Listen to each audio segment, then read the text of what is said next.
cansé. Esta noche me la voy a comer. Esta noche nos vamos a beber. Prenda los blones que vamos a prender. Dale, mueve, mueve ese culo como dice R1. Tirando patas como si fuera judo. La yo la diferencia, Kaku y Chu. Y llegaron los duros. Porque esa vaina vibra. Porque esa vaina vibra. Porque esa vaina vibra. Porque esa vaina vibra. Porque esa vaina vibra.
Eu acho que quem vai levar amanhã é a Leviathan, porque eu gosto de time. Eu gosto bastante do time deles, mas vai ser jogão, vai ser 2 a 1. Vai ser um bom jogo porque a Nave já tá vindo com um bom time e a Leviathan vai bater porque a minha confiança neles é maior. Eu boto uma grana na Leviathan porque eles fizeram tipo a equipe dos sonhos assim da Latam. Tipo, pegaram os melhores jogadores da CLU e ainda trouxeram o NZR, que é muito bom, já jogou na Fúria. E é isso. Bom, eu acho que a Leviathan vai ganhar por conta dos jogadores, são muito sólidos. O time da Nave é um time novo e a equipe da Leviathan vem sendo muito consistente em todos os jogos, então acho que em questão de mapas e em jogabilidade eles estão bem melhor. E acredito que é isso, o Leviathan vai ganhar. We started the EMEA bracket with 16 teams and now we're down to our final 4. It's the Americas versus EMEA. Hello everyone and welcome to day 12 of Lock-In, coming to you live from São Paulo, Brazil. I am your host Young-Soo and I'm joined at the desk by 2 of my favorite people. I definitely wrote this, guys. This is all me. Mimi and Fala. Welcome, guys. Today is going to be an absolute banger over there. Yeah, I'm very excited to get into this one. I mean, just the amount of fantastic games that we're going to see today is going to be absolutely fantastic. Bala, I was honestly expecting you to pop off because you were popping off before we even. Well, I was, because everything is making me happy. Even when Sue like slightly throws us under the bus and says she's not our favorite, or we're not her No, favorite. you are. But you are my favorite, most EMEA biased NA caster / analyst / person. I don't know what you just said, but okay. That I'll was take a it. series of words that has come out of your mouth. So. Oh, I'm glad you noticed. But speaking of bangers, I feel like yesterday when we were in this arena, it was crazy. But the atmosphere, the games, everything that we got, I feel like was one of the best days of Valorant we've ever had. Yeah, and the games weren't even necessarily outside the 100 Thieves or the Fnatic Furia one. The first map was obviously a banger, but the game after that didn't go the distance, and it was still such a good day. It's led to such interesting matches today as well, so I just can't wait. Yeah, it is going to be so exciting to see the games today. But to recap from yesterday, it was this 100 Thieves versus Football.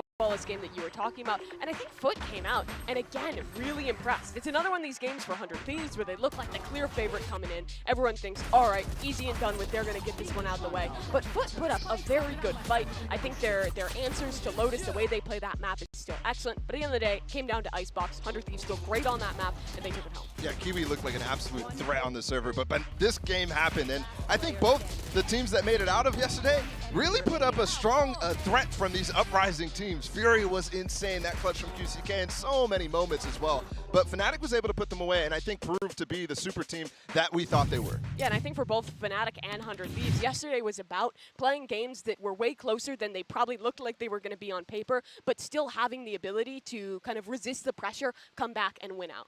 Well, the Omega bracket is almost completed. The circle is almost full. This is the last stage now before we head into the semifinals, of course. We have Na'Vi versus Leviathan and 100 Thieves versus Fnatic. Baller. It is the Americas versus EMEA. Yeah, I think this is kind of what most people actually expected the teams to reach this stage. And yes, there was actually, I think the most surprising one was even all the way back in the beginning, Team Liquid vs Secret. But for the most part, this bracket has proceeded and led us to the top 4 in it that we really did expect.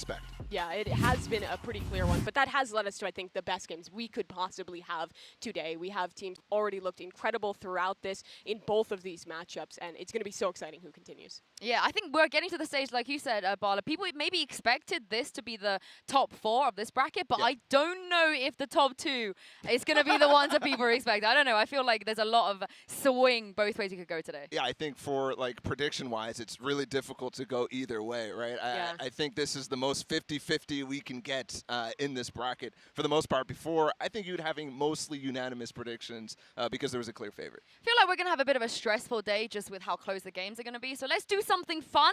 Okay. Golden Boy hosted the Alphys when we had the Alpha bracket. So I'm very honored to be able to take over and host another award for the Omega bracket. Of course, the Omega Law Award. Welcome, It's honestly really sad to see welcome. the amount of professionalism fall off. The Alphys was such a well put together fair. We had suits, we had ties, we had everything, and now we're putting the word lull in things. Like, what happened? Mimi, if this makes you feel better, we have medals now. We have actual, Okay, so we have upgraded a little bit. legitimate medals. We have prizes for the Omega Laws. I mean, that looks quite prestigious. I think I It got is. the same thing in like second grade for getting like 4th place in the spelling bee. So Only that's 4th big. place, Mimi? I don't know if that's a flex. I don't know if that's a flex. As much I'm of a not flex. very good at spelling, so maybe it is. Well, let's get into the awards. So we do have some nominees. I believe both of you have nominated who you think should be winning, and I will be reading out the winners. Up first, it is the most alpha move of the Omega bracket. So let's start with whichever one you want to start with. Who nominated who? I'll kick things off. I wanted to talk about King here, but you know what? I want to give you your moment. I want to give you your moment here. I have nominated Angel. These both moments, I think, that you already know what they might be, are really, really good. So let's go ahead. Yeah, I mean, this is King doing his thing. I personally, honestly, this probably is one of the best moments of all of Valorant history at this point. So great nomination, Mimi. I respect this one. Yeah, I am definitely a big fan of seeing what we've gotten out of King thus far. This guy's been fantastic as an individual throughout the tournament, still been putting up great calls, and just the clutches. I mean, it is just an alpha moment every time, standing up like that, like another iconic moment. It's just like the mouse kiss from Champions. Yeah, it might not be the most like in-person alpha moment, but I think in the server, Angel has just gotten just some ridiculous moments too. This one, where he TPs into spawn and then goes on to get the ace as the IGL and the guy you expect to die first every round. I mean, there's a running gag with this guy, and he does this. So, yeah, I'd give it to him for an in-game moment. Is that alpha, though? I feel like this isn't even alpha. He's running in, he's dying first, or getting He the first TP'd kill in every the spawn. What do you He mean? does that every event. That is true, but I'm going to read out the winner here. The most alpha move of the EMEA bracket goes to, drum roll, it is King. Oh, King is the winner, yes. Well deserved. He is not picking here. these? He's warming up right now, so Mimi, you can, I believe you're accepting the award Of course, on his behalf. I will forward this to him, take it on his behalf. I'm sure he'll be very happy to accept this prestigious award. You can see very thick, 15-karat gold on this one. Only the best It here looks in like a Valorant. piece of chocolate. That Let's move on. No, Let's move it's on a to real the next award. one. Let's move on to the next one. We have the next award is the best shorty of the tournament, and the nominees are. Yes, Monyet on GE, in my opinion, has had the most. I wouldn't even give it to Twistin, who is my shorty god. I gave it to Monyet instead, because this round, just so silly, too. On Pearl, and he's just in the smoke. He just jumps everywhere. It's just ridiculous from him. There's so many moments, too, because we were tallying the shorty kills, and he got way up there. Was this supposed to be about shorty like the gun? Wait, is that why you nominated Mini? I didn't think it was about the gun, but my nominee for shorty of the tournament has to go to Mini and his walkout versus Fnatic. He was very short in this moment. Look at that. What a great shorty. God. Okay, this has got to be one of the greatest nominations. I mean, he recognizes it too, even though he knows that he deserves his award. Honestly, Mimi, I think you might be right, because I can reveal that the best shorty of the tournament goes to. It is Mini. Yeah. Okay. Who's picking That these? makes I sense. didn't even makes sense. nominate No. some. No, our that makes prestigious more sense. our prestigious panel did vote for this. Who's so. on the panel? Kurt.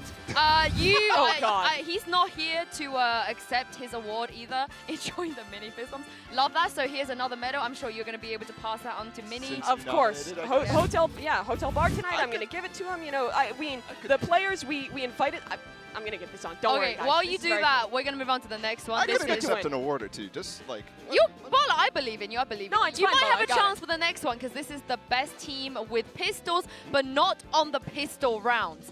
Now, okay, what I'm hearing from production is that the Valorant Roundtable has unanimously picked a winner. You guys, your nominations were voided. I'm very, very sorry. What? And the best team with pistols, but not on pistol round, is Team Vitality. I had a good team that I nominated too. Apologies. This has been overruled. How Our is it a panel- round table if it's only Kurt? That's just like a single point. You can't have a circle with one person around it. I mean, fair, you have to take it up with him. To be fair, I think this is a pretty good winner on this award for the best team with pistols, not on pistol rounds. Wait, did you nominate them? Did you and Kurt rig this? I think Valor and Kurt rigged in any this. specific way. Just for that, I'm going to let Mimi also make sure that she can pass this Honestly, on to Team again, Vitality as deserved. well. Vitality, I think they're already on their flight home, but you know, I'll plan a trip to Paris. At the end of She is fluent in French, so That what's the next fluent is an time- overstatement Next and a time you half. go to France, you can do this. And last but not least, we have our final category, the EMEA Bracket All-Star Team. Bala, who's on your nomination? I can win this. Yeah. I've got Xiao. I was actually going to put all Na'Vi players, but I decided against it for the spirit of the award. I've got Xiao, I've got Shy, I've got King in the middle, I've got Bang as controller, and I've got Twistin as primary duelist. Yes, I could have put CNED. Yes, I could have put Angel. Yes, I could have put Sugetsu. Twistin. Yeah, Twistin. Out of all the players we've seen in this bracket thus far. Give him some love. Give him some flowers. I think you have to for an award show like this. I don't want to put it just all players I'll give in the him top flowers, four. but I won't give him the award. He's won an award already for the pistol round. You know what? Yeah. Screw it. At the end of this, you're going to be wearing more gold than your body weight. So Yeah, these medals are quite heavy. My neck is craning. But for my picks, I had a very prestigious roster, and I gave myself a limitation, made it a little bit harder. No two players from the same team. You know, you're giving a little bit too much credit to Leviathan. They're good, but my team is going to be Derek, MW Zera, Bang, Xiao, and King. This is a fantastic lineup. this. You have absolute star power here with Durka in the mix. He's been looking like an absolute superstar throughout this event. He's holding some floppy disks. But he's I'm about to be surprised holding you know an what that award. is. Of course I know what that is. MW Zera, great debut as a flex player, or I guess re-debuted at an international event. Bang has been consistent. You got the clutches out of Xiao and great initiator utility from him. And you gotta have King, the star, the IGL. He can do to it all. This is a super team to end all super teams. And by all, I specifically mean your super team is the one being We had 3 players who were the same, Mimi. Mine is better. I'm leaning towards Mimi for this one, but let me reveal the winner for the EMEA Bracket All-Star team. And this one goes to Twitter. I think you guys at home are supposed to be voting for this. So you're going to get a chance. You're going to, well, we'll see what they vote. We'll see what Twitter votes for. My neckline looking kind of empty. You guys at home, make sure you scan the QR code, go to Twitter and vote for who you think should be the EMEA Bracket Super Team. It was Bala's nominations or Mimi's nominations. So far, Mimi is winning out on this one. So I'm doing great thus far. I kind of have a feeling as to how that's going to go, but also make sure you tweet at us as well using hashtag VCT and hashtag VCT Lock-ins as well. We're going to take a quick break, so give Mimi some rest. I think her neck is craning from how much gold she's currently You know, donning. it feels good to win. This is making up for the spelling bee. Oh, well now you know what EMEA feels like. Now we're going to do it in the Olympics. They bite the gold medal? We'll figure that out in the break. All right, move on. Let's figure it out and we'll come back and see what Mimi's going to do. We'll see you guys in a sec.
Welcome back, everyone. I hope you're ready for more shenanigans because it's time to dive into our first match of the day. It is a big one, Na'Vi versus Leviathan. But before we get into what they're doing now, let's go back to the start. Go back to where it all began, Mimi.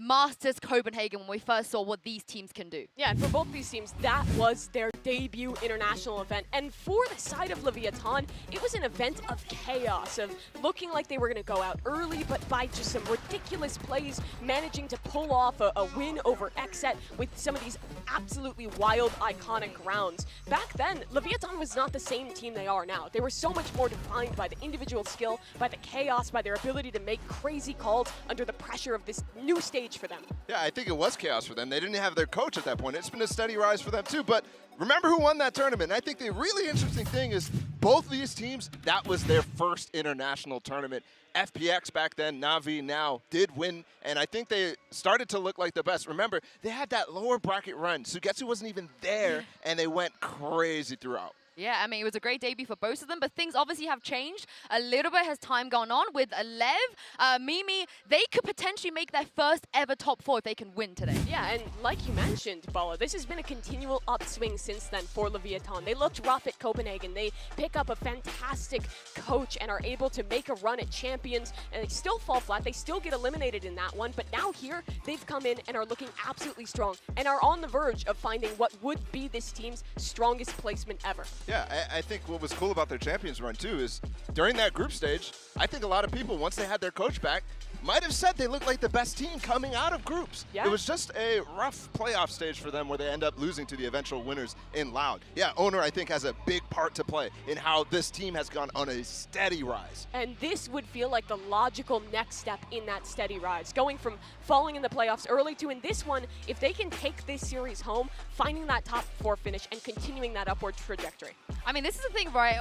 The expectations at this point is that this team can do that. I think back at Copenhagen, it was kind of like, oh, what can they do? And now we know what they can do, which is what's going to be making it very, very exciting. But I want to move on to the other side of Na'Vi because, Bala, you already mentioned, they've lifted a trophy before. And even though they've added CNED, they can be one of the first teams, the only team that could potentially lift another trophy. Yeah, I mean, Loud has a chance this tournament as well, but Na'Vi looks really, really good. So, yeah, could they get a second? I think the argument is yes, for sure, because you've already seen them do it once. That's the type of thing that you kind of need to see one time for you to truly believe it can happen again. And I think it's all led by, Angel and the amount of prep and individual setup that every single player is doing. It's looking like they're honestly practicing out of their minds, and everybody individually too, just working so well within the strategy and setup provided by Angel. Yeah, and harkening back to Copenhagen, when they won that event, it was with a sub. It was with probably the hardest run they could possibly have, playing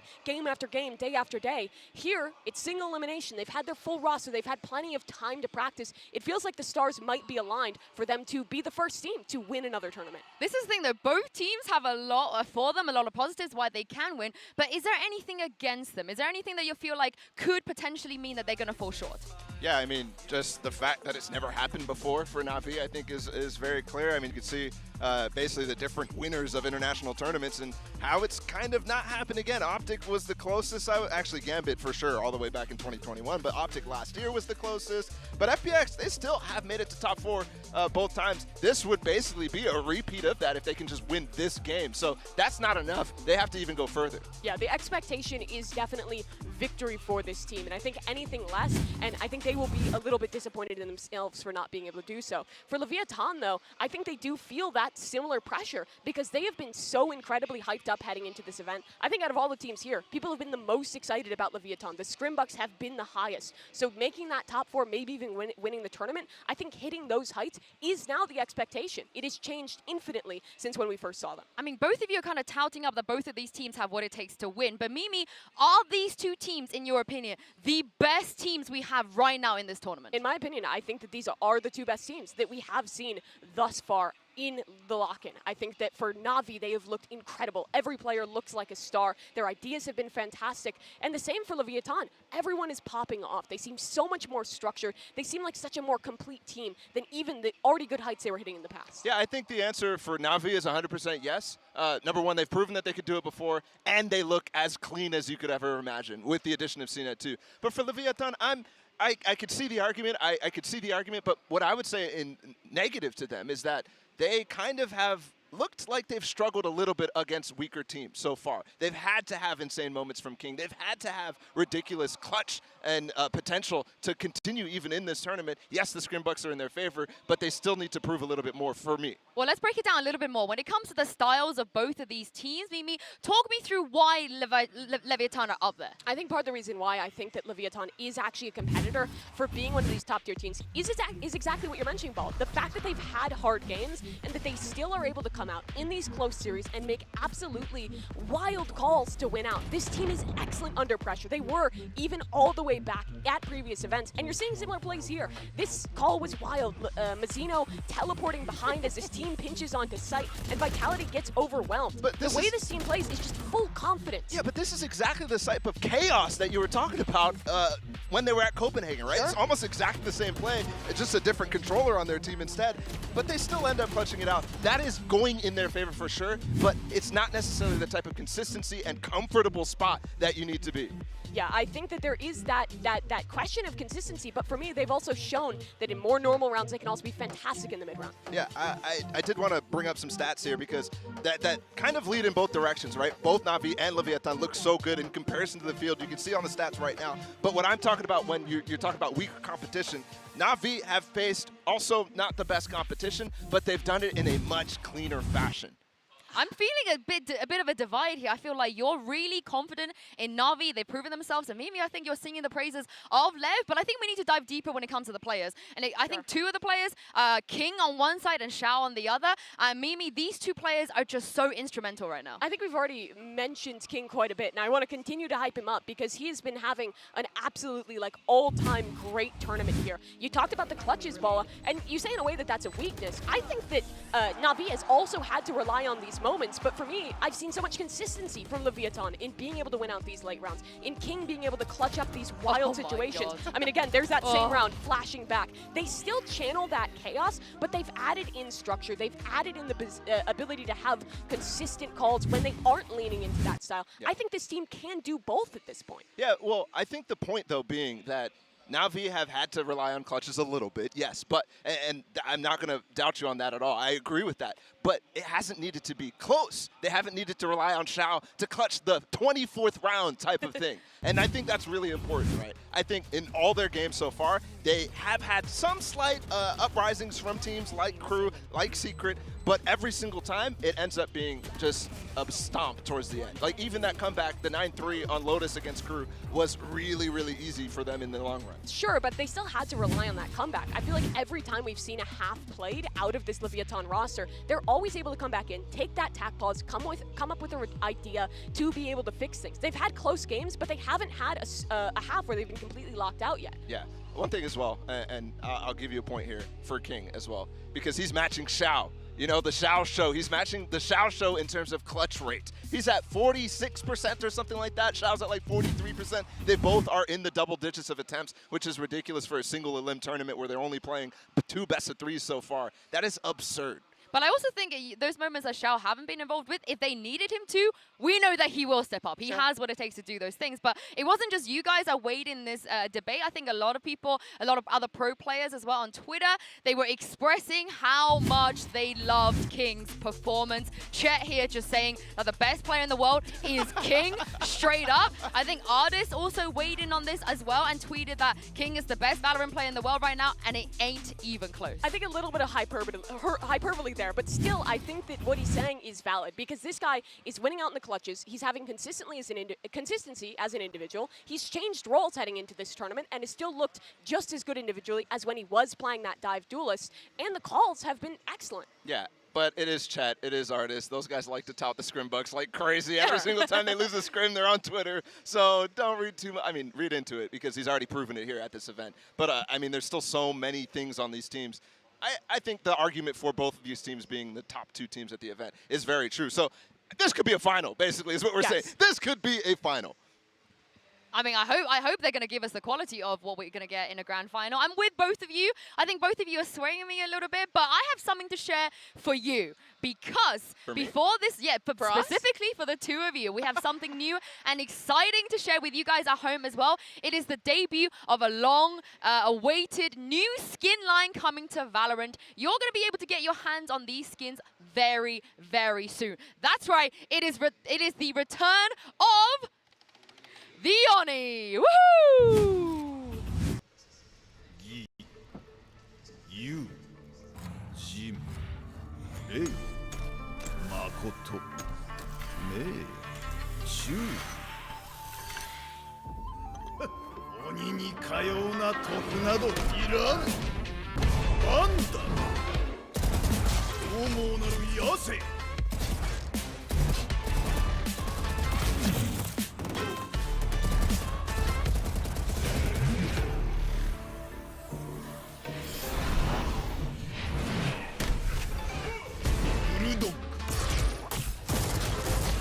容赦なき激高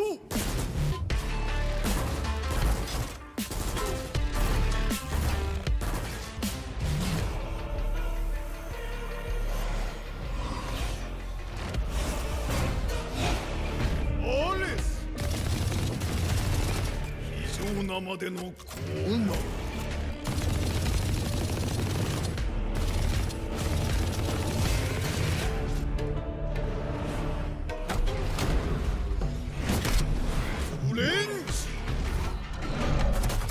Content of fun.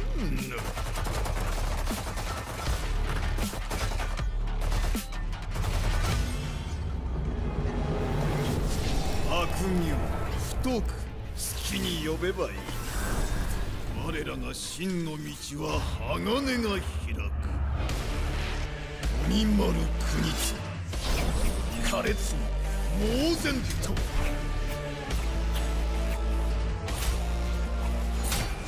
貴様の道は生まれる前から決まっていた。そう、鬼の道だ。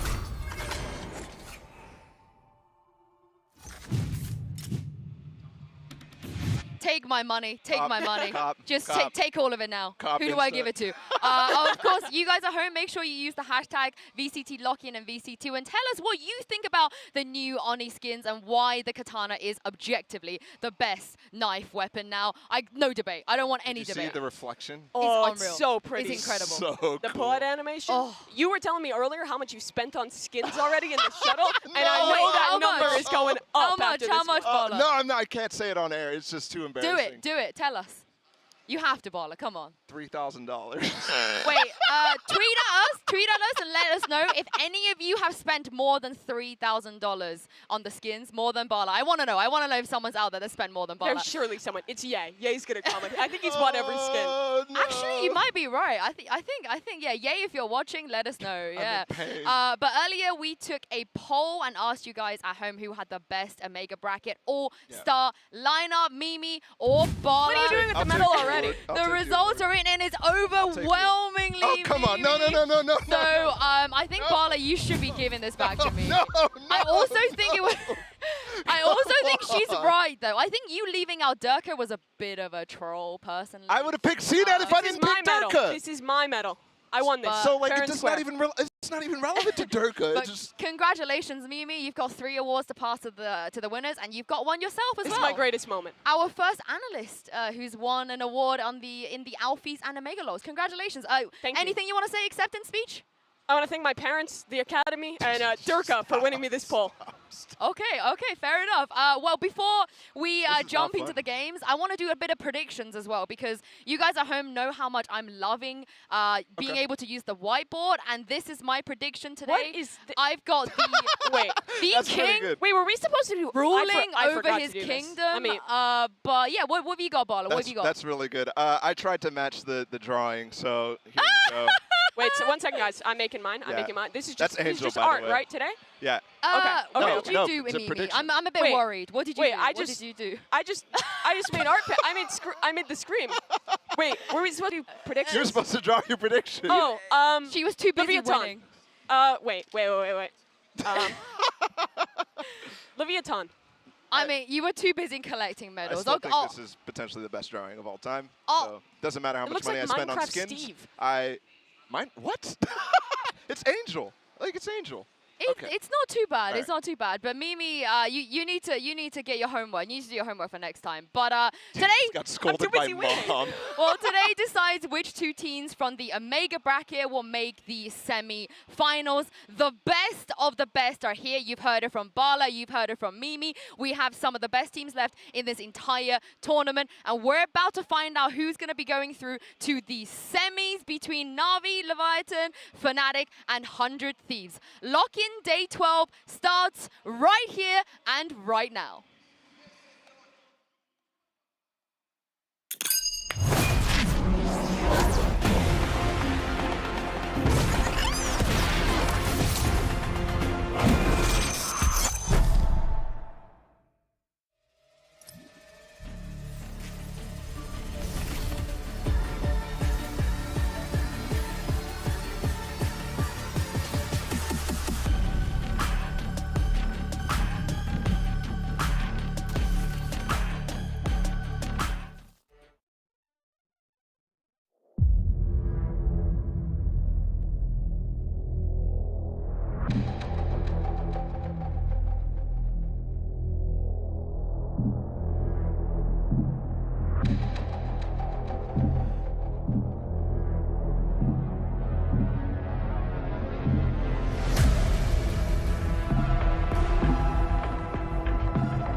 the best teams in this entire tournament going head to head. Angel looking to lead Na'Vi to pick up another trophy, and King, they're just looking to make history for Leviathan, and so far, Mimi, I feel like they already have. They already have. They've had a fantastic upward trajectory, but last time at Champions, that trajectory, those heights, they were shut down by the core of this Na'Vi squad. They eliminated them then, but things have changed since. New rosters on the side of both teams. Will it go differently today? Yeah, and I'm looking at two different players as well. Ones that we really didn't talk about in the pre-show, but one I think that makes a lot of sense in this current situation, in this current meta. It's Shy versus Sugetsu, because we have a pure Sentinel meta right now, and they are both looking insane at this tournament. And well, Sugetsu is an icon on the role. This is something new for Shy, right? He came into the Sentinel role really just for this tournament and has looked absolutely fantastic on it. I want to talk about the map vetoes before we actually show them, because both of these teams have proven to have a really nice map pool. Yeah, I think one key thing for Na'Vi is that they've shown not only that the popular maps they're really, really strong on at this event, for example, Pearl, but they've also come up with some nice things on a bunch of different maps as well, and even shown some Lotus. Yeah, Leviathan will continue with their standard ban in Split. I'd expect Na'Vi to get rid of Haven. They've been betting that all tournament, and that could be tough for Leviathan. It's their best map. I would like to see Ascent. I would love to see Ascent between two of the best Ascent teams. Oh, here we go, here we go. Remember, we saw it last time, we're going to get it again. This is a direct rematch. Yeah, and I think this is a really good choice for Leviathan just because it's good for them not only, but also the comp that Na'Vi runs is exploitable. They don't have a Sova, they don't have a Killjoy, and on the other side, Leviathan is running that Killjoy.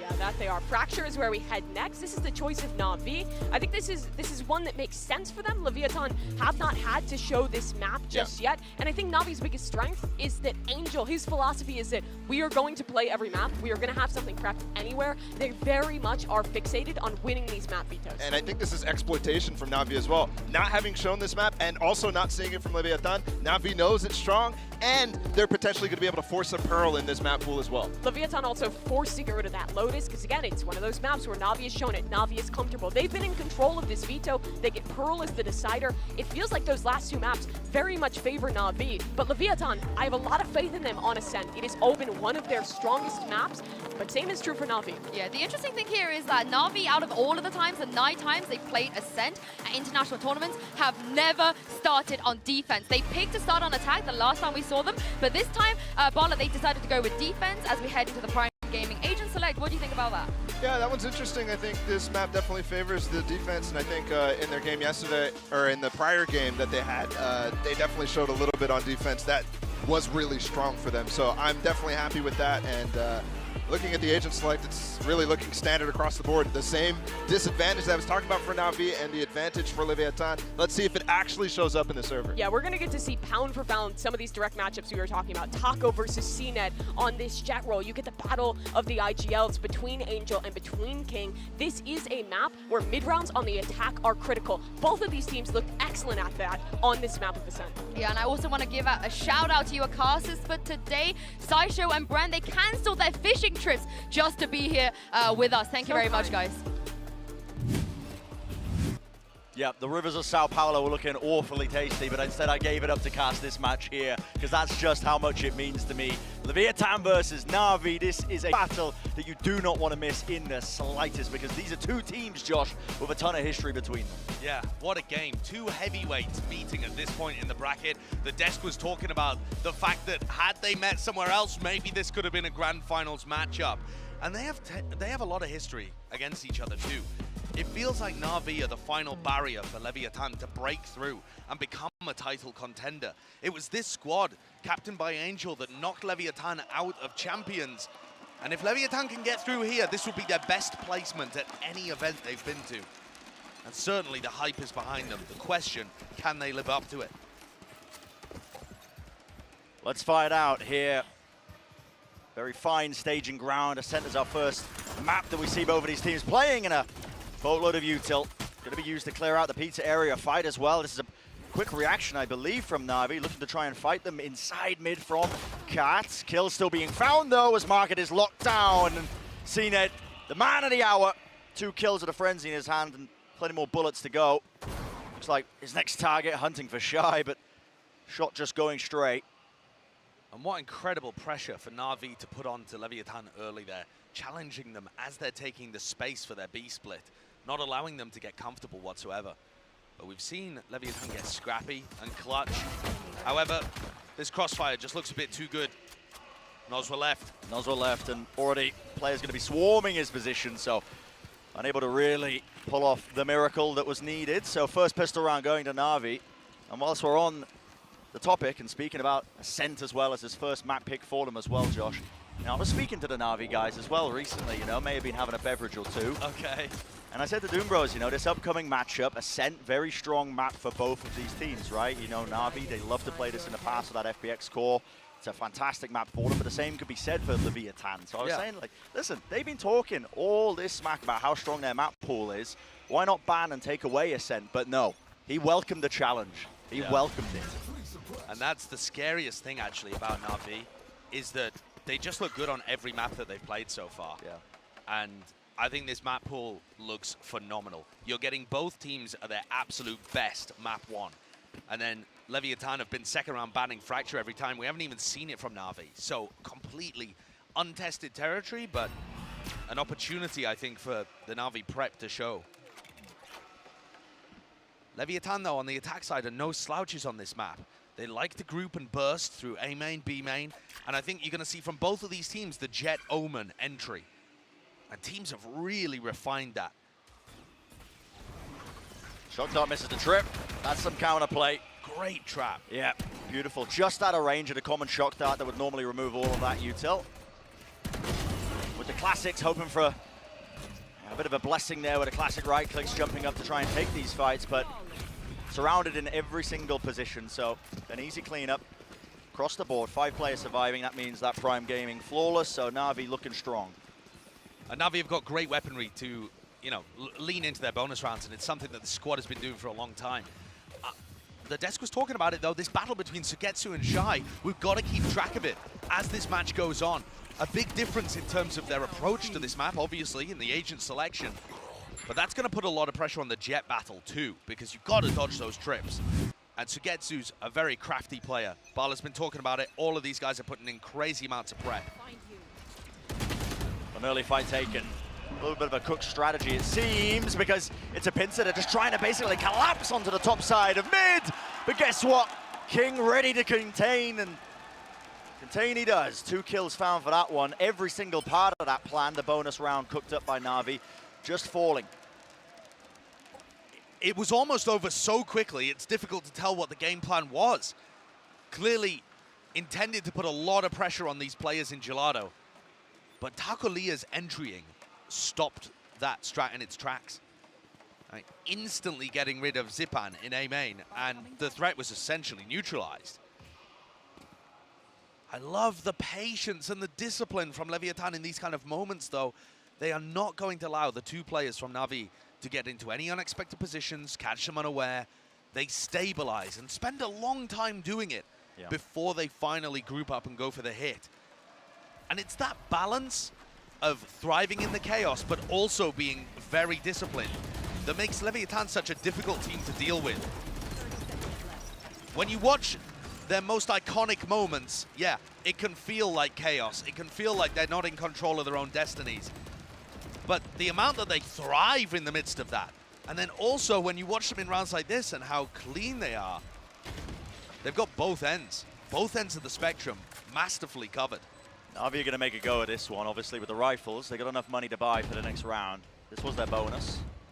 Very good at managing that economy, but such a task ahead of them in that 2v5. Have to be a ridiculous flick shot, but Xiao doesn't even land it. Still into the one-way, spraying it down. Angel can't quite spot that one. Mazzino crouch spraying across to eventually bring him down. Decent damage, though, from Angel towards the end there. That'll be useful for them. Not the bonus that they were hoping for by any means, but at least it keeps the Leviathan economy suppressed just a little. I think what you're noticing here, though, is that Na'Vi are applying a lot of pressure to mid. On their pistol round, they had a couple of players peeking from Catwalk, they had a couple of players trying to contest from Market, and stopping Leviathan from taking mid control easily. Seems to me like they want to try and force Leviathan to the outside of the map. Prowler's going to be pushing back onto Taco. Was contained though. Shot down before it could do any sort of damage. Nozwa is one away from his ultimate, with the spike in hand, coming over to B main, the area that Taco and King have got under control. There's no opportunity for a re-push on Navi's side. That's a big ult to gain for Nozwa. Hunter's Fury online, doesn't need to save it for any sort of lockdown. We'll see if he wants to cook anything up. Right through main, that sees is going to be a good connection and a re-peek as well. CNED takes the fight. Confidence in spades. Wait a second, Angel? Angel's TP'd across, they don't even know it. Cutting across, completely unaware. That's an unbelievably good play from Na'Vi. I don't know how they quite get the timing for it, but the C's and the re-push. I mean, that's insane, isn't it? Mazino, no, close angle. Oh my goodness, a little bit worrisome, but no, it does at least collect the one kill, still. But no real way of salvaging the No round. real way of salvaging Spike it. completely down. Mazino's still 2 away from his ultimate, so no chance of being able to recover it. But I think, again, you're seeing that Na'Vi understand how to get value out of the Omen, and you better believe it, so does Mazino.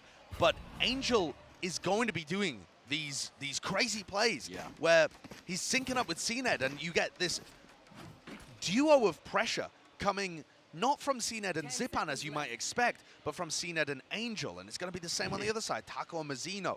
When they're trying to get into A, you'll see it very clearly. The attacking Omens teleporting in. Yeah.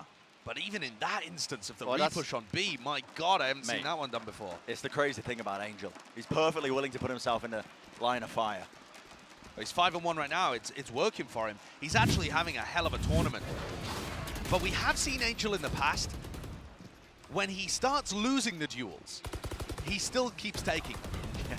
And I think that could be something to keep track of as the series goes on too. With King, his IGL on the other side, he's just always going to give you at least a good performance, if not a great one. With Angel, it varies a lot more. Sometimes he looks like the best player on Na'Vi. Sometimes he's at the bottom of the scoreboard dragging his team down. Well, util committed there by Na'Vi. Fragment nade to block off any sort of deep A main push. So they have early control of that one, but it's the response from Leviathan that's interesting. Dash activated, looks like going straight into Cat, into the Cloud Burst, and straight into Heaven. If you're not ready for this one, it could do some serious damage, and Takali is looking to try and pincer any players that might be on the site, and he does claim his reward.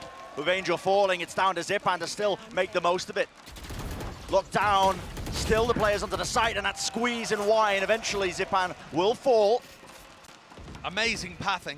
Can CNED do anything about this? Doesn't have the dash, though. Still is team going to be joining him. Plant's going to start to go down here. It's a 3v4. And Nozwa has the ult for the post plant too. Yep, close. Horn's going to be spotting one of them. King, does he want to try and take this fight? It's the off angle, and still come out on top. Turret spotting Sugetsu. Has to be brought down. One more bullet will do it. Quick reload and backs away, but his crossfire from Leviathan is just a little bit too difficult to deal with. Drops down the spray. Does claim one, but eventually traded, and there you go. Well played by Leviathan. Great pathing. I love that strat. They've brought it out a couple of times already. They've done it on a pistol round. They've done it now on 2 of the rifle rounds. And no team has been able to put up the right reaction to it. Those players in A main have to be fed the information that that's the way that people are going. And CNED knew he could see where Taka was going. He saw the smoke. But either he didn't feed the info or Angel and Zipan didn't react to it properly because they just got stuck in A main there. Great work by Leviathan applying maximum pressure. And now the economy in danger of breaking for Na'Vi. Can Leviathan put another one on the board? Crossed up into Pizza once more. This knife actually broken. Not too much info. Gain CNED. He overstays his welcome. See the disrespect there and a fast approach once more. Trying to at least apply that. Shao, what is that? Prediction into the Cloud Burst, but it's just him left standing. King to his knees are going to be giving all the information as well. Mazino cuts across with that TP. My ult is ready. With the most to do, he is healthy. Shy weak, just trying to hold that angle, and guess what? Not expected. 4 kills in the round for Shy. What a consistent player he has been. What a performance from Shy. That, I think, brings him 16-1 in terms of first kills to first deaths in the tournament. 16-1. Shy takes fights. He takes more fights than anybody else on Leviathan, and he's playing Killjoy most of the time. And he's winning every first duel. Yeah, at 18 years of age. 18 years old, a brand new Sentinel player, and currently outplaying some of the best to ever do it. Na'Vi forced down to the weaker buy. Disrespect shown, though. They want the orb, because they want the Blade Storm, and that's what Cened's going to get. And a very fast rotation, actually. Just a little bit of presence. No, it looks like they were second-guessing themselves there. Thought they were going to be trying to fast rotate over towards A, but just trying to shore up the defenses into mid. And Leviathan happy to take their time with this one. They're pretty aware that Na'Vi have been fighting them in mid. And in theory, that should mean that the burst plays into B and A are a little easier to pull off because the defense is a little weaker. But look at this read from Angel. He's got 3 players. Zipan coming over as well. That's 4 ready to fend this off. I know it's only Sheriffs in the hands of Na'Vi, but Cened with a Blade Storm and just the sheer quantity of players they got to get through. Yep. Paranoia rips across there. Ult's going to be denied still. Leviathan do not cancel this hit. They have 45 seconds in the round. Dropping down. King has to make the most of this one, but still Cened at the back of the side, and another flash does push them back, and this is where it gets dangerous. Mazzino has something to say about it. The crossfire set up, immediate reaction from them, making sure to double up so it doesn't get too messy. Very nicely done from Leviathan. Definitely thought Na'Vi had their chances there. But with Cened not quite being able to maximize his potential in backside. And honestly, just incredible awareness from the Leviathan guys. What I love about watching this team is their protocols are so drilled on the entry. There are always players at the back that are hanging there waiting for rotators. They never get over-flustered and pile 5 people into the site. Very drilled team. Now Na'Vi with a chance to reply. Cened, operator online. Oh, and he hits the updraft. He's worried.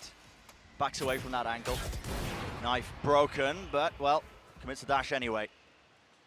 And how quick Leviathan are to take that space away from him. But I think Cened will have another bite at the apple here. He's such an aggressive player and one of the most skilled oppers in the world. It's a shallow angle. That mid control that Leviathan did take, they backed away from it now. And Xiao just threw a haunt for him in mid, so that's going to give Cened a bit more confidence to get up on this angle again and feed information to the rest of the team. But setting this one up for a bit of an A-split. So it seems. Another smoke pushing them back. Prowler gives potentially some false information there. Shy catching that one, so Na'Vi not going to be too committed over towards A. It actually looks like this is going to be a lockdown fake. I'm not sure whether they'll call it off after King got spotted at Cat. But I could definitely see this being a lockdown fake with Shy and Taco. Yeah. They need to wait for long enough so that it's feasible that King could have gone away from Cat. It's a spammable angle. Shao's going to destroy it immediately. He's got the Odin in his hands. Bit of a mistake there, isn't it? That's a big slip up. Still, they want to apply it. Yeah, just waiting. It's still bait Zipan. Right into Cat. And they find that opening. They're going to take it down to Sugetsu. Throwing out that neural theft. Gives him good information now. So he knows top mid going to be compromised to a degree. An opportunity for Na'Vi. They can try and play this a little bit faster. Seeing their backs away. Someone needs to get rid of that drone. Util in the hand still.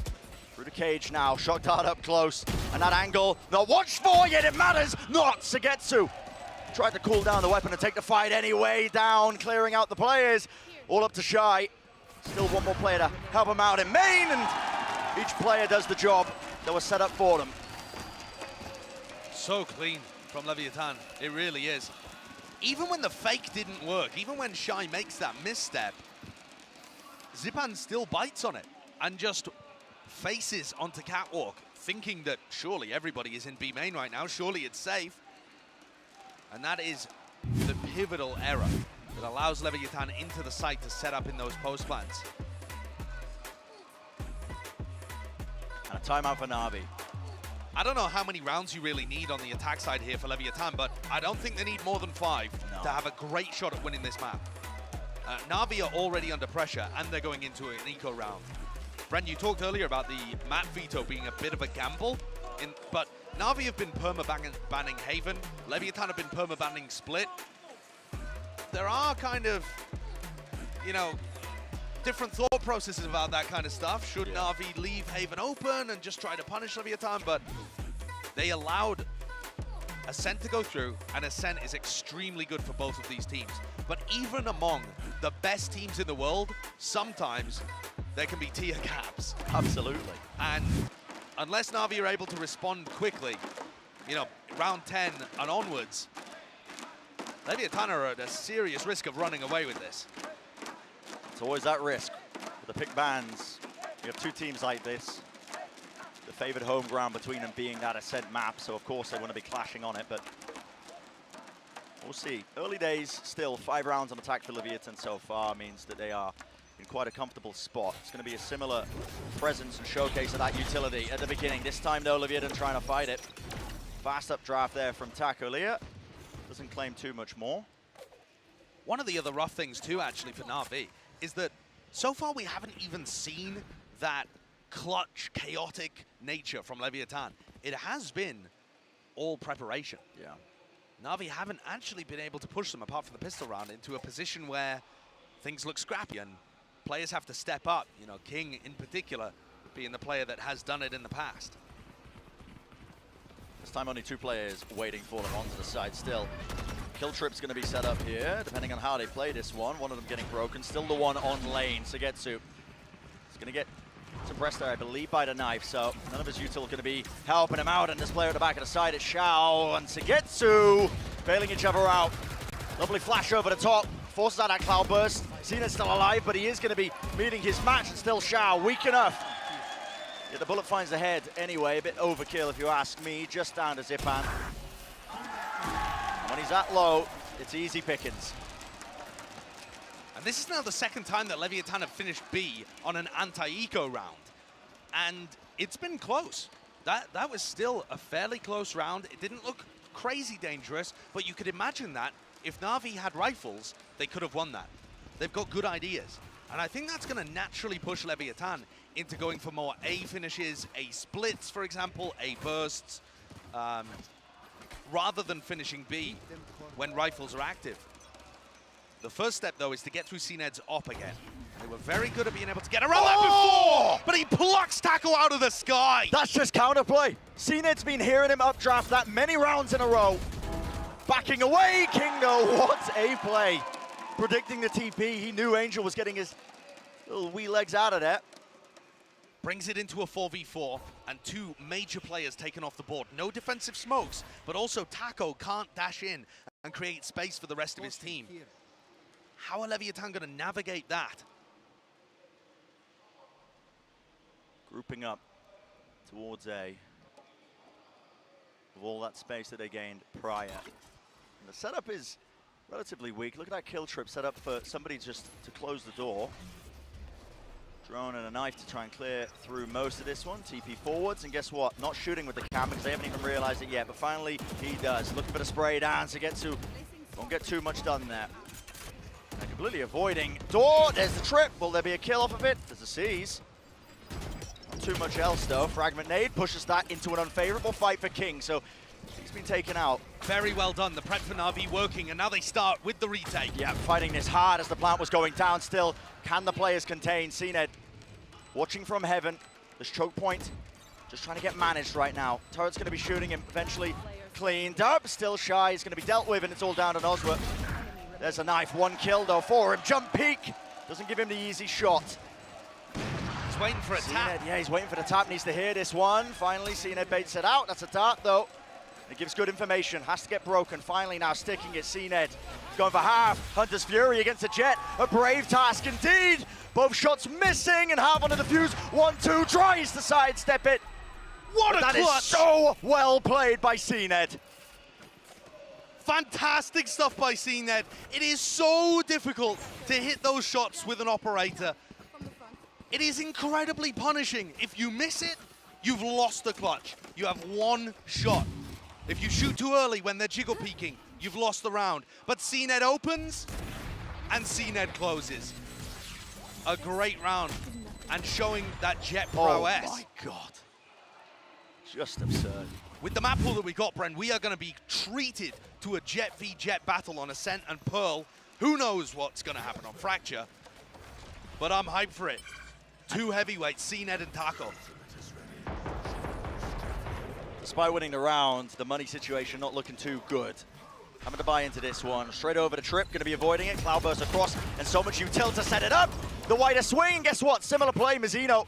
Good work, though, by Zipan. Yeah, that was actually just reading that. The Mizzino was going to be trying to TP up there and ping out the locations on Heaven. Yep. Zipan's watched the VODs, he knows what's going on. The play still worked, which is the best part about it. And there's the jet battle again going the way you've seen it. Still a threat, C's locking it down. Nozwa, no sound cues for him. Guy's trapped now and being squeezed from every possible angle. And that right click, I mean, good lord. Plenty of time left in the round at the lockdown. Going to be hopping and skipping, doing a little dance. Celebration time, I suppose, for winning the round. But what a play, and an incredibly decisive retake from Na'Vi again. I'm loving what we're seeing here so far in Ascent, because we get to see all of the excellence of Leviathan's drilled executes into the site, but then we also get to see Na'Vi, the flair from CNED, the disciplined retaking, the game plans for how to get value out of Sugetsu. And the prep as well. Yeah, this Zipan's prep, kill here. so good. Obviously, that play being made in a series before, actually. Mizzino doing the exact same thing, so yeah, punishing that. Actually, by the look of it in the replay, Sugetsu might have got a tag with the knife, with the cam too. Right. So maybe that was helpful as well for Zipan. Potential to draw it even for the first half. Na'Vi just one more round away from accomplishing that. CNED is going to get pressured, though, off that angle. There won't be a repeat. Instead, he repositions into B main. We've seen Na'Vi's ideas in B main already be excellent. 3 of them. Armbot's broken. Spam into the corner. And that is a position that Shy loves to play. He Shy does. taking Takes the battle. Fight, and he wins it! That's another first kill for Shy. He just can't lose those. 17-1. And desperation, Angel just tanking the drone, standing wide out in the open. Dash forwards now. There's one player at the back of the site, that's Xiao. Got to do the most. Okay, 2 kills. Will he get a third? He's already done quite a lot for them. Nightfall now, scatters. Probably going to be latching onto 1. Positioning, no, and 3 kills. What more can he really do?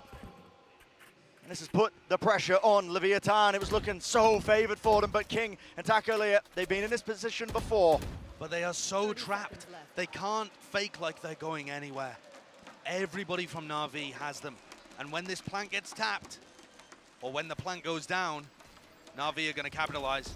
Oh, that's a really badly missed nade there from Zipan. It was supposed to bounce. They do get the plant down, though. Born now, pressure, counter spam play, doubled up though, they punish it, Taco! The reaction, left to that 1v1, Xiao! He set them up, but can he finish it? Such an important round, 5 bullets. No sound cues being made, trying to fake the drop. Finally does it, and he lands it! Unbelievable! 5 kills in the round, and he's drawn his team even. Xiao has been unkillable this tournament. Unkillable. I was looking at his stats before the series began, and it's just absurd. Yeah. He's winning 72% of his duels, on pace for that again, and throws an ace in there too. Not a single player can stop him. No one he's faced so far has been up to the task, has been up for the challenge. Rabbit not ace. Gotta be kidding me. That is an absurd clutch to put Na'Vi at 6-6 in the half, and they needed it. Top of the scoreboard for Xiao, but that's going to be the first half dealt with. Let's send it down to the desk to break it all down. Thank you very much, guys. What a half that was. We talk about preparation from both teams, and Bala, we did see some really cool stuff on both sides. Yeah, I think Na'Vi started off really strong with the prep, and then Leviathan comes in. So I wanted to show a round from Na'Vi that was really cool and shows the insane teamwork that this team has that led to kind of a nice start. This was that B main round where Xiao throws the C's. Not only is this for info, but the decay, and obviously the C's too, finds Taco. So that's the cue for them to swing. He's using a Prowler. CNED gets in there, and with the C's as well, they're obscuring the noise, and that's how Angel gets the TP in and is able to clean up Taco. Na'Vi had some really good stuff, but I also feel like they failed to counter out some of the set plays that we've seen from Leviathan before. They've done this setup multiple times throughout this event, and it's excellent, right? You're splitting through, you're breaking timings. It's very difficult for the Anchors to win this out, but I feel like for Na'Vi, they were struggling a little bit with the comms in that situation. Angel is trying to worry about two things to help his teammate main and also worry about the flank. They get a little bit flustered and lose out on that one. Yeah, and I think it's CNET there who's supposed to be able to hear him and calm to Angel that they're coming behind him. I don't know what's going on, but it seems like multiple situations right now, they're struggling with the communication. And Sue, you were talking about starting on attack for Na'Vi consistently. That maybe is where you can get a little bit more of that communication where it's 100% necessary to make those calls. Still, I feel like they are running into a big issue here because Leviathan have found a fantastic half. 6 rounds is no absolutely joke. excellent here on Ascent. And Leviathan is a really good team on the defense. Shy especially, already popping off this map. Now he gets to be that killjoy on the defense, lock things down with his utility. Was very good start for Leviathan here, but like you both said, Na'Vi, they're one of the best teams in the world. If anyone has the secret into coming back into this, it is them. Let's get the second half underway and back to your casters, Sideshow and Bren. 6-6, they may have just done enough for it. Because at the end of the day, when we think about Ascent as a map, you know, that attack side can always be difficult for some of these teams. But listen, an even scoreline will be what we head into that second half with. Yeah, this is what I was talking about. Xiao is just unkillable. Look at that stat at the bottom. A KDA of 3.56. And then look at what he's been putting up right now, 15 and 7. You expect it to go down playing against better teams, but right now, he's playing a blinder. Here we go, big play. And it's an immediate punish. Yeah, the recon dart just a bit too slow there, isn't it? Yeah. And also, Na'Vi are all set up for it. Trying to get a kill now, flooding straight through into main. I believe there's a Paranoia waiting. No, it's a smoke. Mazino looks like he wanted to just jump inside of it, and indeed he does. Exploration towards that area, and now he gets all the info that the rotation is abound. Yeah, that's bizarre, actually, that they make so much noise. Oh, my word. Sugetsu getting more than he's ready for as Mazino takes the timing off the footsteps. And now as Sugetsu knows that they've cleared out B main, he makes the comm. Hey, guys, maybe we should go back. And they think we've way. left. Yeah, walking all the way. I'm not sure whether that was a deliberate sound bait. It seemed a bit too committed on the rotate for me, but nevertheless, a very nice audible and mid-round decision from Sugetsu and Angel. It's left down to Mazino. Just outside of the smoke, bullets going wide there. Does have a couple of the paranoias, but guess what? Shy's backing him out, and a deeper smoke now so his team can actually start playing together off of this, moving forwards. Still have to deal with that B main presence because guess what? Sugetsu is there still. Shoulder's going to be seen. Mazino takes the fight, running up to him, jumping right click this time to no avail. But eventually cleaned up. That's going to be the trade. So moving forwards now. 2 players from Na'Vi at the back of the side. Angel lucky he didn't get his head ripped off. King's going to be aware of this one. Just clearing it out. Shock dart. No one close. Still Zipan. Going to be watched for a double swing. That's Zipan once more. Nozzle can't hit the flick, and Na'Vi getting that pistol. It's a big pistol round. Said it before, but 6-6 is pretty important. Being able to get one on the board there favors them in this attacking half, and that's both pistols in the map, one for Na'Vi.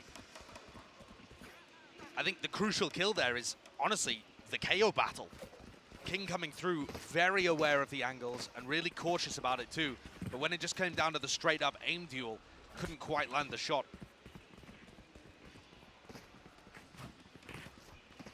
So Na'Vi going to be opting into that famous buy, managing their economy. You can see that's a Bulldog, 2 rifles online, 2 ghosts on Sugetsu and Angel. It always puts them in such a good spot. Yeah, if they win this round, which you know usually they do, salvage the rifles, bring it up, and then you're going to be on even footing when it comes to that bonus round. It's a similar kind of setup on the defense side for Leviathan here. Running Takolia and some kind of presence in Pizza. A dash through, Shy tries to go forwards. There's a very rare first step. Oh my goodness. Dash forwards from Taka to punish. Shorty in play. Met his match. Sugetsu. 1 shot to the head will do enough. Extremely clean. So clean. And the rifles are going to get recovered there, so they still keep 3 into the next round. And for Na'Vi, they are still really good on the attack side. That's one of the great things about watching both of these teams on Ascent.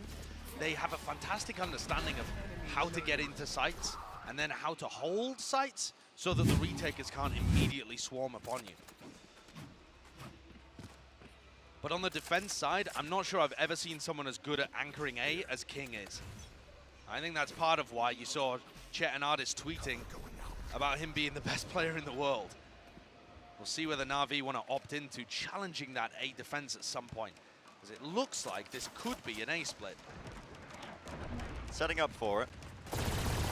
It's a very nice 0 point from Zipan there, because it clears out the area of the map that CNED is going to without Zipan having to give up his position. Prowler broken though. Taco immediately backing up there to Heaven. Threatening as well into mid while all this is happening. That's just the presence towards Cat, trying to draw those rotations. While Na'Vi claim the rest of the map straight through the middle into market now. Nozwa spots the one, cancels it. Almost getting that spam kill, but now they're really just starting to turn up the heat, aren't they? Flooding into that site. How does Shao get that one? There's been so much damage done. And it's just that pressure straight into mid! Angel! He's been doing it all tournament long. And Nozwa just going for that desperation spray through the wall. Matters not. What am I watching? Yeah. Angel in this tournament is a man possessed. These aren't possible kills to get.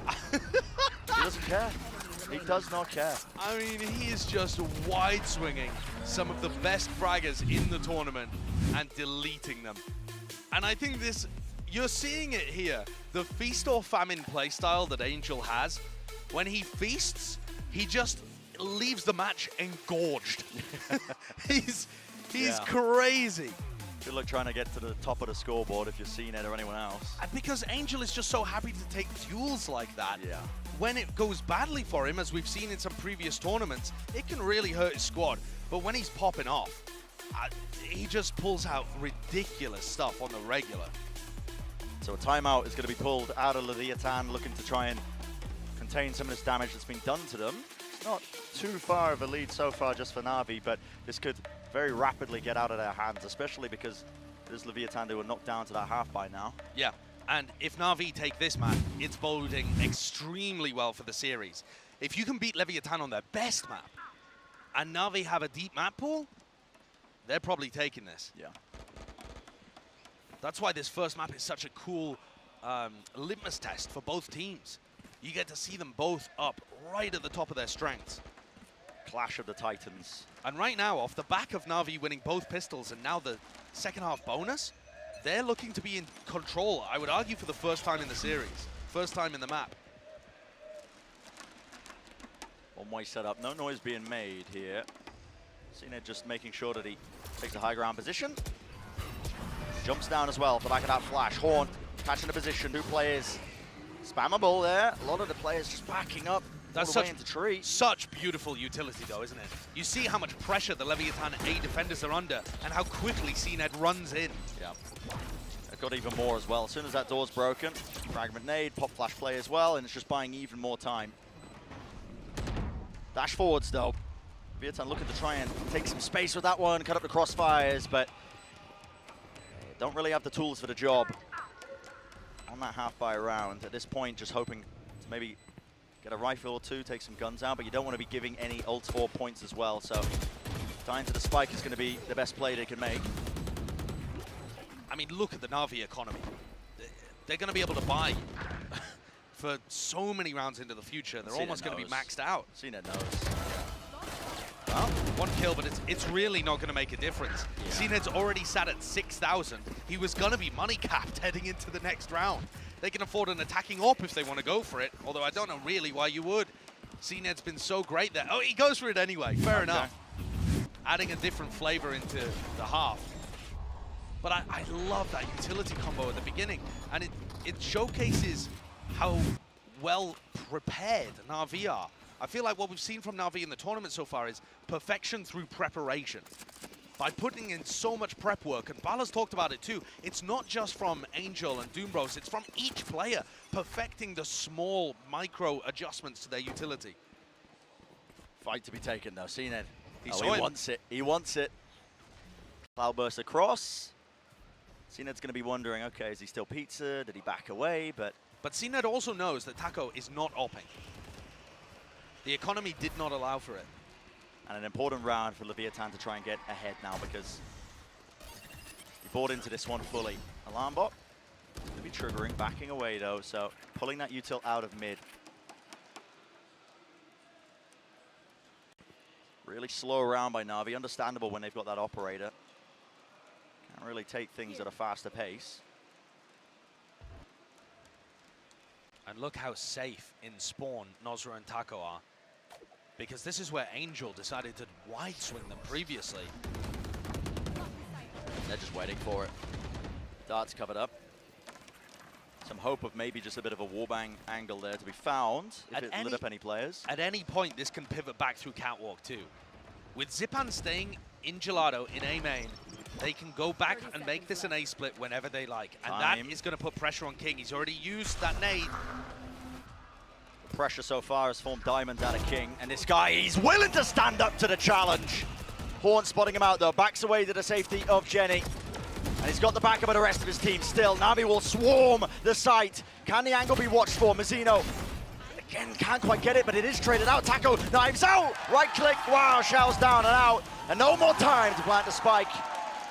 That's the danger when you run down the clock in that fashion. Great defense from Leviathan, but it's not King. I mean, I suppose he gets the first, which is a great shot. But it's mostly the other players that come in to try and bail him out, Taco in particular. This position over at Heaven takes down Zipan, who's the only player in A main, and once that threat is neutralized, I mean, what a great decision to dive forwards and give your own life to deny the plant, to make it easier for the rest of your team. Selfless jet play from Taco. Gives them the round and a buffer to their economy. They need to put a couple of those together. Yeah, that's only the first stage of this grand plan if they're to try and come back into this map and bring it up even. I think also what you're seeing from the A defenders, King in particular, actually Mazzino as well in the prior round, is that they're getting caught out a little bit by that haunt. The haunt that lands on top. Oh, and Sugetsu just blazes down Mazzino. Does King choose to anchor this? Or no leave? Choice, man, no choice. No time like the present still, Taco. Heaven angle, drops down, has to take the dart out though. CNED holding inside the smoke. What an intelligent reposition. Now you're gonna see that damage being done, still fight being taken. Tackalier just opened himself up a little too much there. Na'Vi assuming the post plant position. Leviathan's economy not in a good enough place where they can try and fight this one. They have to back away with the rifles they've got. And so Na'Vi gonna be finding themselves on that 11th round, one step closer to potentially claiming the map. It's a very different style of attacking on Ascent, but I'm loving what I'm seeing from Na'Vi. And I think it all comes down to how well they've integrated CNED into this team. Do you remember when we heard the post-match interview? I believe it was from Xiao, where he said, at the beginning when CNED joined Na'Vi, he was doing Ascend things. He was running in, he was getting over-aggressive, he was fighting when he probably shouldn't. And now he looks like a drilled, but still aggressive part of this team. Every time that Na'Vi creates some space for him, he takes it. And he goes exactly to the limit and no further. He's found a balance. He's found a wonderful balance under the tutelage of the rest of these hyper-disciplined players. CNED getting inside the smoke is such a good move. Yeah. And it's the space is created for him by a tag from the Cypher Cam onto King. So he's forced to get somewhere safe and pluck it out. It's just all hyper-intelligent.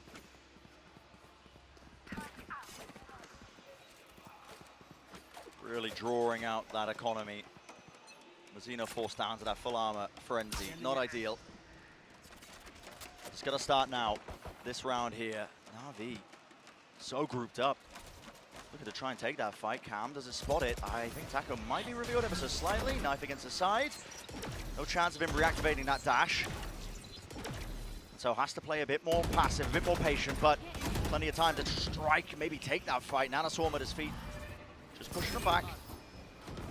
Even a drone as well tagging, but this is a different approach, isn't it? Updraft play right into market. Shy finishes him off. Good work. I mean, not a bad play by CNED by any means, but Shy spamming into the smoke finds his head. Another first kill, by the way. I've stopped keeping track at this point, but a pivot into Mazzino. And this is the play with only a frenzy on board, so he can't really hold on. Does not have the gun for it. that util, look at that, even the C's as well, making sure that the smoke's clear, there's not going to be any funny plays happening. So diligent from Na'Vi, even when they're a player down. Big ults though for the retake, null command, lockdown. You start to see it being used, lockdown up close. It's an awkward one, anything to try and break it, doesn't seem likely. Haunts gonna get taken care of, but you have to respect this one, so evacuating, backing away. I think some players are gonna get detained, potentially. Yeah, looks like it. TP across will not save Angel. One more player though. Sugetsu on Cat with Nosworth fought and claimed despite getting stuck. Too much to do for the Sentinel player of Na'Vi. Very good round by Leviathan. Finding that first kill with a spam into a smoke is one thing, but when you look at the positioning of Na'Vi there, they came through Cat and they left Sugetsu. And the two players that were playing post-plan, they were actually ready to fight right here if the lockdown was used in tree.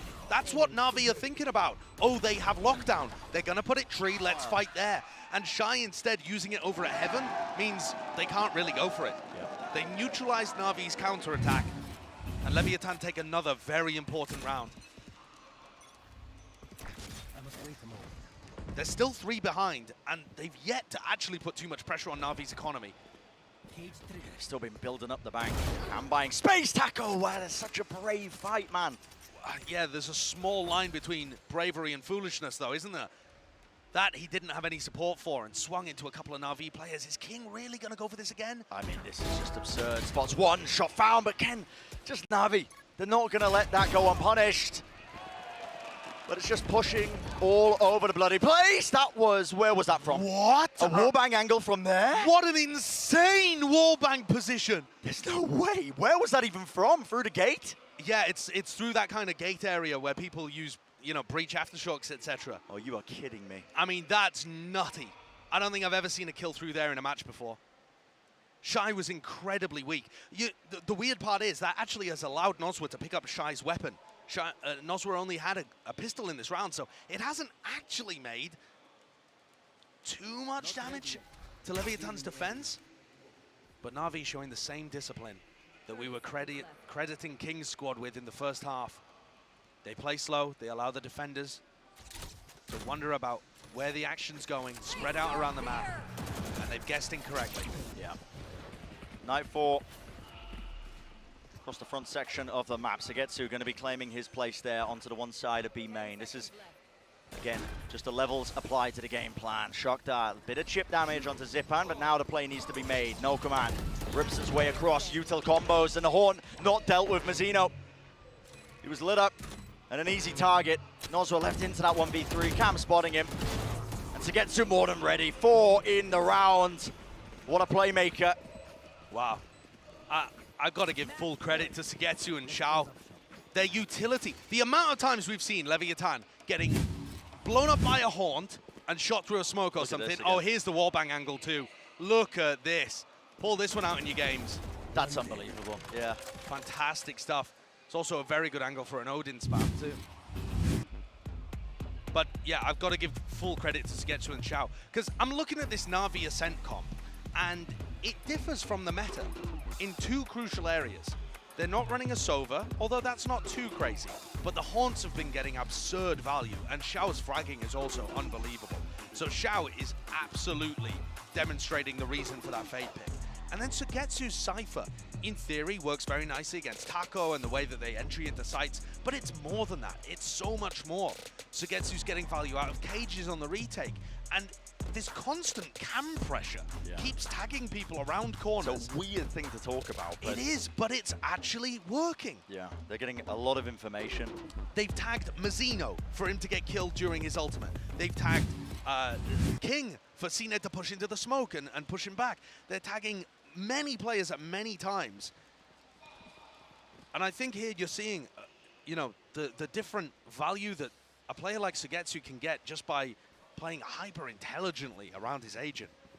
And the setups on defense were also fantastic too.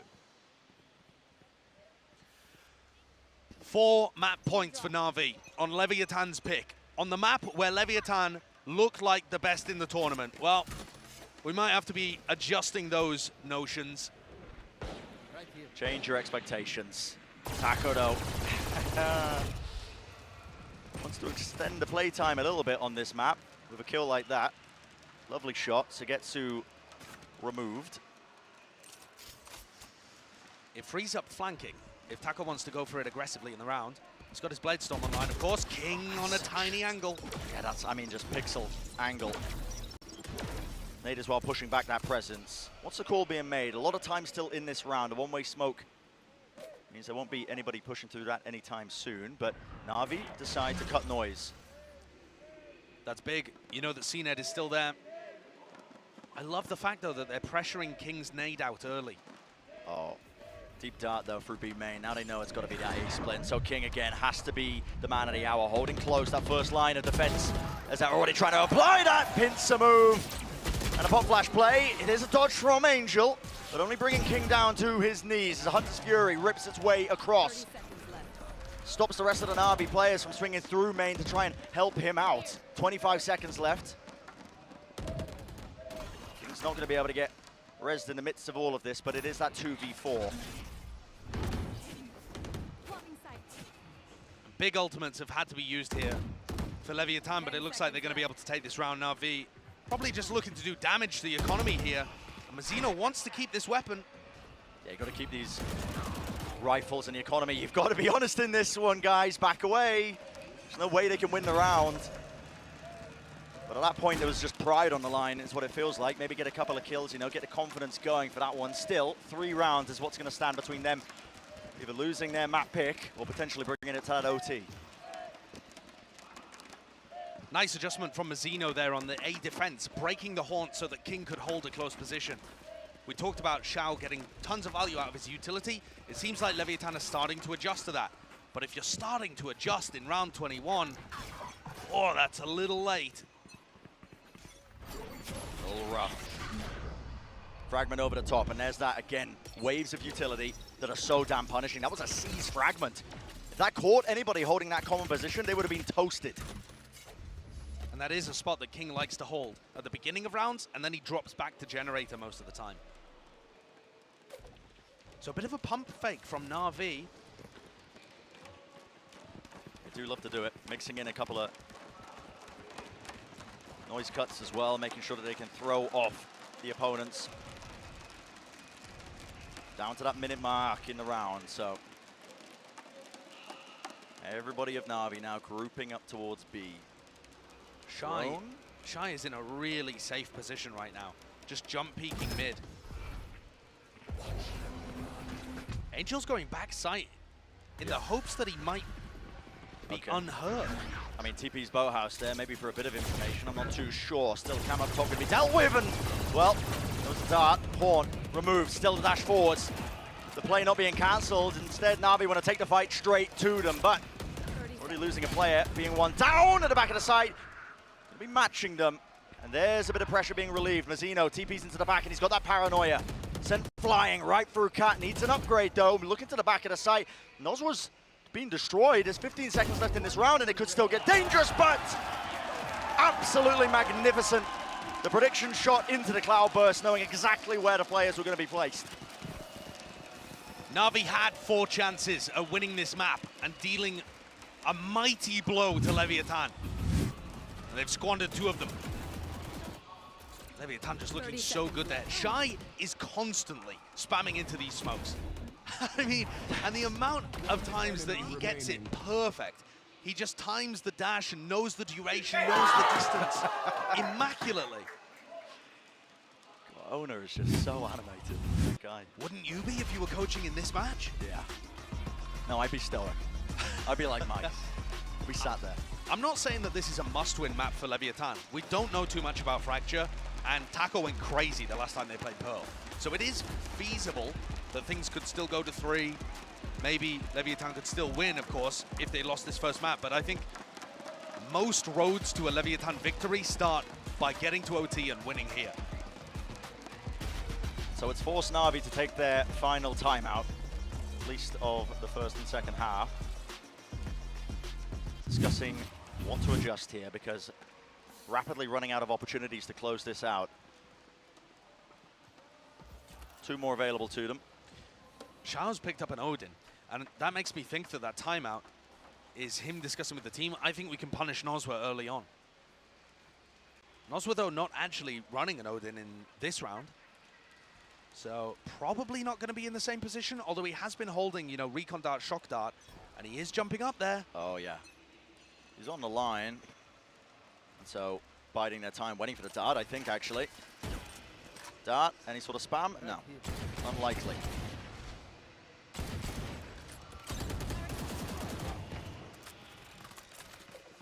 Shy looking for another one of those first duels that he's been almost immaculate at, swinging off his turret, but just gets the info that CNED hadn't gone aggressive into B main. This is slow, cautious from Na'Vi, prodding around the map as the tension builds.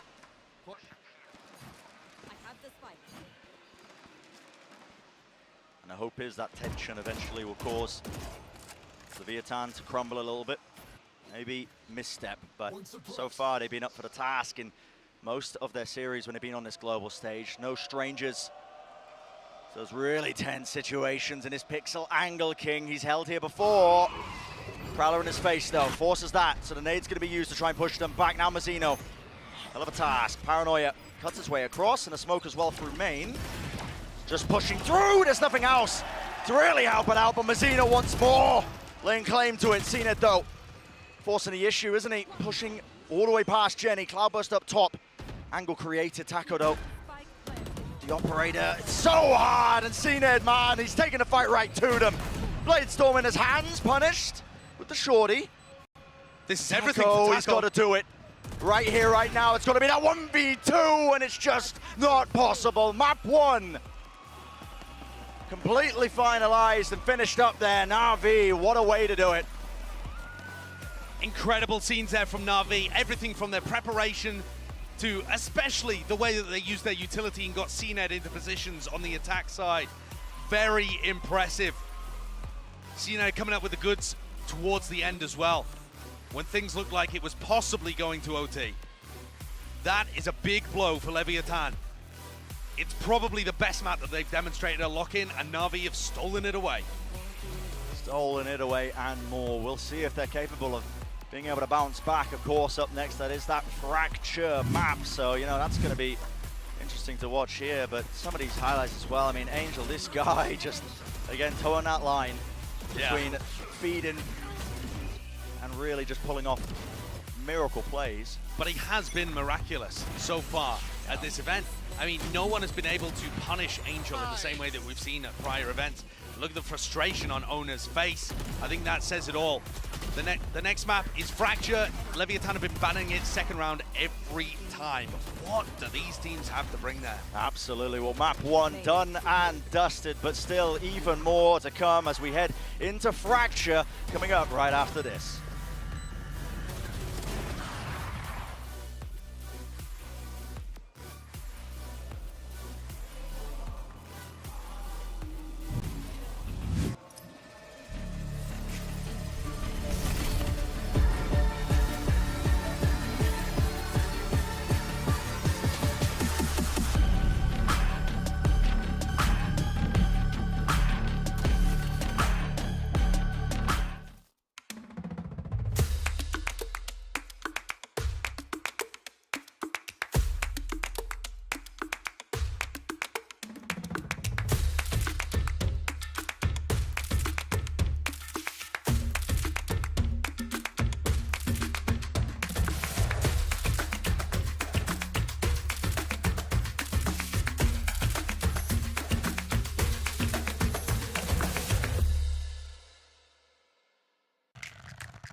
Red Bull gives you wings.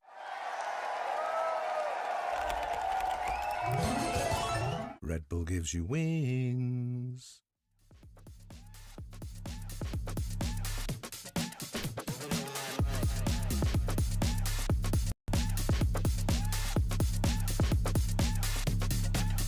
been on my mind.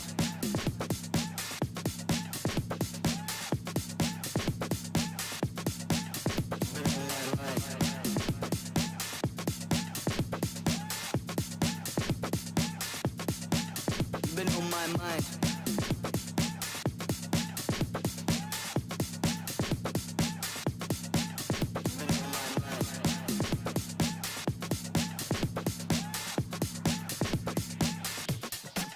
You've been on my mind.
Na'Vi, they continue their win streak as they take map 1 against Leviathan. I'm your host, Yingsu, and I'm back here with Mimi and Bala. This is the second and only time Leviathan have ever lost on Ascent on an international tournament. And Bala, it is against Angel and Co. once again. They just have their number. Yeah, on Ascent too, where they look so good in earlier stages of the tournament. I think Na'Vi just has their number, like you said, and it's because of the things they're doing. In my opinion, Angel in that map, the calling that he was doing, and again, the prep that every player is putting into, that Sugetsu wall bang, the Shao ace, there's so many moments that you're just like, this is too easy for them. And there's one in particular that I'll show later that just Angel, it's the type of thing that you see from him constantly. Yeah, it was a great map from him. And I think the way that Na'Vi defaults on this map is so excellent. Because you could see multiple times where Leviathan wants to fight forward, they want to go for some gambits, take space on this map, but they were never being allowed to do so because Na'Vi was so oppressive. And when Na'Vi eventually went for these executes, it was so good as well. Yeah, and they throw a little fake here towards short. But what I really want to do is bat chest about Angel, because this guy's a boomer like me,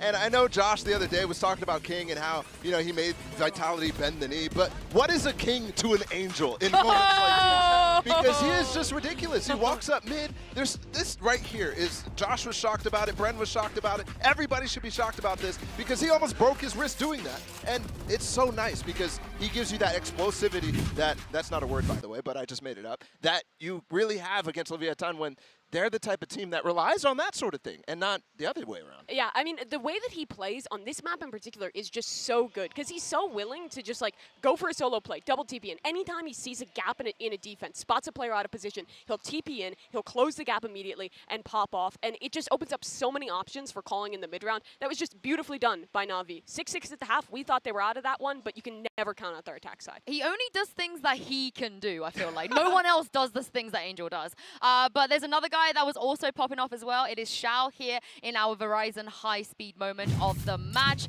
The ace, you guys had that debate between King and Xiao. And Bala, when his team needs him the most, he does this. This is ridiculous. This is 2 bullets. He just shot 2 bullets. He kills 2 people and then continues to swing once the rest of his team is there. The patience for him to chill for a second as well. That's insane. But it comes down to a 1v2. And I mean, Sue, you were talking literally while this was happening. Oh, it's Xiao. It's Xiao. It's He's Xiao. gonna win it. Yeah, he wins these. He wins these. Yeah. Yeah, it feels like he always does. For Na'Vi, I think it was those clutch moments on the defense that,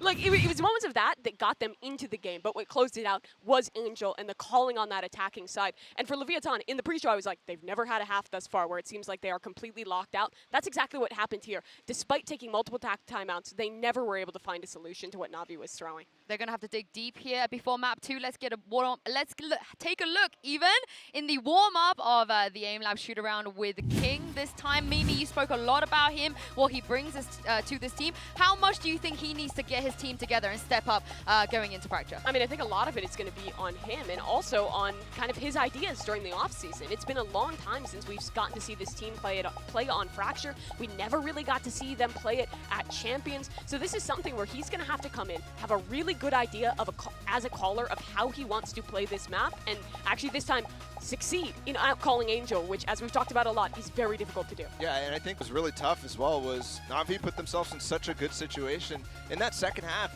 you had to give them so many opportunities to have that match point. They were so calm the entire time. You have to be pressuring them. And I think one thing that is really good about this series from Na'Vi, and just in general, is the way that they work the map pool. I mean, Josh was talking about how Fracture is kind of an unknown quantity from Leviathan, but for Na'Vi, it's been a strength for them in the past. And they really haven't been relying on it. So the way that they kind of make their pick really flexible is a strength that they have that other teams aren't really willing to do. Which, I mean, I'm sure that made it quite difficult for Owner and for King to figure out where they were going to go in this map pool, how they wanted to prep for this one, but I'm sure they knew that Fracture wasn't going to be a possibility.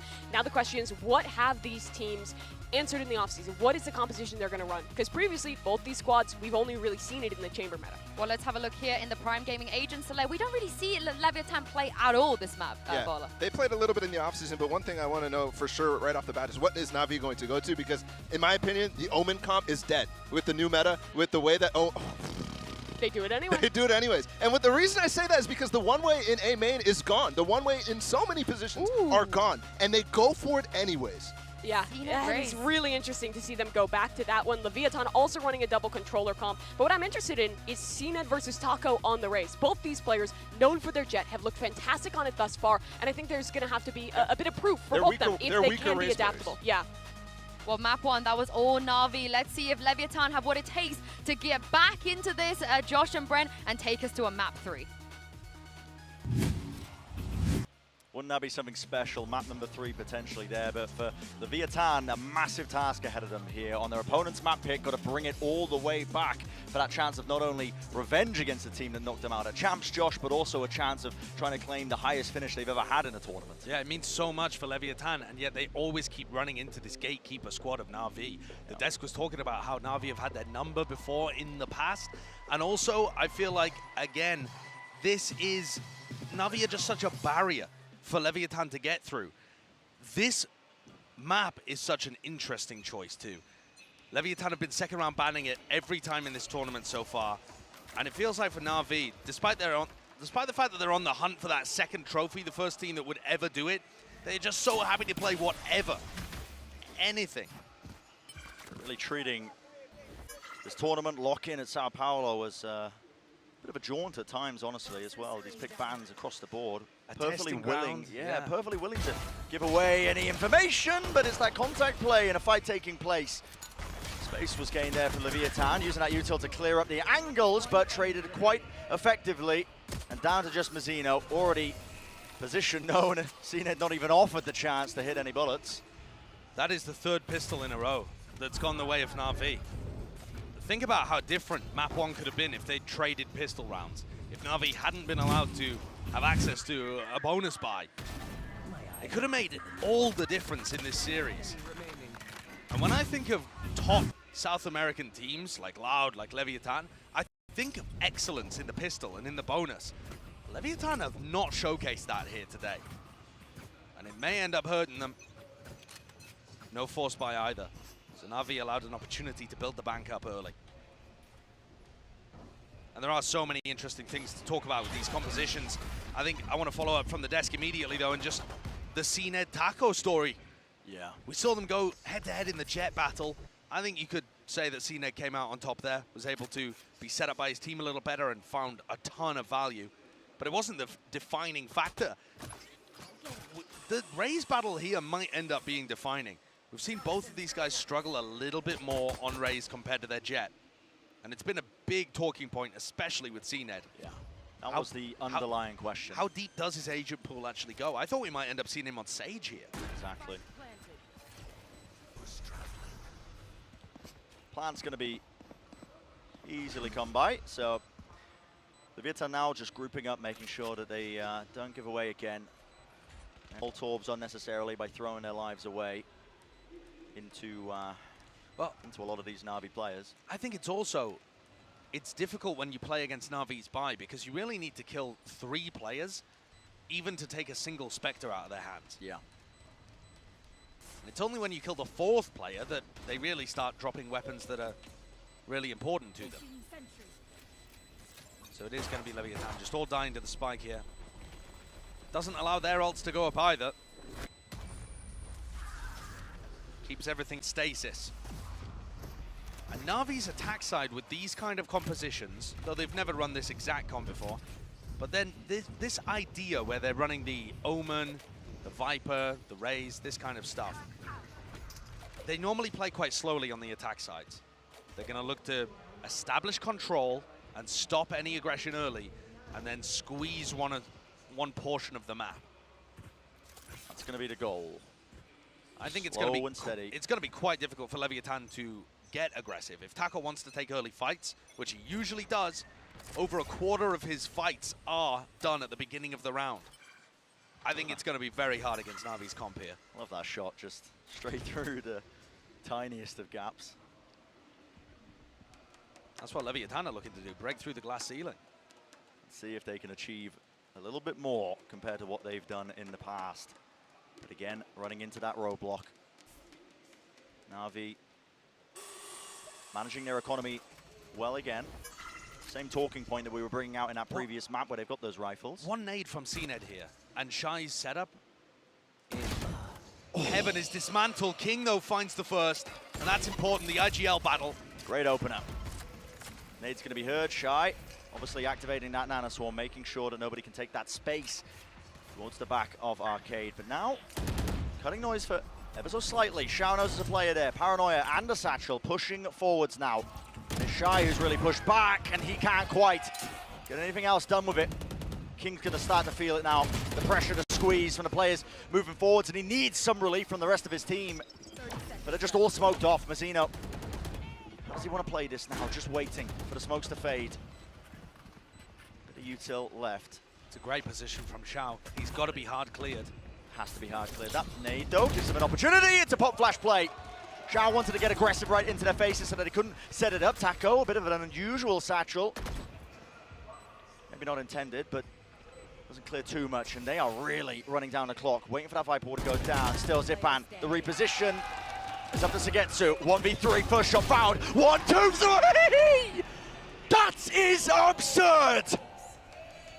Giving me flashbacks to the final play to win Masters Copenhagen. Na'Vi, they're in trophy lifting form. You can see it with every move of their players, every moment of Pret that comes to life, and then magic like this.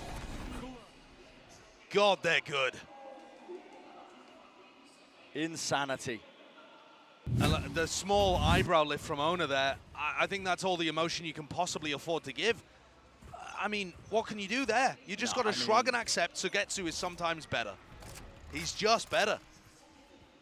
Yeah, Sugetsu apparently warms up for Aim Labs by playing Valorant, but... I mean, how can you not look at a play like that and just be amazed? Sugetsu is him. Oh. So probably not the intended area for that Viper Orb. Good observing. Watching that one, and there was a bit of exploration from Leviathan on their weaker buy. They pushed all the way out there, trying to collapse on any player that might have just been lurking through, and really just picking up stragglers now.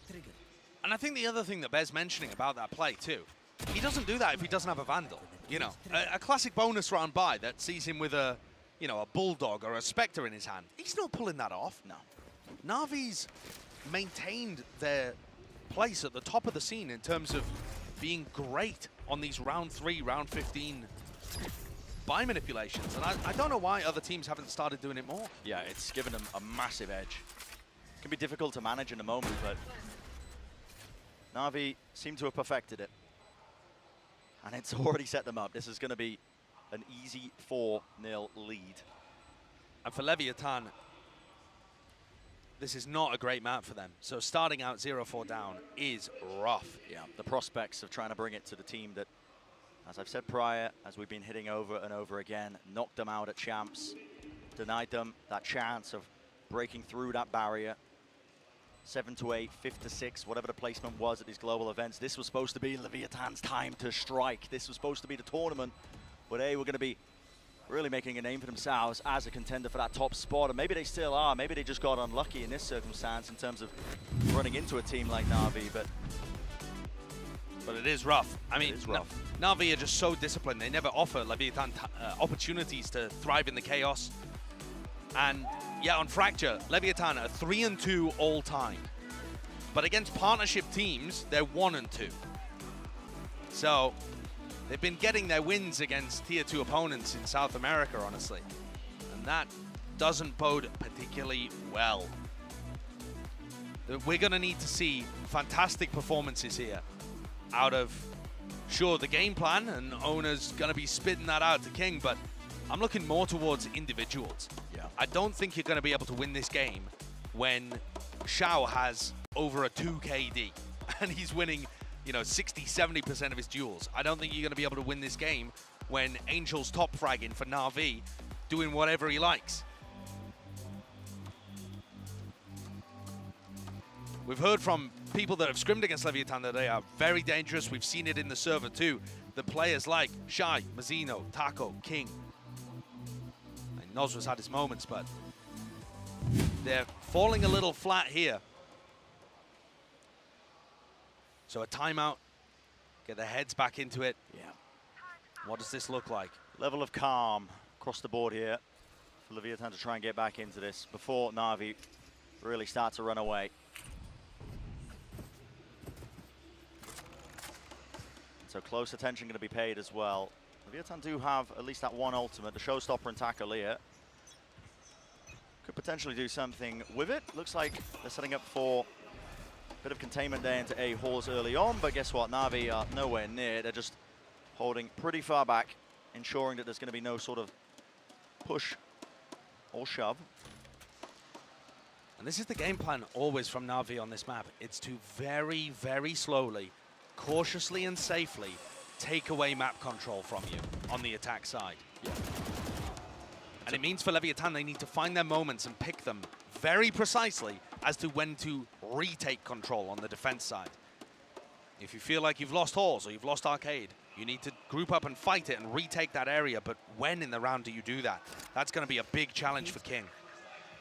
For Fracture, a map where, listen, the attackers can start in 4 potential positions. This double controller comp can be really suffocating. Early util. Thread the needle with that one, King. Gets the one, but traded. So the nade did push him far out of that position. Nano Swarm at the feet. Through the smoke. That's to ensure that Angel can't follow it up, but you can't with this now. Shy. One after the other. Noswell, what a swing, but again, the discipline's there, and a satchel across Mazzino. Angel just caught so unaware. Xiao forced to back away. Okay, sure. Taco using his ultimate too. Presumably that was when he was actually getting out in the first place. Yeah, maybe a little bit earlier when the heat was turned up, but for Xiao, at this point, time far too low for him to clutch any sort of play. So, okay. He's a clutch menace, but he's not winning that one. Yeah. A great round from Leviathan. And what did they do differently there? Well, first of all, King, under extraordinary pressure, finds the first kill. And so, despite having multiple players posted on his position, he actually gets one before he's inevitably traded. King is always dying there, but by getting one, he equalizes the situation for his team, and he gives the timing for the rest of the Lev players to swing through smokes. Yeah, not just one kill there as well. He got a snake bite off so they couldn't follow through. Yeah, yeah. He does a lot under immense pressure. I don't know whether he's always going to be able to give you that value, though. And so finally, that one round that Leviathan were hoping for, hunting for.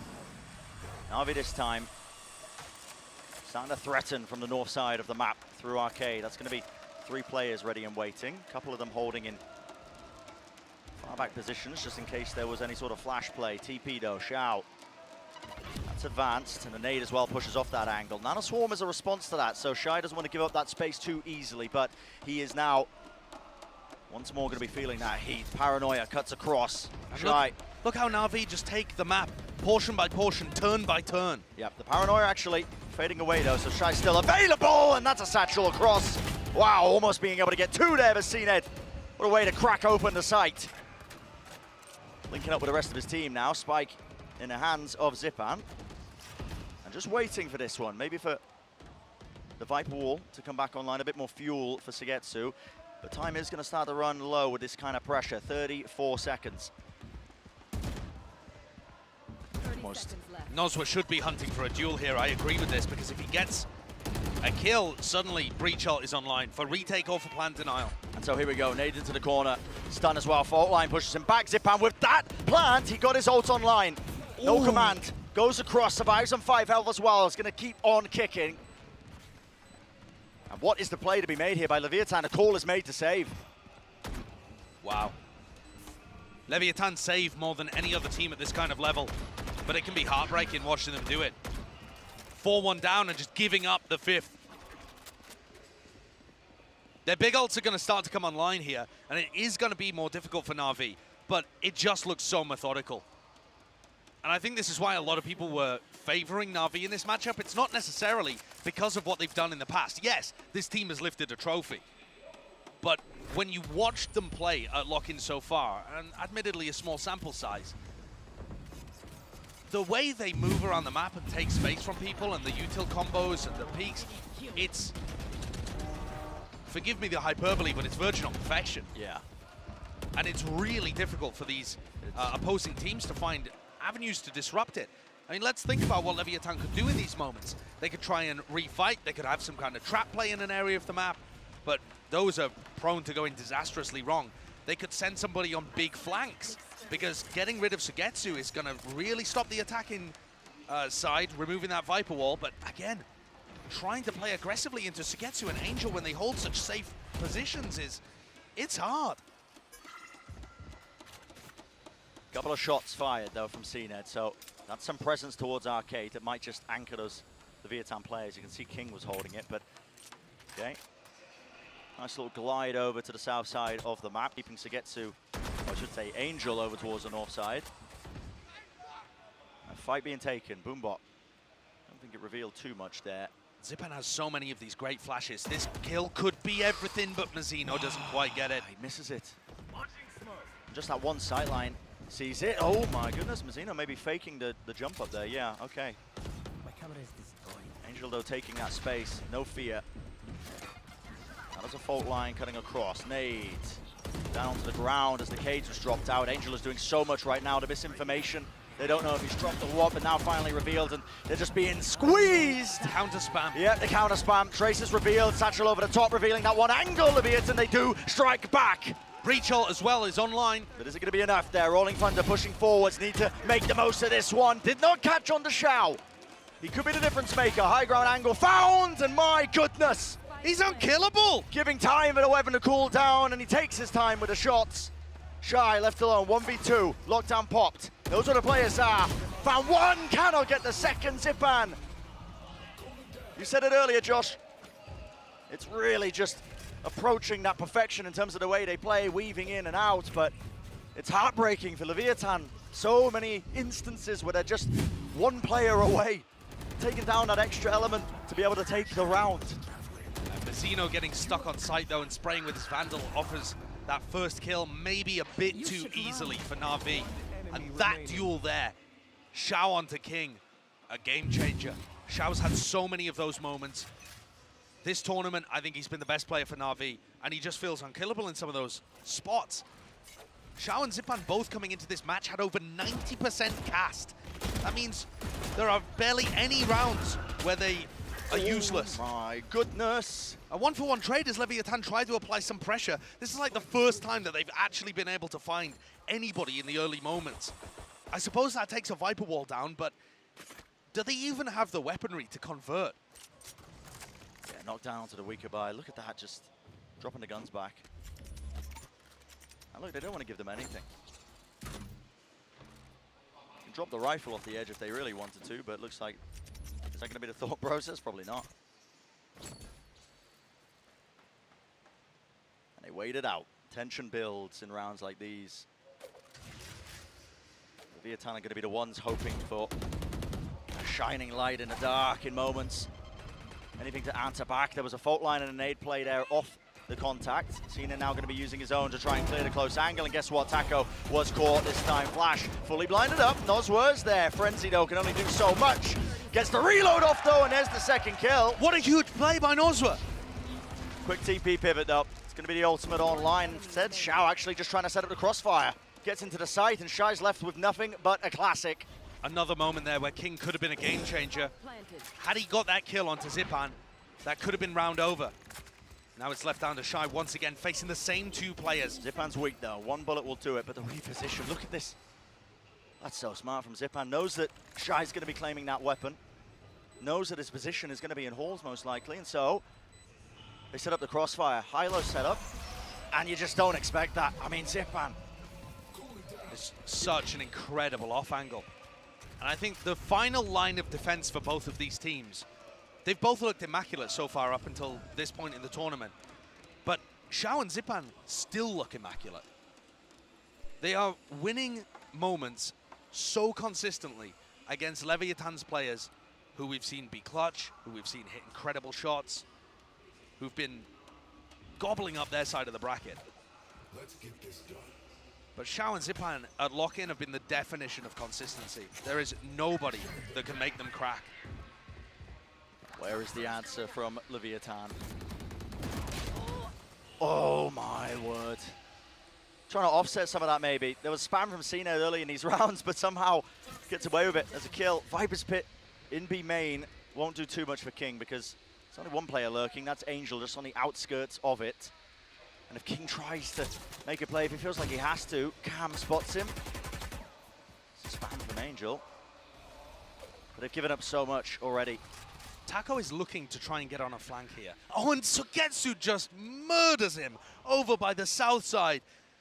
That's my point. If you try to flank, these Na'Vi guys are just so aware of it. And look. They're everywhere. Is Leviathan feeling like they have to make a play? You got to push every single avenue. Someone's got to step up and be the hero, but it's not going to be King, not today.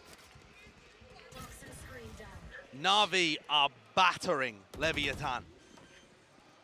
Mercilessly taking them to task. And it looks like there are no win conditions. Yeah. This map looks like a first round matchup where things are horribly mismatched. Just Na'Vi, the top seed, Leviathan coming in with no expectations, no ideas. Map 1 obviously didn't feel like that. Leviathan had their chances to win. Had they taken a pistol, we could have seen a very different story. But out here on Fracture, it's the same story we've seen from Na'Vi. Their map pool is impeccable. Yeah, I mean, they are playing everything under the sun. 5 maps in the pool now. They look immaculate on. We haven't seen their split, and they're perma-banning Haven. They used to be amazing on split too, by the way.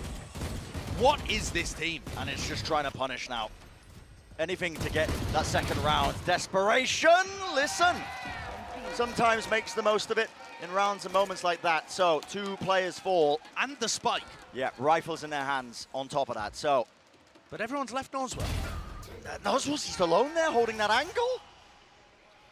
I mean, okay. But this is the problem. Leviathan have gone so aggressive at the beginning of the round, pushing out Arcade, that they've given up information everywhere else, and they have no idea where Na'Vi could be. Maybe that's why they're not going for plays like this on the rifle rounds. It's only been 2 eco rounds where they've decided to push aggro out through halls, out through arcade, it's actually getting picks. Maybe they can still convert this one. They have no idea whether Na'Vi have got the spike back, though. Yeah, they give up that space, most likely because of those Viper walls cutting across some of the sight lines, but there we go. Spike is going to be retrieved. King solo. Jiggle peek. He does spot the players. It's going to cause that wall to go up, and guess who's close? Proximity. Takolia can't quite claim the shot, but King, good for the trade. Sugetsu, though, already making his moves, and he noted there's a player ready and waiting. It's King. Just not enough to do it. Still, the snakebite will bring Zippin down to his knees. Spike in their hands as well. Still, prioritizing the res there. Shy is miles away. Spike in their hands with 11 seconds left. Flash play. Na'Vi going to be feeling the pressure here. They have to plant this. And it's Shy, a risk. yeah. It's a risk, obviously. Shy could be Canteen, could be Generator, but he is not. And now they have a pretty good idea. Dodge on the side of it, though. Flash wasn't too good. Viper's Pit in play. It's going to make the task for Shy that much harder. He's going to try and make this 1v2 a possibility. The fast rotation all the way around, though, and time is of the essence. Not just because it's ticking down, but the decay damage as well. Turret doesn't see anything. Shy brought down to 1 health, and he's just watching the wrong avenue. Every moment, every 50-50, every play going the way of Na'Vi. Absolutely immaculate here, 9-1. Even if Leviathan win the next 2, and the pistol and the bonus, it's still not looking like an even match. And that's one hell of a task. I love how aggressive Sugetsu is out through B main, working off the rest of that info. And Zipan forced to bow before King, but not for very long. Brought back up and allows Sugetsu to win the round. It's reactive plays working off the comms of the rest of the team. It's perfection. Just dominating. Just dominating from Na'Vi. Leviathan are trying to get aggressive here in halls, 3 players, but Na'Vi are happy to give. They use the clock as a resource. And again, the first kill goes the way of CNED. Just a reaction from the opposite side of the map once more. It is so diligent, so good from Na'Vi. Showstopper did go wide, but these players are starting to feel it. Oh my goodness, the rocket attack. Aaliyah can't even claim a kill off of it. They want to hold on to this space, but Na'Vi have got all of it into halls. 3 players in sand to try and contest this one. Smoke blocking 1 avenue to spray down from Angel, wins the fight out, and it's Na'Vi again who do respond once more. Time and time again, and it feels like nothing can be done. Heartbreak for Leviathan. Can't quite claim even just that second round. And the picture that was being painted from the other pros that had played against Leviathan before this tournament was, this is the time. This is the breakthrough moment for this South American squad. And instead, it feels like the same story again. Yeah. Fall into the gatekeepers, looking super promising, looking like one of the best teams in the tournament until suddenly they don't. And the dreams get shattered. Final round of the first half. But it's looking all but done.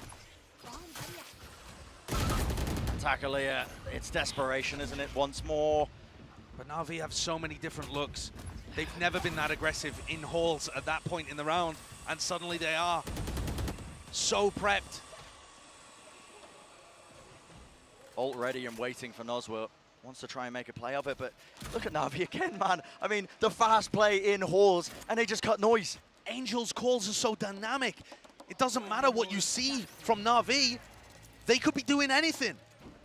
Sometimes they'll hit off the back of that. Sometimes they'll back away. Sometimes they'll cut noise, re-hit. It is impossible to tell from your perspective playing against them. Nade at the back of King. Doesn't see a thing with the paranoia. The double satchel over the top. Oh, well, okay.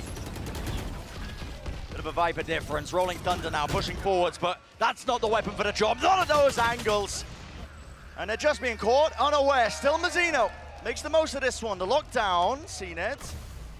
Well, you're going to be detained, son. Pushing a little bit too far forwards there, but... Do they have any idea where he is, Do they dare even hunt for him? Exactly. Because already, that's going to be fading away. And Noswa doesn't even catch the corner. No. Half clearance at best. And Cena detained, still gets the kill. Insanity, man, insanity. In the midst of all of that, the clock running down and Na'Vi get the plant. If that isn't a microcosm of the entire map so far, I don't know what is. Just sums up everything that's been going wrong for Leviathan. Na'Vi getting away with anything they like. And it will have to be the ace for Mazzino to get the second round on the board. He claims the third.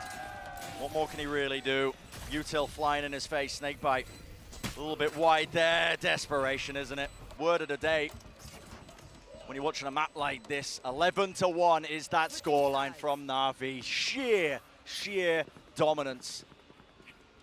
And they are just looking absolutely untested on this map. And guess what? For this halftime, we'll change things up a little bit more. Doug is down on the floor with a special guest. Thank you, Brent. Yeah, I'm here standing by with Suga here, and there's a lot to talk about. Suga, primero de todo, a ver, que se ve mala la cosa, se ve muy fea, pero ¿qué opinas tú del partido? La realidad es que Leviatán viene haciendo un lindo trabajo en este lock-in, pero obviamente este partido sabíamos que iba a ser difícil. Muy difícil. Y Navi creo que es uno de los equipos más fuertes de todo este evento y del mundo probablemente. Sí, así que creo que se ve difícil. Los chicos ya han tenido complicaciones frente a este mismo core cuando solía ser FanPlus Phoenix y han tenido dificultades. Hoy se están viendo ante esta adversidad, pero de todas formas creo que en el Ascent lo hicieron mucho mejor. Acá llegaron ya con ese bajón anímico quizás después del 5K de Yao en ese Ascent, que lo vienen arrastrando todavía. I mean, ¿qué hace? Right? ¿Qué hacen con una pela así? She says it looks rough. Unfortunately, like they've looked really good in this lock-in tournament up until this point, but it just kind of seems like they've run out of gas, and they've struggled against this core before, right? And then with Xiao's 5K, what do you really do? Todavía tenemos tiempo para una más pregunta. En tu opinión, hemos hablado de Navi, pero ¿quién crees tú que es el equipo más mejor del torneo? Navi, sin duda, y también creo que Loud perfila probablemente para campeonar aquí de local, que estaría interesante.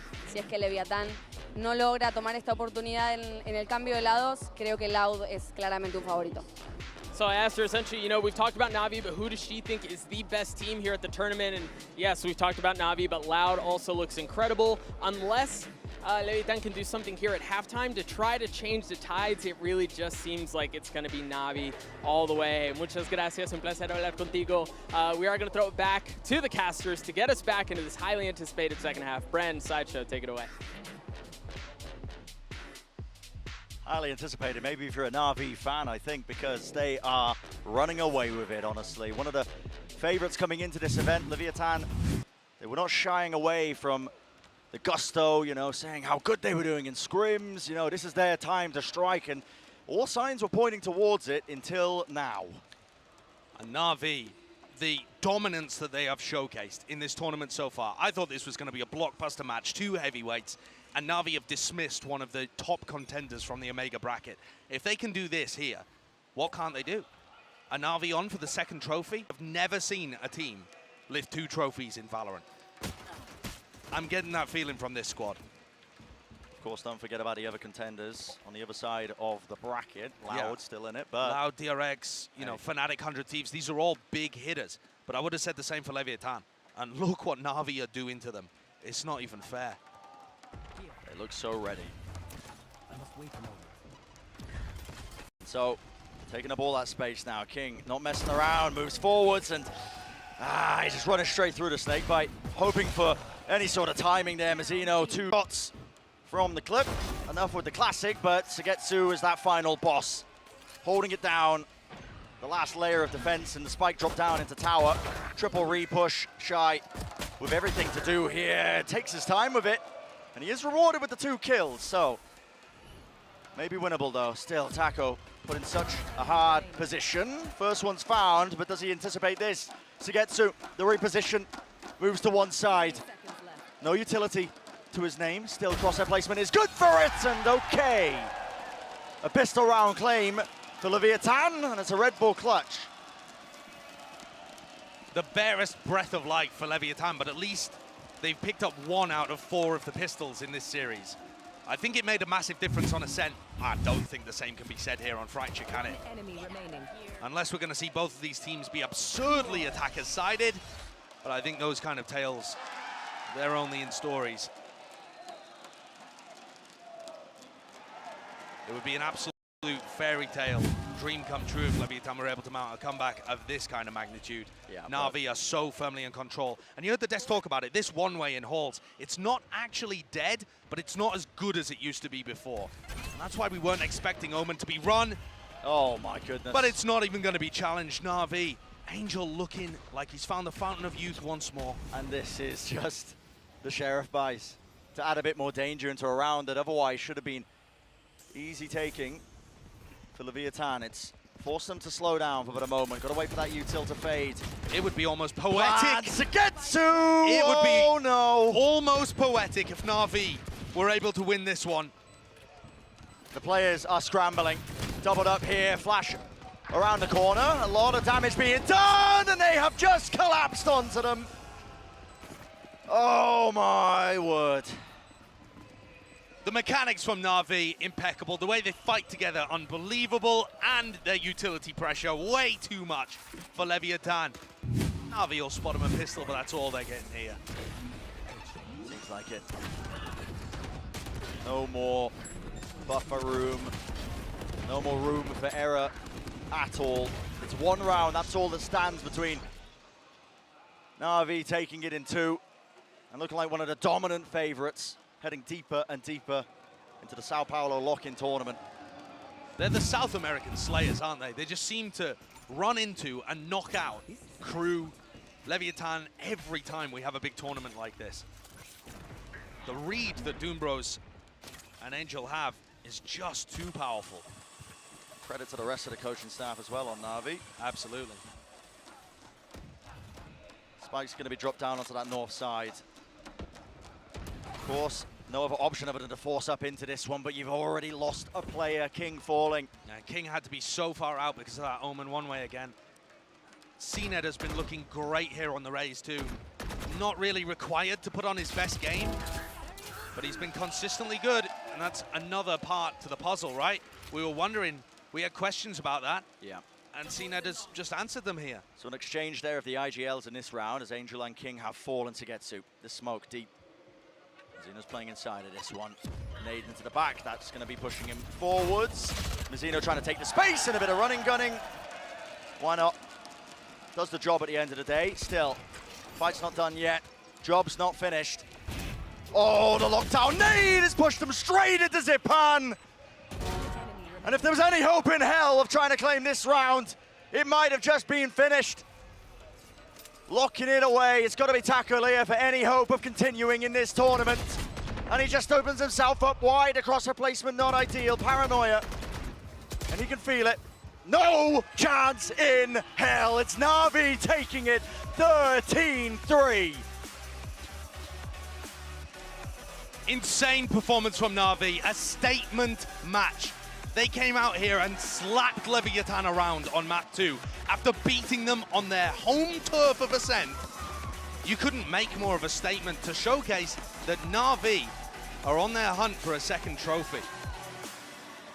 This is a team that is not worried at all about showcasing strategies, different looks on different maps. They've come into this tournament with a different level of confidence. Almost like their goal primarily hasn't even been to get that trophy. It's just been, listen, show everybody how scary we really are. We want to take the challenge. We want to give people opportunities to counter Stratus. Yeah, and I love watching this team. Leviathan impressed me so much with what they showed earlier on in the tournament. And I'm going to be highly anticipating their matches in the Americas League when they challenge teams like their South American rivals Loud and big heavy hitters like NRG from the North American side of things. But frankly, today they were outclassed. And I think that there's still clearly more to do for this Leviathan squad if they want to be a title contender. Na'Vi just showed them the gap between where Leviathan are at and what you need to lift a trophy. My word, impeccable perfection from Na'Vi today. A few more steps, of course, until that trophy does get lifted. But for today, it is Na'Vi who reigns supreme, dethroning King. knocking him out of the tournament. They are going to be moving one step closer, of course. And I think the teams that are playing later on today have got to be scared of this. I know that, you know, you've got another EMEA super team on the other side of the bracket and North America's last hope. But Na'Vi have taken every team and ground them into dust. Xiao's barely died. Yeah. There are some players that might have died more in one series than he has the entire tournament so far. I mean, don't hold me to that, but I feel like it could be true. This Na'Vi squad is just showcased over and over again now that it doesn't matter how many levels to their play you take away. You know, you remove Angel, he's often the first def, not that it matters too much. CNED, whatever, it doesn't matter. Listen, they've got those heavy hitters waiting at the sidelines, at the back, right behind them, ready to trade. Tagetsu, Xiao, Zipan, it doesn't matter. I also think you've got to give credit to Angel because he hasn't let his team down in any of these moments. The calls have been outstandingly good. His control over the team is wonderful too. The way that he's molded CNED over the last 4 months into being much more of a disciplined player that still has the flair. And then Na'Vi have got all the individual fragging from everybody, including Angel. He's out there popping heads against some of the scariest players in the world. Yep, found some serious firepower. That's what's going to be awaiting a lot of teams as well as we, you know, set up that second series of the day as well, because they've got that to look forward to. I thought we were going to be witness to an all-time matchup here today, and instead, wow, Na'Vi just put on a clinic. Yeah, and I'm not even mad, honestly, No, as well. I you think, can't be mad. honestly, you could walk away from this being like, man, why didn't we get the 3 mappers? Why didn't we get the banger that was promised? But Didn't want it. Listen, that Na'Vi squad looked too damn clean. The match MVP below, you can vote for that one, of course. Xiao, Tagetsu, Angel, a lot of options available. And honestly, who do you even go for there? It's across the board, just parity on this team, parity in bounds. But that's going to do it for the first series of the day. But as I said before, we do have one more match ready and waiting on the other side of this one, and you're not going to want to miss it. It's going to be an absolute banger, so we'll see you just after this.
Welcome back to VCT Lock In. I'm standing here alongside Zipan, and really, you guys just destroyed Leviathan. I mean, there was a lot of excitement for the series. People were like, is it going to be a 2-1? Is it going to be close? And you guys obliterated them. But I want to start with asking you specifically about your individual performance. Your first kill to first death ratio is just obscene, man. I think last time I saw it was 16-4. That's pretty good for not being a duelist. Yeah, I agree. It's pretty good for not being a duelist. No, I think just everyone on the team is super aggressive. Right now we're just floating with confidence. We're not scared to take any duels. I think just everyone on the team is also getting a lot of entries. So yeah, just confidence right now, I think. Oh, I mean, you're also getting, like, it wasn't you, but your team's getting TikTok kills through walls on Ascent. It's really just kind of dumb. I want to ask you about your strategy in regards to your map pool, because you guys have played 6 of the maps, if I'm not mistaken, and it seems like this is just a far more broad approach when it comes to strategy in the tournament. Is that something that you did intentionally, and if so, why? Yeah, I mean, we are confident to play every map. Obviously, coming into this tournament, we don't have any footage on the enemy team, really. So we just decided to go with our strong maps, but we're confident to play every map. So we were kind of surprised against Leviathan because they picked Ascent against us, which is kind of our best map. Sure, it's theirs too, also, yeah. we have footage on them, so yeah, we were kind of surprised, but I guess they didn't have any other option. I mean, it was bad. It was real bad. Very last question I have for you, and then we'll throw back to the desk. Given what we've seen out of Na'Vi up until this point, you guys seem like the best team in the tournament, and there very well may be a gap between you guys and the rest of the field. May be loud, but either way, it just seems like you guys are clicking on a different cylinder. You're getting better round after round. Why this team? What is it about this team? What's the magic sauce?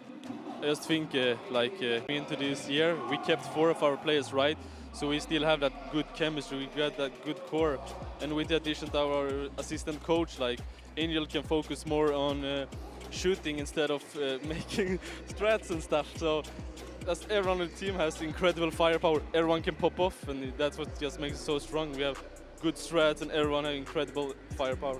I lied. I have one more question I gotta ask you. Angel's first contacts.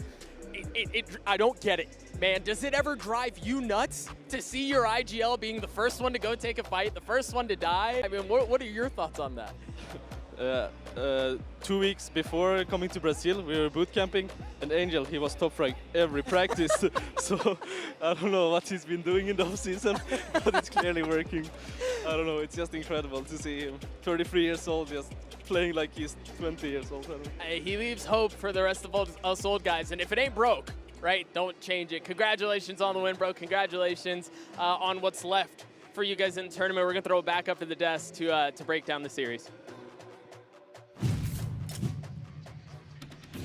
Thank you very much, Doug and Zipan. Bala, before all of this started, you were pitching to us Na'Vi. They are the best team in this tournament, and I think they proved that to you. Yeah, this looked like every single one of their other games so far. The 2 other games, especially that one against Team Secret, they got challenged on the first map, but did they really? And then the second map, they just come out. I mean, this was their most dominant too. And I just love what Zipan's talking about how comfortable they are playing different maps, how easy it was for them to play it into Ascent there because it feels like it's their favorite map. It just feels like they're so flexible in this game. Yeah, this is also a team that is just so good with rolling through momentum. The casters were talking about this early in this map, right? They are almost always winning those pistol rounds, going for the FPX buy, I guess maybe now the Na'Vi buy since they've changed their organization, and then just rolling that momentum forward, keeping Vandals into the bonus round, winning that, and then just converting all the way through. Every one of their players is looking absolutely incredible on an individual level. Angel is calling a great game, and for the side of Leviathan, it just felt like they ran out of options on Fracture. Yeah, but also when your players are doing things like this, which is so dynamic, shout out TP's over here,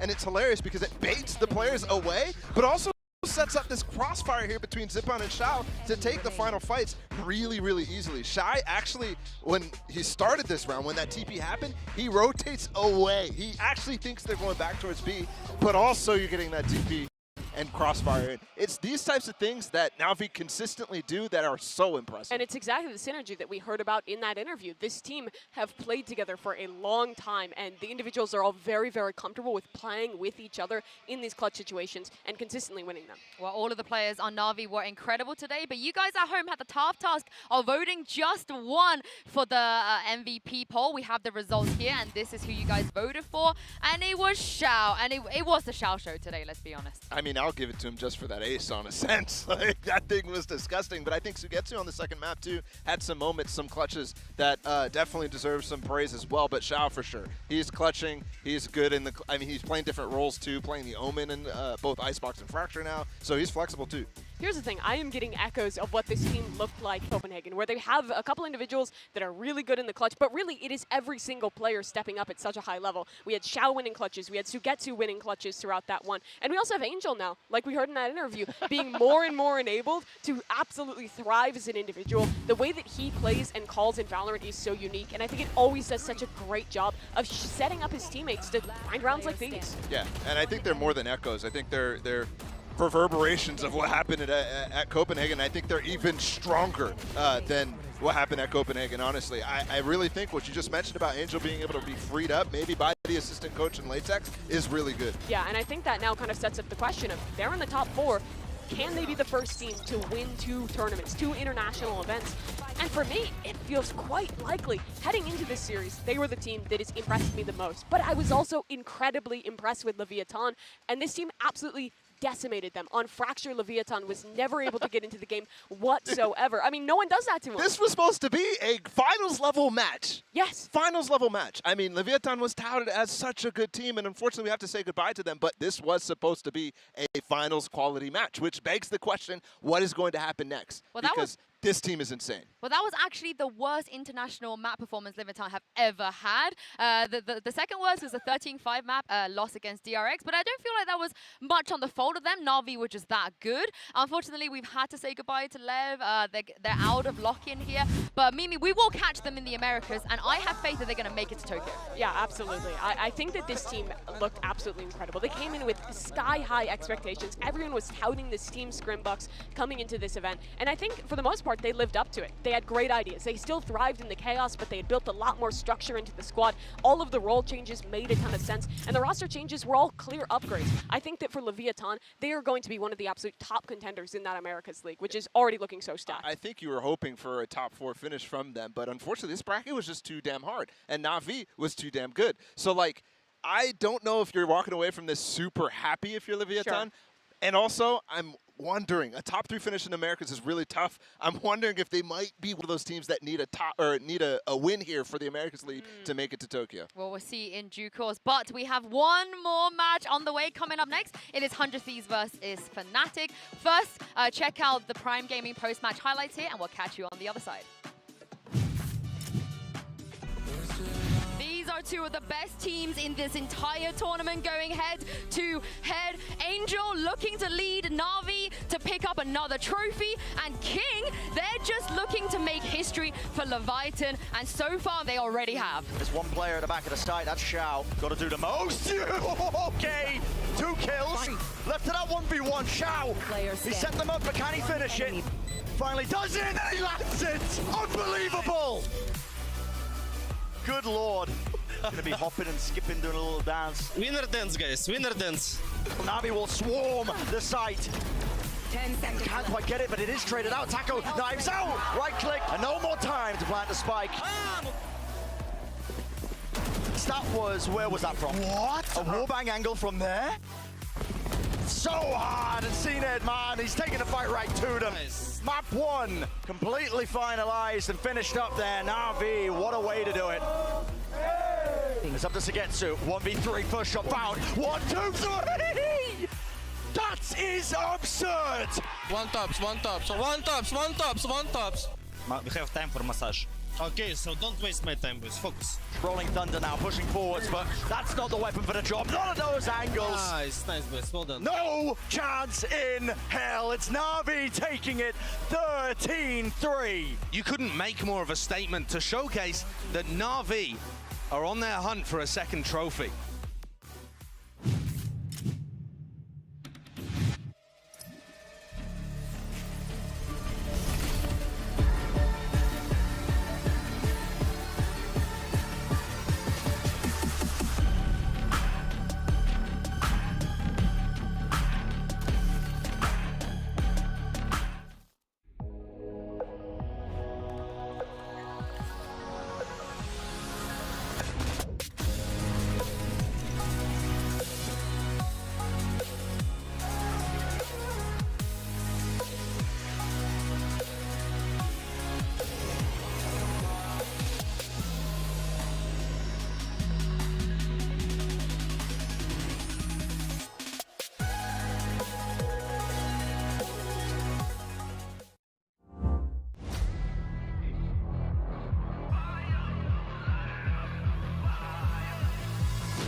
Red Bull gives you wings.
Hype on the track.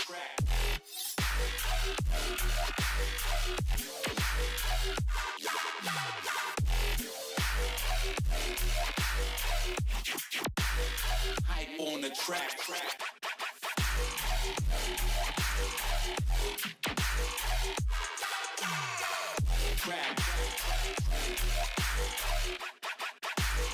Hype on the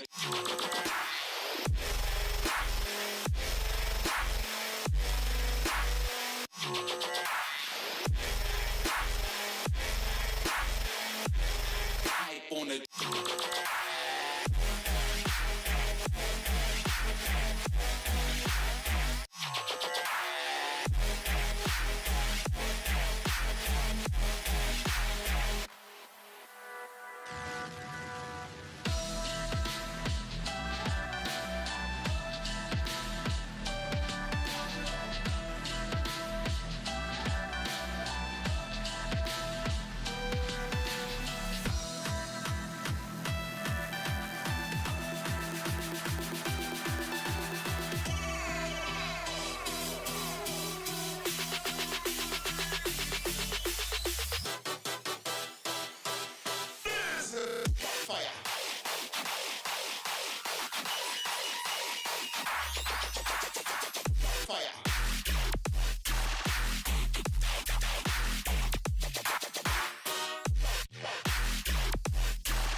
Welcome back, everyone, to Lock-In. We have finally arrived at the last match to determine our top 4. It is 100 Thieves versus Fnatic. I'm your host, Yingsu. I've got Mimi and Bala with me, and a world champion coach, the current coach of MIBR, BZK. Welcome to the desk. Thank you very much. I'm very happy to be here, and I can't wait to pick your brain.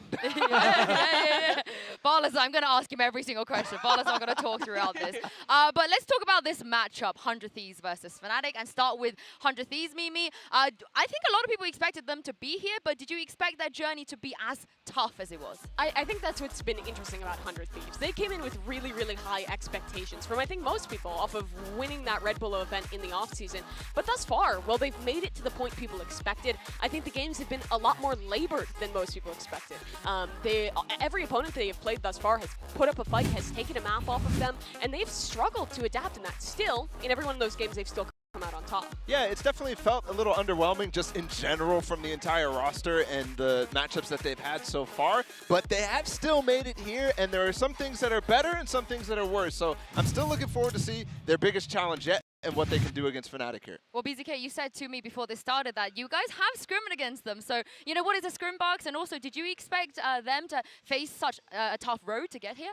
Yeah, like when I saw the 100 Thieves roster come together, I said, okay, they are making a really big team here.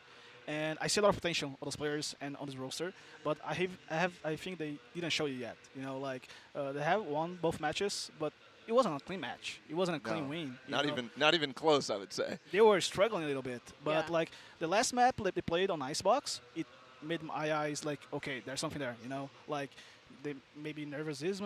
I don't know what's happened to them, but I think the last map they played, they show another 100 Thieves, you know? Yeah, and I think that map you're talking about in Icebox is where we did see some of the expectations for 100 Thieves, which is them coming in with new ideas, with comps that other teams are playing. And I think they had some really cool preset executes. This one was pretty awesome. You rarely see these kind of mid to A splits work out. They throw a Sage Wall as part of it and manage to split through and pinch the players in this Viper's pit. 100 Thieves has had these good ideas, but I think where things have fallen apart has generally been in their late rounds, where they're really often splitting up. They're allowing for some of these isolated duels, and against both Foot and against Edward Gaming in their first matchup, they've lost out to a lot of really just wild individual plays. Yeah, I mean, Kiwi in this particular map was definitely a problem for them, and in the first map as well, Kang was really, really tough for them to deal with too. So it's players like that you find at global tournaments that cause issues. And you're right, I think the general game plan, especially when it comes to the ideas that they cook, are really good. But like you said in the late round, this particular 2v5 is something that is kind of unforgivable for a team of 100 Thieves caliber, for the players that you said they're putting together such a talented roster. These are the types of things that put them in these tough situations. Yeah, and I do want to talk about, you guys mentioned Icebox briefly, but Cryo obviously coming into 100 Thieves, playing the Omen there, BZK. Is that what you would have done if you signed a player like Cryo on your roster? It surprised me. I wasn't expecting him playing as Omen, but I think he did a really good job, not just like getting kills, but I remember there was a round where the Viper used his ultimate on B side and was able to isolate with his smoke, and they were able to bring a round back, and like he's getting to know how to use Omen's ability as well, and I think he's doing a good job, you know? Yeah, that's the round. Yeah, that's the round. We got it ready for you. Yeah, but for Cryo, I think what is surprising for people is that in his previous role in XSET, he was almost always only playing the Jet or the Chamber. He was great as an individual, but here 100 Thieves is kind of continuing with, I think, a theme of their team where they want all their players to be as flexible as possible. So they've been putting him on the Raze, putting him on the Omen, and I thought the Omen was great, but some of his Raze maps, and I think the initial time that they played that Icebox composition, haven't quite lived up to the expectations, the very high ones that Cryo has set for himself. Yeah, the flexibility is something that I think 100 Thieves is trying to instill in their players since Sean as well. So Mike's is kind of carrying away this anti-Jet philosophy, which I think makes sense in the meta. I think that might be optimal, but for a player like Cryo, it's certainly raising questions, raising eyebrows. I mean, we saw some Raze clips there.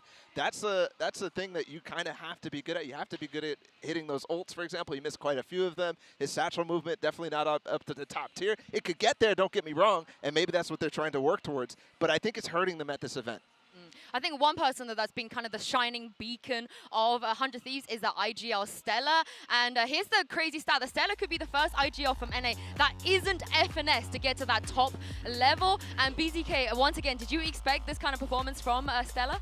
Yeah, last year he had his good moments as well. Like he's a player that you can see like every tournament he's growing a lot, and his team is getting like a little much consistency, you know.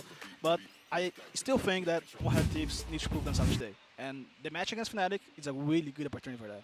I think one thing about Stellar that maybe is allowing him to get better, maybe it's similar to the Angel story where there's the assistant coach helping him out or whatnot, but I think it's also the way that Mike's is allowing him to be a little bit more loose with how he's calling, and that's allowing him to shine as an individual. But it also might be leading to gaps. I think the off-season performance by him is definitely something that we should have maybe expected his individual level to improve, but it's way better. So that's a shining beacon for 100 Thieves. It's a good thing, but still, what you're talking about with them needing to prove themselves, in both of these series, they've had to rely on really strong comebacks, with Stellar coming up with crazy individual performances and really good calls in the last few rounds to save games. That's not the expectation for 100 Thieves. Well, maybe you said when it comes to 100 Thieves, you know, the road, you didn't expect it to be this rough, but with Fnatic, did you expect it to be this dominant?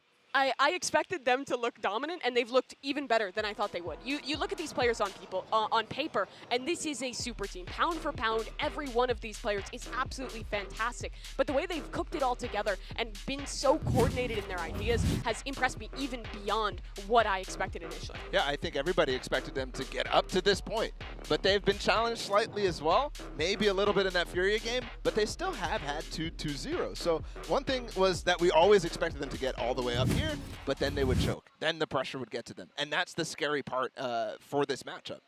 Yeah, and yesterday's match, Fnatic against Furia, you were able to see like Fnatic was playing against a really new composition from Furia, like Viper and Harbor on Haven. That's something you need to adapt yourself. You know, you can't just do the same thing you always do in your practice because you're not going to have enough information for that. You ever seen that in prac? Because that's a ridiculous I have. Oh, so you wouldn't know what to do. You would have been able to counter that. Yeah, but it was hard to adapt. It wasn't easy, like just a simple click to know what to do. And I think Fnatic did a really good job yesterday, like adapting themselves during the game. And like even in the overtime, Derek like pushing mid, like the overtime. Man, that round showed that they are actually like playing their game. They're not feeling the pressure, and I feel they're the favorite today. And I think that a lot of that, what you're saying, comes down to their IGL and coach, right? They were able to kind of adapt to that. And Mimi, what a job that Boast has been doing so far in this tournament. He's really been stepping up. Yeah, I mean, here's some of the rounds that you were talking about, Bazooka, where this team was under a lot of pressure, where a lot of people would expect that, like the Fraudmatic, where they're going to choke away once the pressure gets on them. But that didn't happen whatsoever. Instead, they were consistently coming up with new ideas. This fake, for example, was really nice, and I think a great way to play against this Harbor comp. In the post-game interview, Boaster was talking about that he initially had the read that they want to wait for Viper Util to go down and then quick pop into these sites. He realized that didn't work, so started calling a lot of these fakes that were super effective against his composition. I would definitely agree that this map in particular showed the adaptation. Huge props to Mini as well. Thank you. Because, like you said, it's really difficult. But I also think, especially when you got it down to the overtimes and when Furia was winning those first rounds of overtimes, there were cracks showing in Boaster's calling. There were moments where they were overstepping. There were moments where they were overheating. And that is a scary thought because, yes, he played up to the crowd. Yes, he played with all the pressure on the line. But at the same time, there's still those cracks showing at some point. So I'm not quite sold yet on whether he can actually live through the pressure. Well, let's talk about that a little bit more because I think you guys were here in the arena as well. The Furia crowd was crazy. They were definitely kind of the sixth man for the team. And BZK, you know, you're obviously from this country when everyone was coming out supporting you and cheering for you. What was it like to be on that stage and to how scary do you think it is for these players to have to play against the crowd? Yeah, like for me, when I get on the stage, like it's a kind of a dream, you know. Like I think every professional player, every professional coach, staff, once you get in the arena, full of people like cheering and screaming for you, for your team. So that was an amazing experience, and I feel like the pressure for them in this specific match isn't so hard because like half of the crowd is cheering for Fnatic, half of the crowd is cheering for 100 Thieves. Yeah. You know? So like they don't have like yesterday that Fnatic had the whole stadium against them, you know. So it's going to be a kind of different match for them today. Like, the crowd just want to see a good show, a good match, you know. And I would argue as well that they've already played up 2 crowds. Like, in the Sentinels game, the crowd was against them, and in this game, the crowd was against them. So in terms of, like, the pressure getting to Boaster, which has been a concurrent theme over and over and over, I think maybe that proves that he's gotten through those issues. I think so. And of course, his teammates as well, I think they stayed really cool under pressure. Durka and Chronicle. Mimi, the caliber of these two is just crazy. Yeah, I think that we've always expected Durka to be fantastic. Every international event, he shows up and performs. But I think the issue for Fnatic in the past is that at times it doesn't feel like the support structure behind him is quite up to his level. But now with Chronicle and Leo in this team, they've done such a good job at enabling Durka to be the best, to look like he could be the best player in the world. The flash dart combos between Leo and Chronicle, just the individual clutches that Chronicle were pulling out. It was all so fantastic for Fnatic. Yeah, I think that round in particular that we just saw Durka and Chronicle literally spreading across the entire map. That's what convinced me. Not any of the rounds against the Sentinels. It was that round in particular that convinced me this is a super team. They have two players who could spread the map and just win a 2v5 like that in a most unconventional fashion. This is a super team. Well, I feel like they might have to do a little bit more convincing, Bala, today, because we know what Thronatic can do. But it's time for us to look at this matchup and get the players onto stage and find out which team will be the final one to join that top 4. Here it is, 100 Thieves and Fnatic.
The third time we've seen both of these teams at lock-in, and Leo is finally able to join Fnatic on stage. This could be a tough challenge for 100 Thieves. BZK, I want to throw this question to you. Obviously, your players in the past tournament where you couldn't have them all on stage, but then they did come back on stage and they were great. How big of an advantage do you think it is for Fnatic to have Leo finally with them? No, I think it's a really big upgrade, because when you join a stage and you see your team like have 4 players playing, like, and the other team have 5, it's like you feel like, oh, okay, I'm in disadvantage here, you know, like they have 5, I had just 4 here, and I think it's gonna be a really upgrade for Fnatic. Like even this whole movement, like a fist bump and those kind of stuffs, like would improve the energy for the team. Yeah, I'm sure it feels great to have all 5 of those players on stage, because for both these squads, they faced off at Champions. Then it was 100 Thieves, who was eliminated. It is a rematch, but both these teams in the offseason made big changes, were heralded as some of the absolute best in their pickups, and now we get to test how much that changes this match. Well, I'm interested to see how the map vetoes are going to go here, because both teams, you know, they looked good on Haven and a couple of the other maps as well,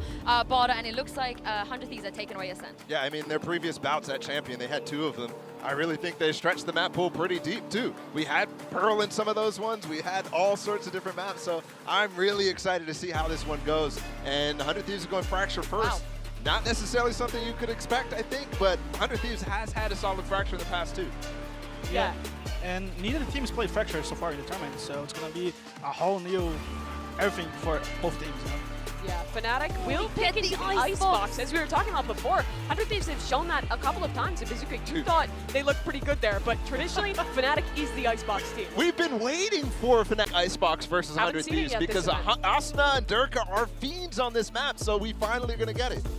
Yeah, no surprises there, BZK, that Fnatic would want to lean towards their best map. Yeah, I mean, Fnatic has a lot of content from 100 Thieves on Icebox. So maybe even if you are picking a good map from another team, you have so much material to make like some counter strats. So they may do some surprise there.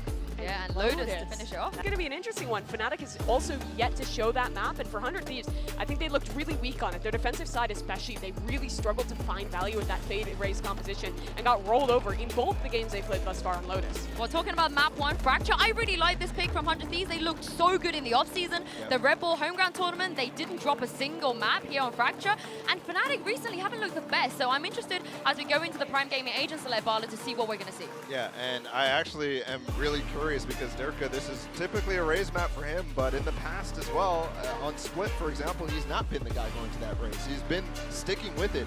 But again, for 100 Thieves, this is a map where Cryo has no choice but to go for that raise, and that has been a problem for them on other maps like Lotus. So well, let's see how it goes. What do you make of this, VCT? Yeah, the big difference between the two compositions, like it's the Killjoy and Cypher on Greenstone. So like the whole idea is like the same about how to play the match, the initiators. But man, Cypher against Raze is not so good. Oh, okay. I'm interested to see how this is going to go here. And I'm very, very excited to introduce to you guys the return of Pampok. Yeah, it feels good to have a certain someone beside me. How are you feeling, Mike? Yeah, it's good to be back. I was stuck in COVID jail with the Slug Club. Barely kept my sanity, but what a banger to return. I mean, they've set you up pretty well, right? Come on. I mean, Pankilios died for this. Poor old Seth. He's out there somewhere. He's taking a day off. I'm sure he's fine. But we don't get a day off because we have an incredible game, and I think the Death started really well. I actually want to touch on some of the points and then kind of echo that. When we talk about expectation, Fnatic, I think a lot of people had high expectations for this roster, and they've actually met that mark. I absolutely agree with what Mimi said. They have exceeded expectations, and the bar was already so high. It was. Huge positive. 100 Thieves on the other side of the coin kind of been dragging their feet a little bit, right, in terms of the performance we've seen so far, not just the results at face value. But this is a chance for them, right? This hasn't been spotted yet. This hasn't been noted. Fracture had not been put into the pool. Now, Fnatic has tape on everything else, it feels like. But we have to see how 100 Thieves look coming into this matchup. Are they able to keep someone like Durka, who's been a superstar, quelled, quiet? Let's find out. No damage done on the way in here for Fnatic, so should get a clean plant. Opportunity to play this out as 5. The spam just not landed. Bang, almost actually having an opportunity over the smoke, but Fnatic will be able to stabilize. Actually, the 3-man clearance through tree coming through. Time's on their side here. Very deep hold from Fnatic here towards Arcade. I want to see how that comes into effect on this pull back. 100 Thieves now trying to readdress the site. A little bit of utility work to begin with, but Durka, before all that utility crunch towards his position, he even gets one, gets to fall away, and now he's got backup. Certainly not alone anymore. Cryo with a good bit of damage, but the trade's effective. Fnatic still holding numbers. Asuna, that's perfect though! 2 big kills, and we're back down to a 2v2. And actually the volley landing here, so 100 Thieves have to try and take an engagement. Boaster will actually find Derek there with the volley, and actually the first one comes down, but Leo good for the trade. Back on stage and closing out the first round here for Fnatic. Get them on the board here on Fracture. And my eyes are going to be looking at Leo, how he's performing here, obviously. Stepping onto the stage finally.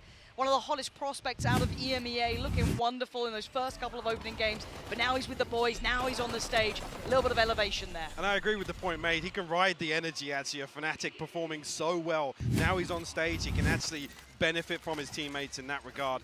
And speaking of benefits, I mean, Durka must be loving it. You get Leo and Chronicle to set you up, right? Like, what a combination of What more talent. can you ask for? And again, Durka's had one of those tournaments. It's hard to ignore his capability. So again, my eyes will always be on him as well. But I want to see how Leo performs now he's on the stage. Different environment. Now, on the other side of the coin, though, we look at the purchase. It's extremely light. We have the Sheriff out for Asuna, but beyond that, it's just classic. So again, for Fnatic, keep it clean. The fundamentals have been solid from them.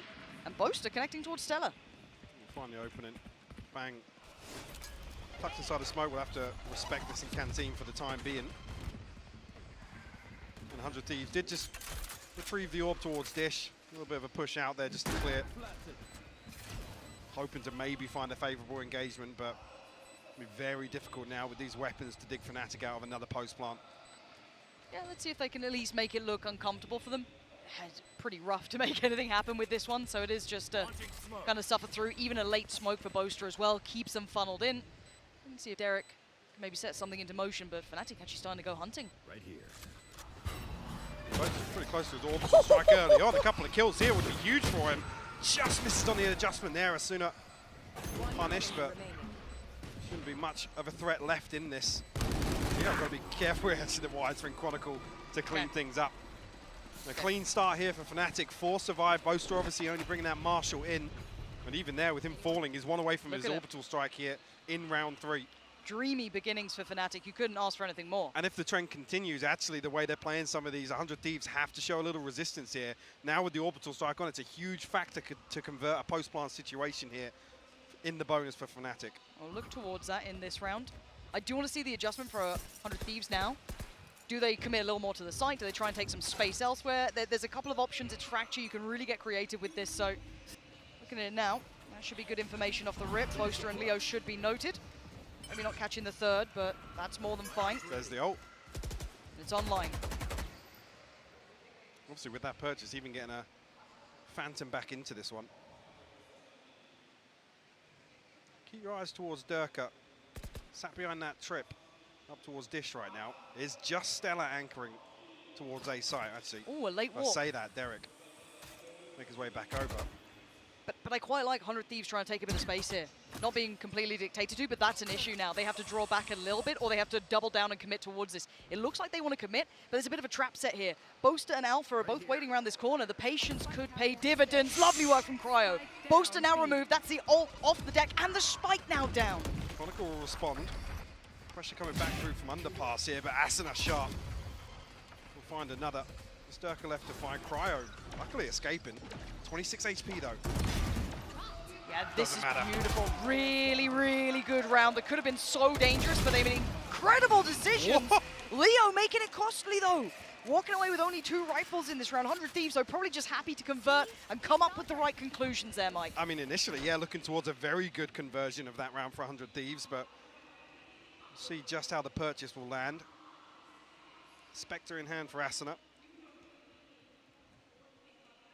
Derek going to struggle for, I was going to say, any proper weapon here, but will actually receive a drop with a judge. We'll see actually if that becomes a factor here. The pings, I'm not sure if this is Fnatic going to try and posture a little bit towards A main. Oh, beautiful combo! Cryo's done for! Cryo just accepts his fate. That could have been 2 as well. Derek was a step away from being caught in that. I was wondering where the C's was going, but that is gorgeous work. Lovely way to start this off. I thought it was posturing, but it's full intent. Asuna now needs to bail him out a bit here. He's been great for a couple of frags every round. The pop flash is good. Asuna wants more, can't convert. And Chronicle snaps back to Derek. Stella now to try and get something done in a 2v4. Ahead of the spike being planted, and the paranoia amounts to nothing. Stella, though, good position. the first spike and get a second as well. Yeah, spike now down. He can actually play this one out. A 1v2 that's not impossible. It's just difficult. Boaster has no utility. Leo, I don't know how far off from he would be here, but we are now, okay, about 7 seconds away from that little bit of kit coming back online, and Stella gets to play the timing. 40 seconds to try and make the right decisions. Can he spot out these players? There's the committed utility. Nothing noted close by, nothing actively facing CT, but Stella playing it calm over by CT. Yeah, it's a tough cross, no smokes here, but it looks as if Stella might just allow him to slip into a position here. 8 HP. Scrap that. He's only got 8 HP to work with, but his Boaster against him, full HP. Light armor, Boaster's good for it. Close as you like, though. A fabulous attempt from Stella. Beautiful little set piece there towards Sand, just to find a freebie on the opener. Great conversion of the orbital strike. Stella making it interesting, and he's been a factor in so many individual rounds for 100 Thieves, but this is the sort of thing you love to see from Fnatic. We always called them kind of the mad scientists, always came up with quirky little pieces. Some of them worked incredibly well for a long time, but that lovely little pocket play to come out with. And even to say this as well, obviously we've seen Fnatic perform very well here in Sao Paulo. It's been a long time since we've seen them lean back towards that kind of choreographed set pieces. I mean, even think back to their split performance, right? It was a very minimal utility, double duelist composition. But I like seeing them kind of lean towards that, but then also seeing the other side of the coin, the adaptive play against Furia. The desk certainly highlighted how valuable that was. Now, I want to see how Alpha handles this. Yeah, going to make his way out of there as the turret took a whole lot of contact. Felt a little bit too much pressure towards the north side, and he's just going to head over with the gang, and it's completely clear A side. 100 Thieves have to make a go of something here. You're not going to take traditional fights, so try to be proactive. Maybe trying to isolate that split we've been seeing going towards B. Obviously, we note it. Fnatic, they're not there. I was going to say, should be able to figure this out. About now with Asuna. Hearing all these sounds. Uh-oh. Alpha. Alpha Zerts, Stella? Stella's just filthy right now. Leo, great conversion on the second. Needs to back away and play his life. Might need some support in this. Derek should be able to get a rifle out of it at least, but then find some more impact. Okay, he needs someone else with him. He needs someone to do something here. Asuna does have utility to play with, as does Bang. There's some danger in this round. All of the kind of post-plant positioning is deep on the site here. Just post it up. Durka delivers. Derek now down. Bang on the other side. Does the rifle get filtered through? Yes, it does. But again, time. It's ticking, Mike. They're running out of it. There's not an awful lot left to do here. Asuna might even just try and hold on to it. It's like that's the decision. Could get swept through from door here. Try and go for an exit. Boaster will shut it down, and he's getting closer and closer to another ultimate already. After clutching out the previous. Fnatic starting to stretch their legs a little bit here. 100 Thieves have to keep the economy in control. Do have the showstopper, have the null command. Cryo actually onto the operator now. Be nice. Want to see how he tries to make that find impact in this. Fnatic have felt slippery. Felt like their goal seems irrelevant to 100 Thieves being in their way so far. I mean, look at what Fnatic have to throw at this. Perfect. And as you highlighted correctly, Boaster just 2 away now as well. So that early investment, it's only worked out for them in the correct manner. Now, looks a little indicative of maybe an early challenge on this, but Asuna decides against it in the end, sits back a little deeper. Fnatic testing the waters. I was going to say, Cryo's trying to thread the needle on that deep angle. Outside arcade, might even explore a little bit here with the boom bot. It's only Leo on the other side as we can see. Do 100 Thieves drift into underpass here to prevent the lockdown? Challenging Durka, who seems all too aware that that could be their goal, their intent, their want. There it is. He is the guard, though. He is on duty, and Asuna is on the other side. The timing, the jump spot's there. The flash is good, though. He can't swing this right now. Gonna pop the ult and just send it. Post it, gets it. Trade 1 for 1, but Cryo is the end line there for that. Does get detained, but they do make it out in time. No threat to follow. But on the other side of the map, we noted Leo was the only one there. He was the only who could have stopped any deeper exploration, but he holds the back line. And now too, Derek and Cryo. Operator still in play. See, actually, with Leo taking the rope across, that's going to pull Boaster away from B site. Again, conscious that Cryo's here and he does have the showstopper. Something to prevent that plant going down. Now, when does Chronicle 30 seconds left. give away some sound? Actually, I was thinking there if Boaster was going to try and fake with the smokes, but... Oh, the timing. Chronicle. I mean, Derek's in earshot. He's heard this smoke. They're completely committed to the rotation. And that's a dead man walking. Straight away, Cryo, unaware of the potential of Son, just waiting patiently, and now the pendulum swings. The spike's going back to B, and sadly for Derek, what he meant to do, wrong place, wrong time. Fnatic selling them a fake perfectly, working off the back of the success that Chronicle had. It's a free plant. Derek does have the fault line back. Chronicle has a fault line of his own here. Got to win this one out, get a little closer, but Chronicle will shut that down. Fnatic 5-1 lead here on Fracture. When's the timeout coming for 100 Thieves? You got to stop the bleeding. I was talking about the economy starting to get out of control. They're just going to start cycling ults again now. Yeah. And some big ultimates available for an execution here.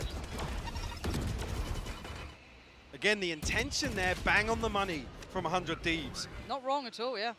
Coming down, slowly pushing towards. Again, they were so conscious that there was going to be some kind of pinch to obtain underpass control, but it was only Leo who tucked into that position so late. It forced 100 Thieves to clear so much of bridge. Patience, that discipline from Leo is fantastic as well. That's why I've always been impressed with him as a player.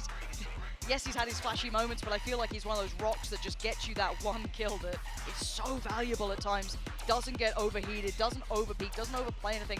Really collected and calm player. And we called the timeout, and I think 100 Thieves realizing this one's getting out of hand. I'm a little worried, because I don't know how much they've got in the bank for this one, because again, to my eye, the untrained eye, of course, to an extent, Fnatic are looking really good here, Mike. They are, and unfortunately there's been very few positives even in the losses here, other than trying to prevent that previous, again, good read on the lockdown. Things crumbling apart. Fnatic actually set up to deal with it very, very well. Maintaining composure. And with things like that early round with the combo for the orbital strike, 100 Thieves are going to be so paranoid if Fnatic have anything else cooked up to kind of slow down any aggression.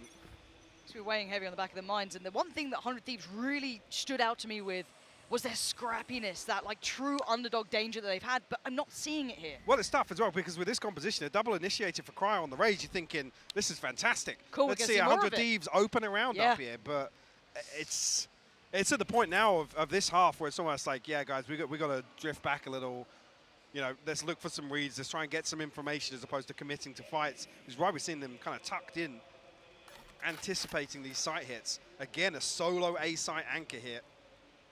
And Bang's been having a rough series so far. Hasn't had that great start. He, a little hot and cold. We saw him being an absolute hero. I think it was on Icebox, but then also a couple of quiet games. So finding that consistency difficult, but you can see the utility pour. He's found a corner, a cubby to stay alive in, but bet your bottom dollar that gets checked. Everything poured in, but no commitment until now. Flying through towards sand. Fnatic look like they're going to commit regardless. Actually, Bang still finds one though. That's huge. A little bit of chip damage is good. Take away Durka, that's not bad. Point man now gone. Here comes the return. They want back in. They don't want to let them even get a plant. Cryo desperate to find a pixel out of place, but the plant's coming in. Sends it, doesn't find it. Leo in the meantime cut down Asuna, and now the player advantage sitting with Fnatic. Make it scrappy, make something happen. Alpha's not letting it. It's a 3v1, and Stella's been golden, but not now.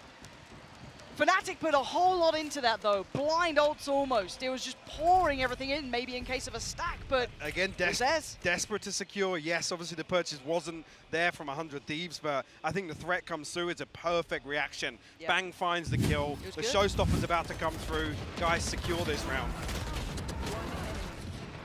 I think Cryo's just so unfortunate. And even after actually the counter-rolling Thunder comes through, he's then stuck in a smoke. He can't even get out of it. He has to post the ultimate somewhere. I think initially popping it when he's on the ropes, tries to satch it out, but just can't close the gap.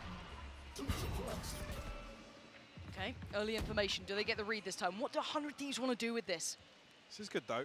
We want to see this double flank challenge Alpha out towards Tree. Bang previously noted on this position. I think actually Fnatic throwing the same reveal, so see if the awareness is there. Alpha challenged, but turret gone at least.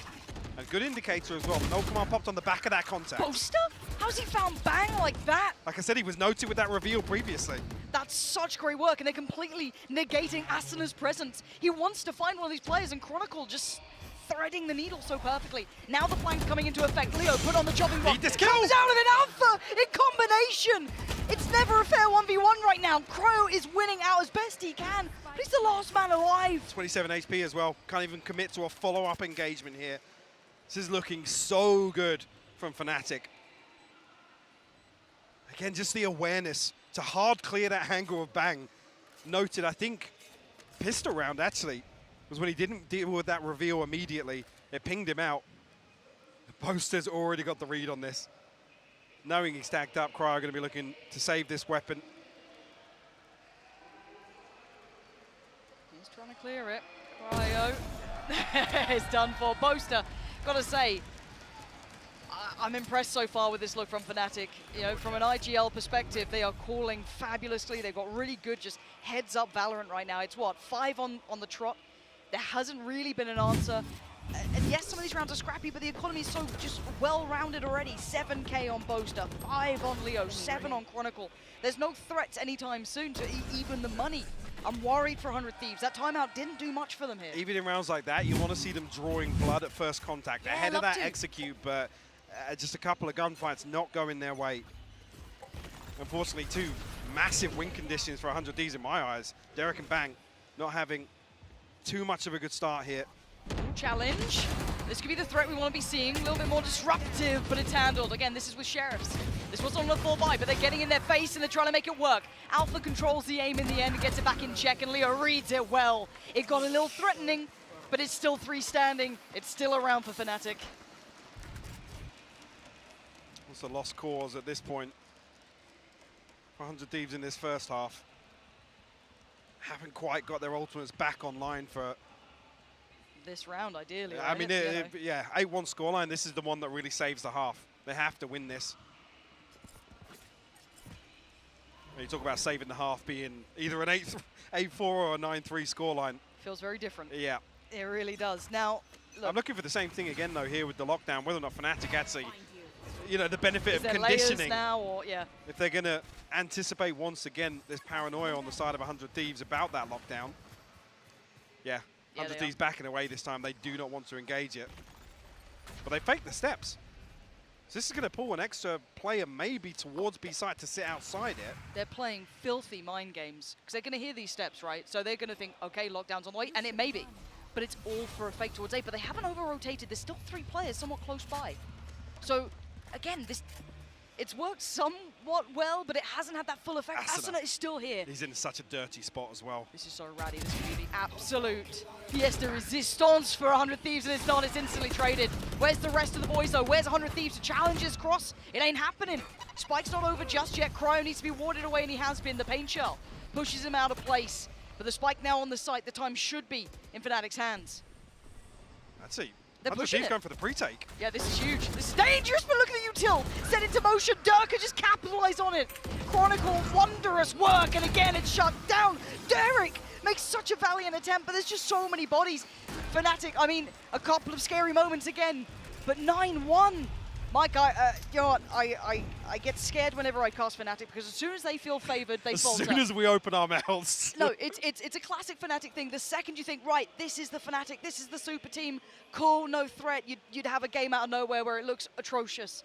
But this is the cleanest I've seen them. Yeah, there's very few mistakes. This is so painful for 100 Thieves as well. I mean, Asuna's in a position where you can't play trigger discipline in that corner. You have to commit to the first. He can't then stay in the corner and look for a second. He has to wide swing here. A little bit of aggression actually from 100 Thieves initially. First time we've really seen them actively take space. Force Fnatic back the other direction, but there's nobody here on A side. And Leo, I wonder how much they kind of read into this. Yeah, they should have the full clear on site. It won't be dealt with either. So again, very indicative that there's no presence. And Alpha, this position, does find one and a second. The Turkish superstar, the kid himself, oh my God, in unison. It's a 1-2 punch. Some of the heaviest hitters in EMEA just shattering 100 Thieves. And Stellar again, good luck. Maybe you'll get close, but you've got 5 to get through. What a phenomenal half from Fnatic so far. And like I said, it's not even as if 100 Thieves were overstepping the mark. They're not making a lot of mistakes. Fnatic are just punishing everybody that commits to an opening engagement. Flooding sites. This is going to be pretty soul-crushing for 100 Thieves on map 1. This is their map choice, and you're walking into a classic map for Fnatic off the back of this. Does Stellar get to stay alive? No, he doesn't. Loses out as well. Full still standing. Ult's now on the cusp. I mean, Fnatic, they can do no wrong, Mike. What was terrifying is actually, yeah, position to have Leo and Durka's ultimates here. And actually, with that investment in the previous, just to get some rifles in, 100 Thieves desperate to try and convert anything. I mean, at this point, even themselves, they're looking at this as a lost cause in this first half. The Guardian, one rifle in the hands of Stellar, but SMGs to round this out.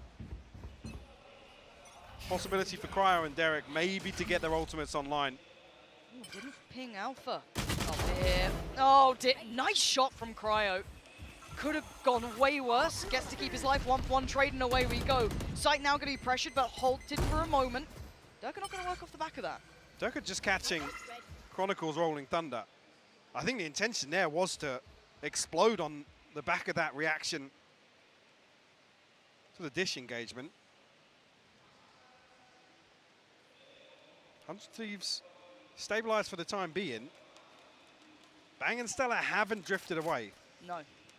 They've been stubborn in rotations, and it's actually benefited them a couple of times to at least have a somewhat of a fight. Obviously, end goal didn't really net them many more rounds, but as it stands, Bang. Nice little paranoia, once again trying to slow it down by a couple of seconds for that rotation. But Durka going to pop the ult. That's Stellar gone, and now they're going to note one towards tower. Bang! How much can one man do? He's got 2 kills so far. He's struggling to make this count. Takes a whole lot of... He has to eat it. He There's has to eat it because of the paint shell. There's no the escape. utility is just fantastic from Fnatic. It's so in every choreographed. scenario. Everything is fabulous. Cryo dead. Durka buries him. Derek, the last one alive here. Oh, put the knife away, Boaster. Bounding forward, but 3 more to get through for Derek. And the firing squad's not going to let it happen. Fnatic look formidable here. There's no two ways to paint this. They look like the super team we've been waiting for. Yeah, unfortunately 100 Thieves, I think obviously were being tested previously. This is the byproduct of that. Fnatic looking to just punish 100 Thieves in so many different scenarios. And the utility, yeah, call me crazy, we're talking about it again. The utility from Fnatic back to its glory form. And that's how we're going to end this for the half. Back to the desk. Thank you very much, Pansy and Hypok. Fnatic Ball are dominant from round 1, and they did not stop until the end. Yeah, we're just cursed on Fracture today, I guess. 2-11.5 is just ridiculous. And yeah, I think this was a solid start from them. They had a real good game plan right off the bat. And I mean, everything was working really well. I mean, the first round that really excited me was that round 4 from Boaster. We just had a chance to look at it right now. There's the C's going over top. They're planning around the breach raise that 100 Thieves is playing. And I guarantee you that's never something that Cryo's really gone into, and he just gets ulted, stuck to the tether. Yeah, it's such a difficult round to play against. Fnatic had a great game plan, but I also felt like there were moments where 100 Thieves had the right idea. This round, for example, they preempt the Killjoy ult, walk underpass initially, but then Fnatic, when going for that play, despite walking into a 3-man stack, react with some really strong utility. That Killjoy ult never gets broken, and Leo's just holding on the other side, ready for them. Fnatic was so well coordinated and so quick at reacting to whatever 100 Thieves threw at them. Yeah, a lot of that coordination, I think, came down to the IGL. BZK, you know, you mentioned him already. What do you think of his performance so far here and what Fnatic are able to do? Like, I think Boaster let Fnatic be ahead of the match, the whole map. Yeah. Like every rotation they were doing the map, like his smokes, his utility, he was like even being able to use his Molotov to get sometimes for his team to get to the side, while the other team was trying to add like fast and retake and stuff like that. They couldn't. So I think Boaster did a really good job there. Yeah, and I really like as well the ult economy that this guy is like harvesting. He ulted twice, I think, right now, and one of them was that set play. Actually, 3 times. The 2 times on the A side as well. I remember round 2, he's literally pushing with a Marshall to get eco frags, knowing 100 Thieves is trying to die to the spike. That's the type of big brain stuff I want to continue to see out of Boaster. Well, this is a big uphill battle for 100 Thieves here, Pansy and Hypok. Do we believe in miracles? I almost got a tattoo last time I committed to a scoreline, so I'm probably going to chill on that a little bit. But this is this is what it is. It's 11-1. Fnatic are playing some of the best Valorant we've seen in a fair amount of time, at least from them. I mean, this is high caliber Valorant here in front of us. From one team, yeah. Oh. I mean, I'll go there. Like You've been in the den too long. Yeah. You've come out vicious. The Slug Club has me jaded. But like I said, there was a couple of scenarios where the setup for 100 Thieves looked like they are going to commit to engagements. Those gunfights just weren't winning out. And it's unfortunate at that point. It spirals out of control when you sort of commit to that. Okay, look, if it's ever going to be a turnaround, if it's ever going to be a good game, at least in map 1, it has to start with this pistol. Fresh starts, fresh half. And a heavy scoreline at the top of the screen. But Darker getting a little bit of contact over towards Tree. But drifting away from this, look at what's waiting in A-Hall. Fnatic have 3 players ready. Chronicle ready as well with the flash and the swing. It couldn't be better once again. Completely. I was going to say, untraded first blood here. Leo actually double dips. The Nano Swarm going to slow down, remove any further threat here. And that's the spike noted now. Durka here with the pinch from Tree. 2 members of 100 Thieves left coming back through. Got to find something here, and they're so paranoid. And Fnatic have drifted, completely swapped sides here. Yeah, it looks like the first half again. What are you meant to do if you're 100 Thieves? You've got Fnatic playing hyper confident, very aggressive, taking correct fights, nice cell setups. Leo reading it correctly, just a little off on the timing here. 2 players in that smoke, chip damage done. Asuna feeling the brunt of that, and Leo, he just wants to feel out that stage himself. It's 12 in the blink of an eye. This game, it's one-sided as it can be, basically. Thieves able to throw some stingers in the mix here. Try and make a stand, but that is a tall mountain to climb. The other thing as well, we're talking about aggression and stuff on the side of Fnatic. It's not a conversation we're used to having on maps outside of maybe Haven. Sure, yeah. But they are willing to double down on some of these opening engagements. Like I said, when you got the names to back it up, and it looks so damn good time and time again.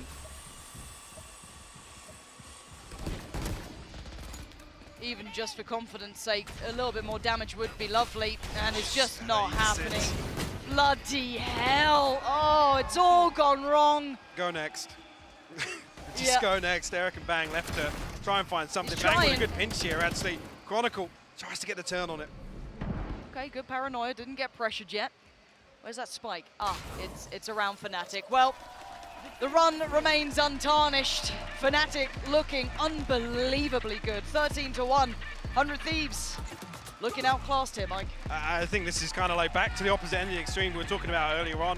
100 Thieves almost dragging themselves through some of these series, and I think this is the opposite end of the scale, right? Fnatic, yes, they were tested yesterday with a quirky comp that relied a little bit of adaptation in a team that is notoriously slippy to deal with. This is just kind of pushed that story even further aside. Fnatic really stretching their legs here on Fracture. Yeah, they certainly did. Actually, one of the teams that I was kind of curious how this would look, because I feel like I'm worried now about Icebox, because it has been a good map for 100 Thieves. That, you know, they've suffered through it a couple of times. They've come out the best in a couple of moments there, but that is tape for Fnatic. That's what scares me, and that's what's coming up next. It's material to feast on for Minion, right? They love their prep, and they love looking at little things to just break down some setups. Yeah, feast or famine right now. Fnatic are absolutely devouring 100 Thieves.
Well, that was a stomp we didn't expect. I certainly didn't expect. I've got Mimi, Bala, and BZK back with me on the desk. That was way too fast, Mimi. I don't even remember half the things that was going on. Yeah, it was absurd. I mean, we had kind of a punt from 100 Thieves to pick into this Fracture map, and did not work out whatsoever. It felt like their game plan was absolutely no match against what Fnatic was putting up. Yeah, super disappointing showing from 100 Thieves. I think you look at them picking Fraction, you expect, okay, there's probably going to be something. They force Cryon to raise again. That experiment, I'm sorry, but they have to stop if they want a chance here at lock-in. And maybe they don't have the prep to be able to switch it around. But yeah, super disappointing. It didn't really look like there was any game plan with the comp that they were running. And that's really unusual for 100 Thieves. Well, really unusual. BZK, what do you think went wrong there?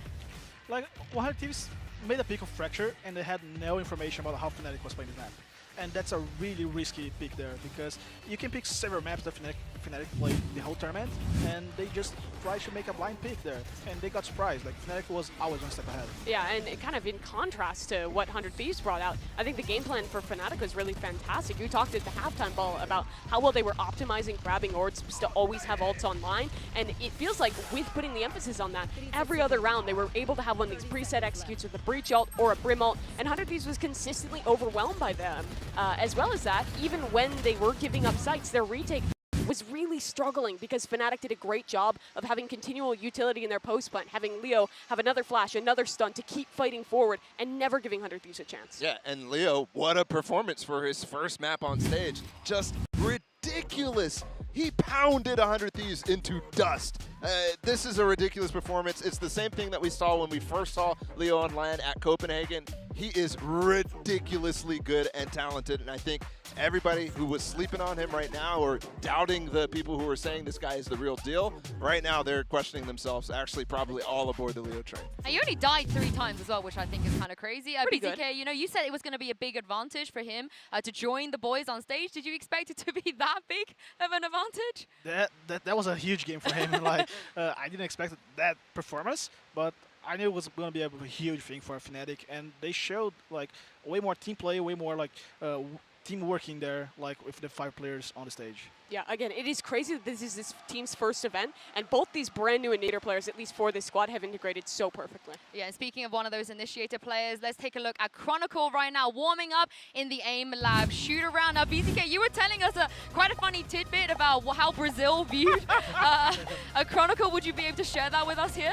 Yeah, not by him doing that, but usually when something does a really good skillful play, like a really good aim in a match, we in Brazil will say, okay, this guy has Chronicle's aim, you know, so that's something it's common here in Brazil. Ball is loving that. Oh, absolutely. I mean, he was touted potentially as one of the best players of 2021, definitely the best initiator for Gambit after that run that they had, the first place and then the second place. So yeah, that's not surprising. I'm just hoping he's not playing ranked like that, or maybe that's why Gambit lost last year. Maybe that's the secret.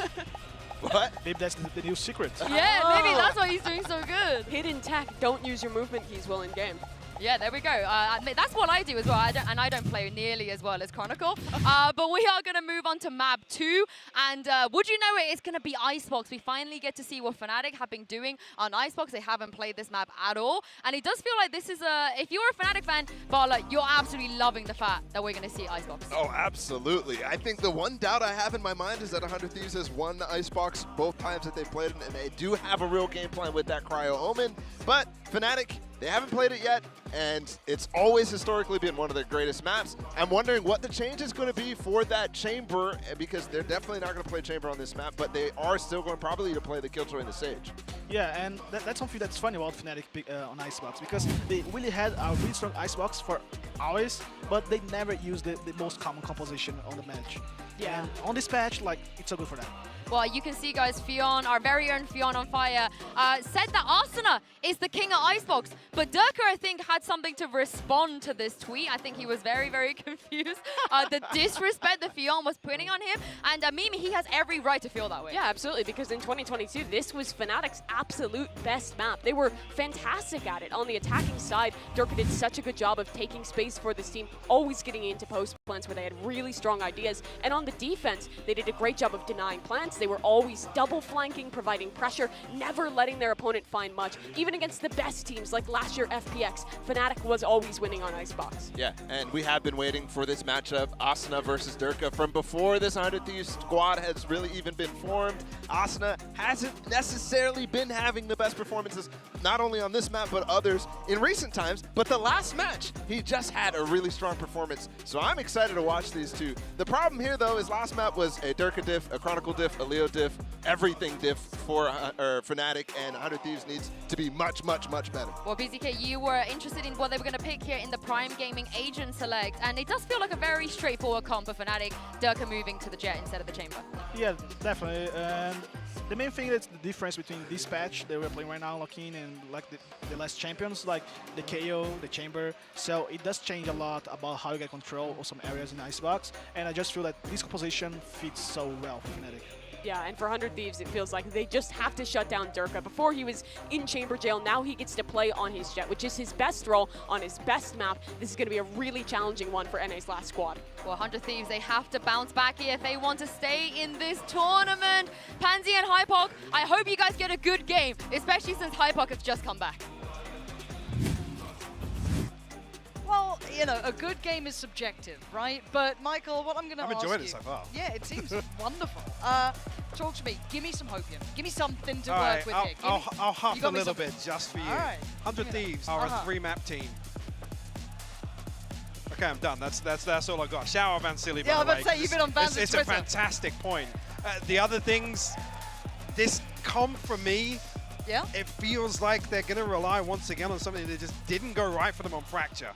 Tucking into sites, relying on, you know, receiving that first engagement, conceding some space for Fnatic.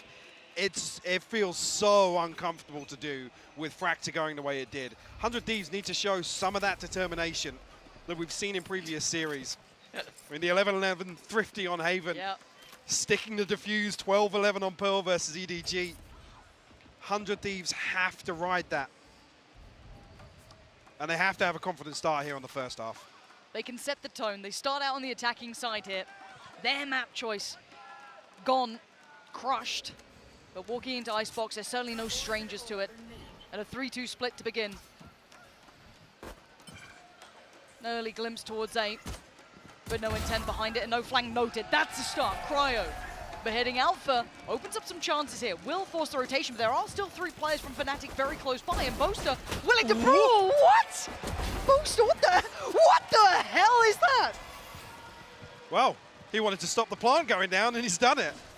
100 Thieves now forced to try and recover. They do still have the wall, but what's a in that man headband? advantage. Michael, someone check him headband, because it's not normally. There's something bizarre going on. Boaster just waltzed in and just kicked down the door of 100 Thieves. We're in the post plant, right? Now the pressure gets put a little bit further towards 100 Thieves to hold this. Durka's on the hunt.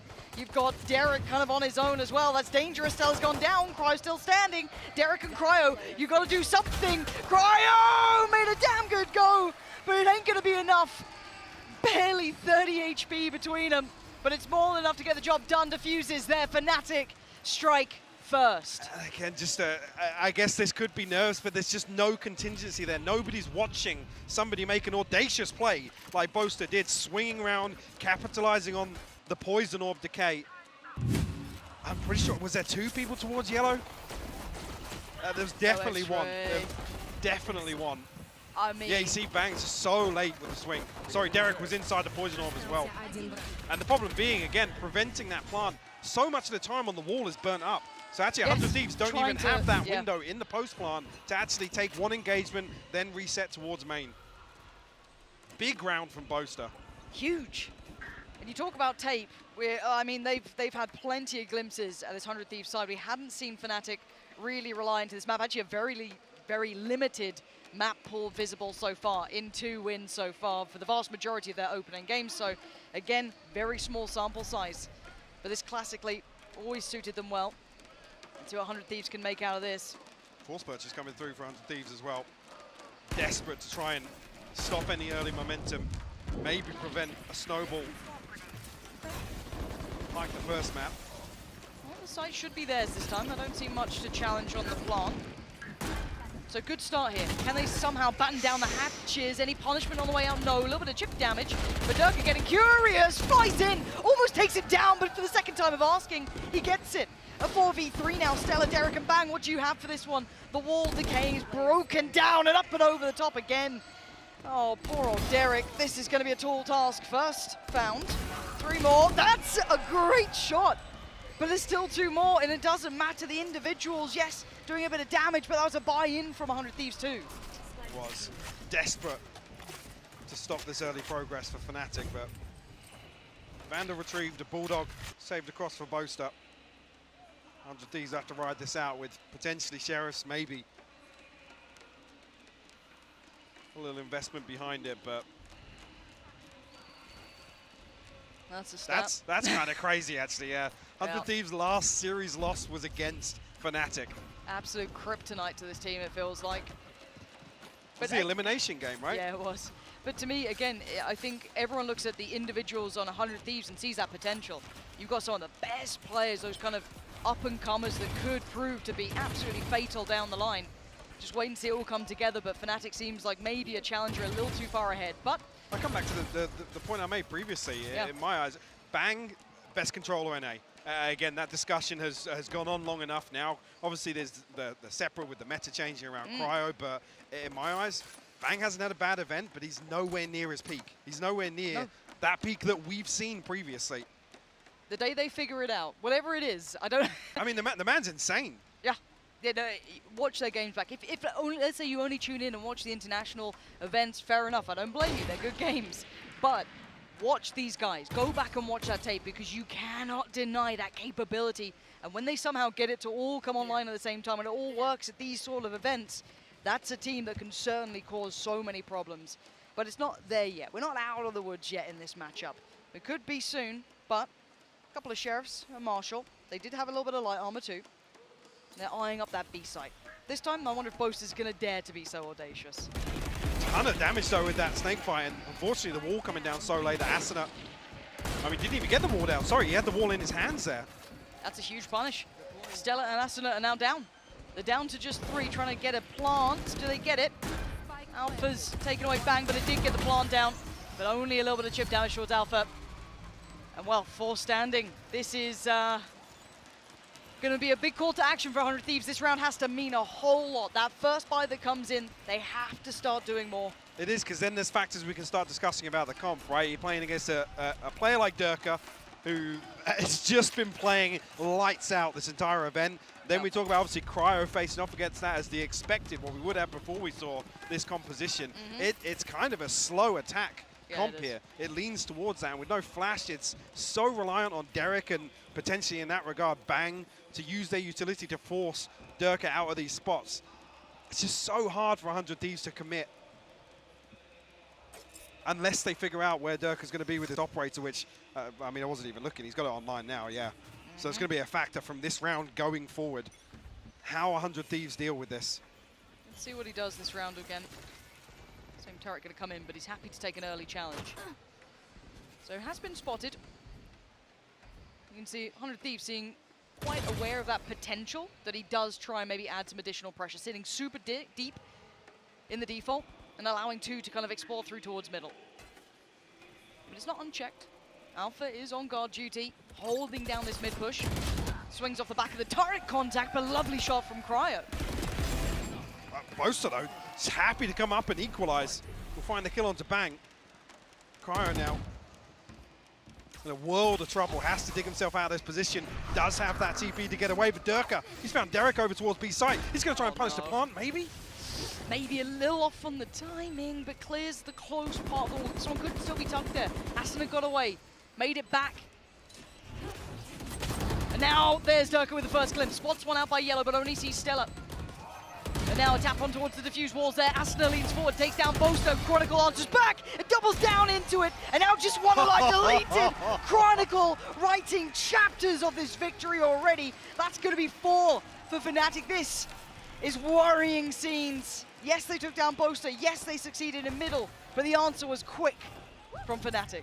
And that's the key word, quick. You can see immediately. I thought Durka was going to go and try and punish there. Honestly, they know obviously Cryo's position. They know that it's at least two that push towards Kitchen. Early on, I think Asuna sending some shots out at least, but the Killjoy turret being noted. They had no information on what was left elsewhere on the map for 100 Thieves. So I think the assumption there is he's planting solo.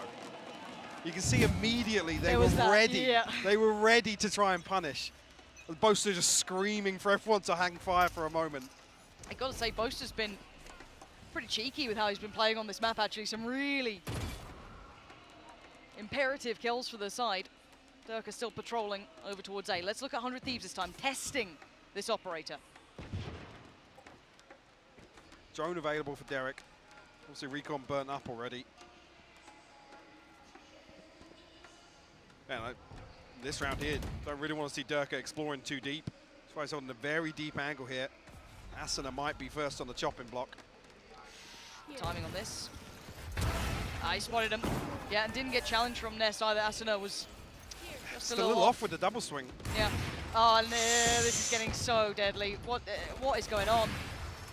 They are lucky to be standing. Durka missing a couple of shots there, but I'm looking towards the rest of the map. Is there any slip through? It looks like Bang might have found a little bit of room to work, but it's minimal. But it has forced them to somewhat dismantle this stack.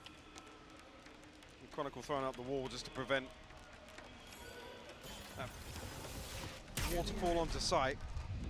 Gonna feel a bit of pressure here though, but the recon bolt is gonna help him out massively. Asuna, his trademark across the ropes. Ooh. And another one. Big boy shots from Asuna. Needs a couple more of those. We are into a 3v2. They've made this a little more possible. Maybe taming the aggression slightly, but Alpha does not care. They're flying in. Fnatic want him dead.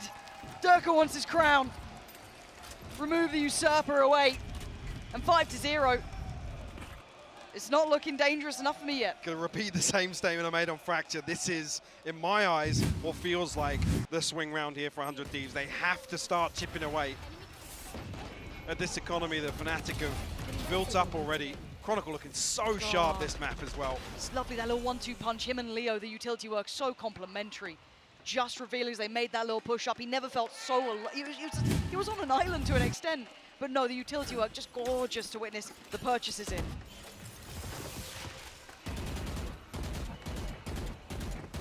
Yeah, Fnatic have actually done a very good job at dealing with Derek's utility so early on that Durka feels none of that pressure. Again, this is the last thing you want to have to do against an operator. This slow creep around the map, desperately trying to figure out where he is. Yep. Again, with no flashes in this composition, so really as if you can commit to clearing or forcing Durka off any of these angles. They did find success off this last time though. Managing to catch Alpha on the swing off the back of the turret's contact, but this time not the case. There's a slip through mid that Bang maybe explored in the prior round. Sent it obviously a little deeper. Now noting the rotation, that's going to be more players here. Alpha, good for one, but the quick punish on Bang. Good trade. Now the site looking a little more open. Do they commit off the back? Yes, they do. 100 Thieves could be working their way up. I want to see if they follow through on this, though. You have the res, so they can retake control here from Orange. Just about getting out here. Just be able to get back to 5 standing for Fnatic. There we go. Boaster actually has a Viper's Pit here. Ooh. It's not Bang planted, so though 100 Thieves won't have a Viper's Pit of their own. They're only 1 kill away. That's a problem. Lockdown on lockdown. Hunter's Fury to try and deal with it as well. That's going to be posted in. Not going to be found just yet, but Asuna pays patience. It does get 2. Now we look at what's remaining. A 2v3. Stella, Derek, Bang. The time is a huge element in this. The lockdown did catch one. That's Leo. A little unfortunate for him, making a little bit of a mistake here. Does get away, still alive. Durka tries to do the best to keep him standing, but now overwhelmed. 100 Thieves finally making it on the board. Said that felt like a must-win for 100 Thieves. 3 standing. Yeah, to at least start to get their footing. Fnatic not really going to feel the sweat after that loss, to be honest with you. No, but I do like that they finally explored middle to an extent of that level of success. Bang finding that little bit of room, isolating Boaster, perfect. Love to see it in the actual ability to then kind of springboard off the back. This is what I want to see, is maybe finding that space across this map going forward. Well, Durka's actually swapped out the operator here, so Be a real spanner in the works if 100 Thieves now have to deal with Durka digging a little deeper for this opening fight. Well, you look at the pressure that's on someone like Alpha's shoulders right now, having to deal with kitchen, mid, any of that slip through now being exploited once. It's going to have an earlier lean potentially coming back from the likes of Leo, right? I was going to say, Durka's actually close enough to hear these steps though, Lauren. Oh, wow. So if this is relayed, you can already see Leo needs to get back around. Going to start making his way across this direction. Yeah, maybe a little. Do they clear the nest? They haven't. They haven't. The Aldrin is not This is a spotted problem. in. This could be a massacre. That's going to be the spike down. Durka gets away with his life. Yeah, huge damage dealt with. Now what do they have to work with? There's a slow build from Cryo over towards B. Rez comes in with backup 5. The Rez going to get punished. Leo's waiting. Straight back down to the dead. Bang's gone. The 5v4 once again. Yes. Space found from Cryo though. This is still decent, but they have a limited amount of time to work with, and they've lost him out. Boaster playing so well in that big composure kept. And all of that advantage they had towards B is now gone. Boaster's still here, should be able to hear the cross. Look at the utility to just slow even further. Oh, lovely work from Asuna though, as a response. Desperate to fight for the site. Derek's now going to be noted. Okay, doesn't get the same sort of capability to do damage on the flank anymore. That's going to be in the back of Fnatic's minds. Durka, death from above, joined by Alpha and now 2. Stella and Derek both potentially noted here as well. Derek's now dealt with and defused. Stella, what can you do about this one? He's got to stop him defusing. Oh, what? Alpha gives him the backhand. It ain't going to happen.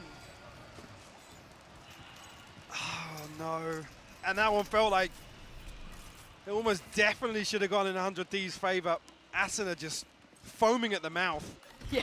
Desperate to try and find something else ahead of Fnatic setting up for that retake.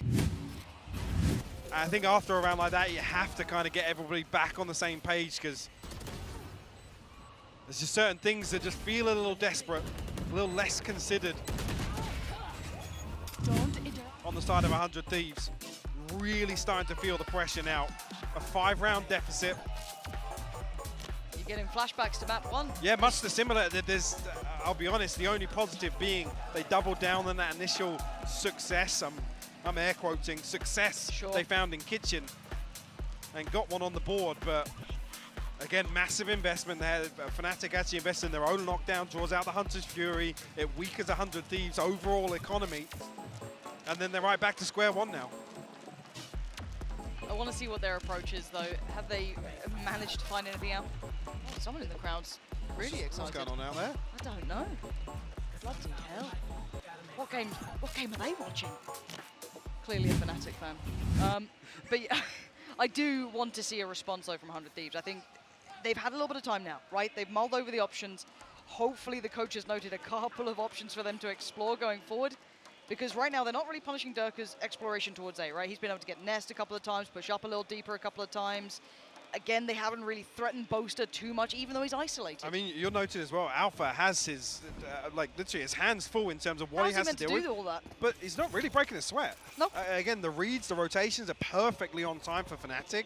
That even if Alpha is under any threat, the contingency in place is a safety net for him. And if you do want to punish this, oh my word, this solo hold towards B, you have to have so much intent and pace behind it because the rotations aren't slow. Alpha's there instantaneously and Leo's the one swing through, but here's the other side of the map. Digging a little deeper here, doubling down on that previous round from Durka. Reading it so well off the back of the Aldra and a little bit of info. My eyes are on Stella here. He can't drift away from this alarm bot. Oof, bloody hell, bang. Taking a boatload of damage. They've noted the flank now, and there's no map control for 100 Thieves. No, they're stuck. They are stuck here.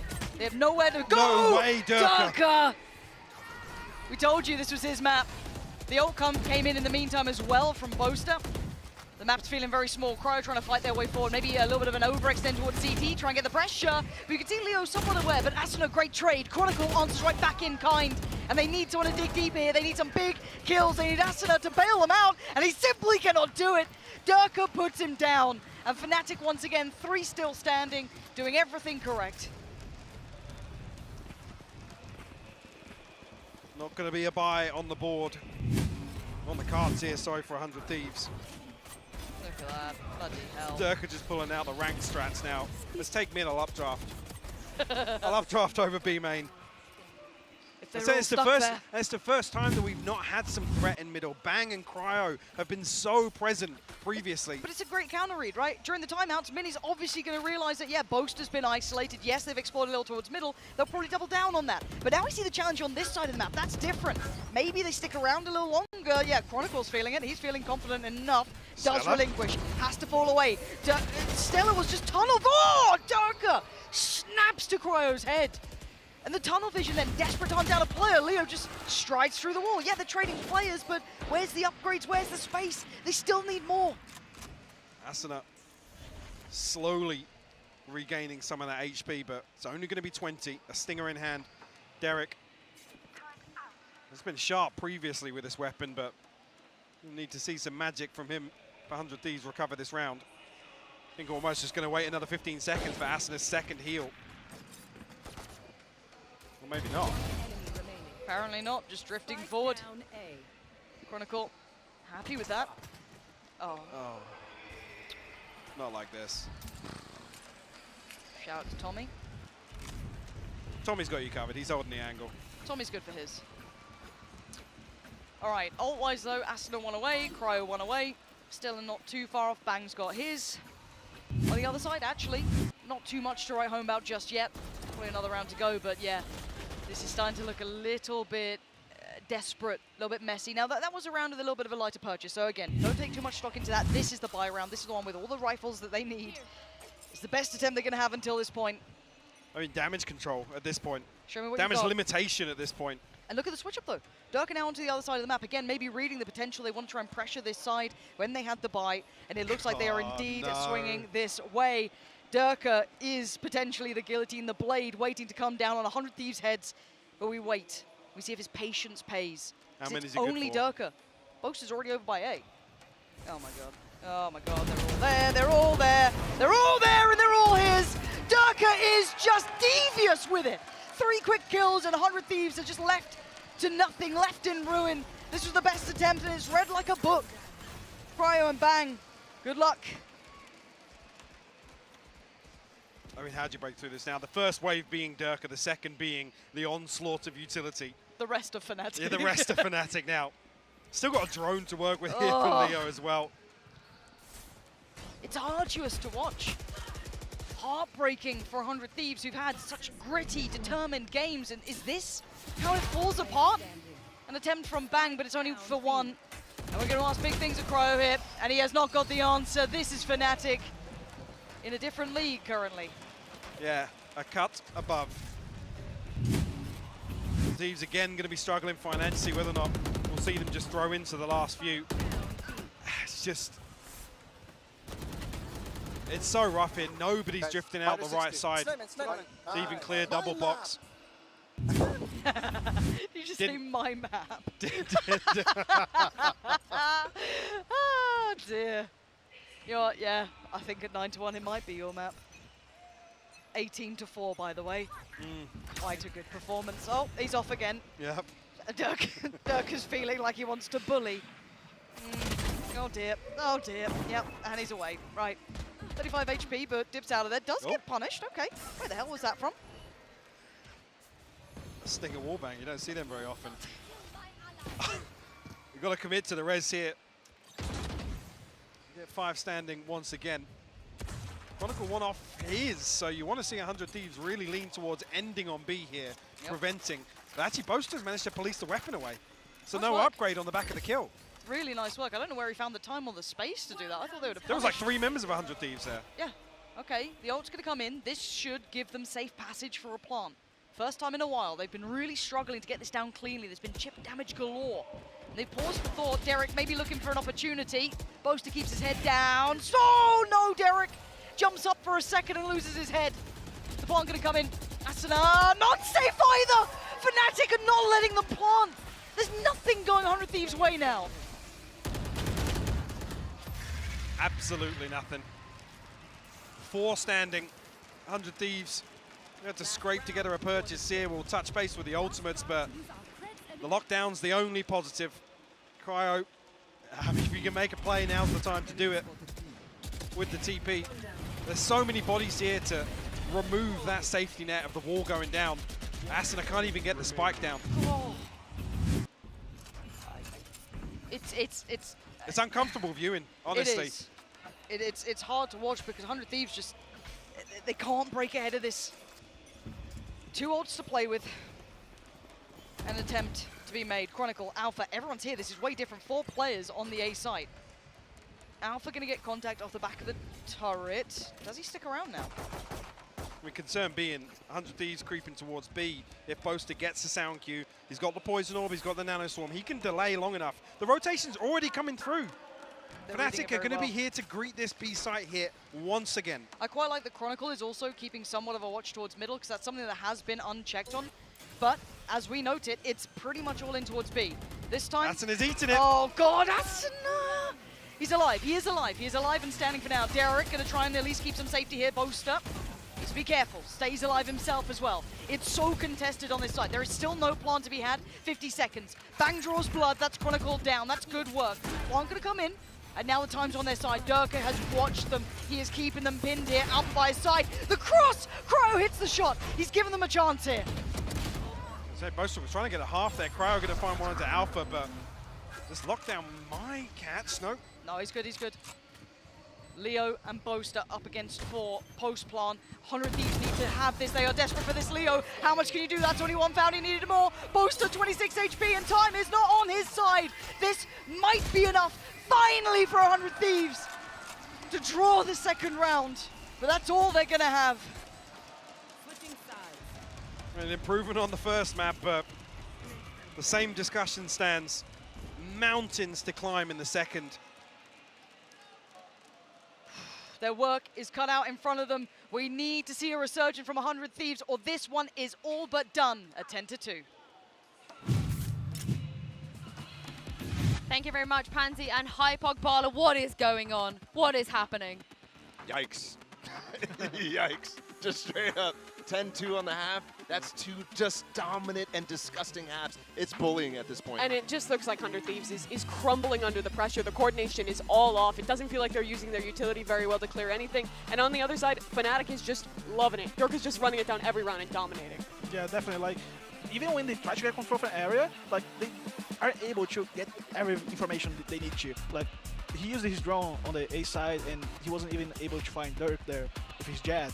And when he was going to be, like, the player was playing backside, and he was like drone AB main. And it was like, all the time was so bad for 100 Thieves. Nothing's going right for them, but what is going right for is Fnatic, and we have a Verizon high-speed moment of the match. Look at this from Chronicle, a cheeky 3K as well here. Honestly, everything Mimi is just going to the side of Fnatic, it feels like. Yeah, it really has been. And I mean, to your point, Bazooka, beyond just 100 Thieves failing to clear out space, their solution to that has been, okay, we're going to go B. But they keep throwing this same wall. They keep trying to plant in the same exact spot, and Fnatic continually popping down mollies to stall, spamming out the wall, and then just winning the round every time. Yeah, there was even that moment on Pistol where Boaster just walks into the smoke and kills the planter in that exact same And no spot. one was back yellow to trade it. And genuinely, every single player on Fnatic could have had a high-speed moment at this point. Like, straight up. Look at this from Chronicle on the half, 14-4. It's just ridiculous, and I really don't think there's a way back into this for 100 Thieves. Not with the way they just played. Well, is there a way back, VCT? Do you think 100 Thieves can bring this back? What do they need to do?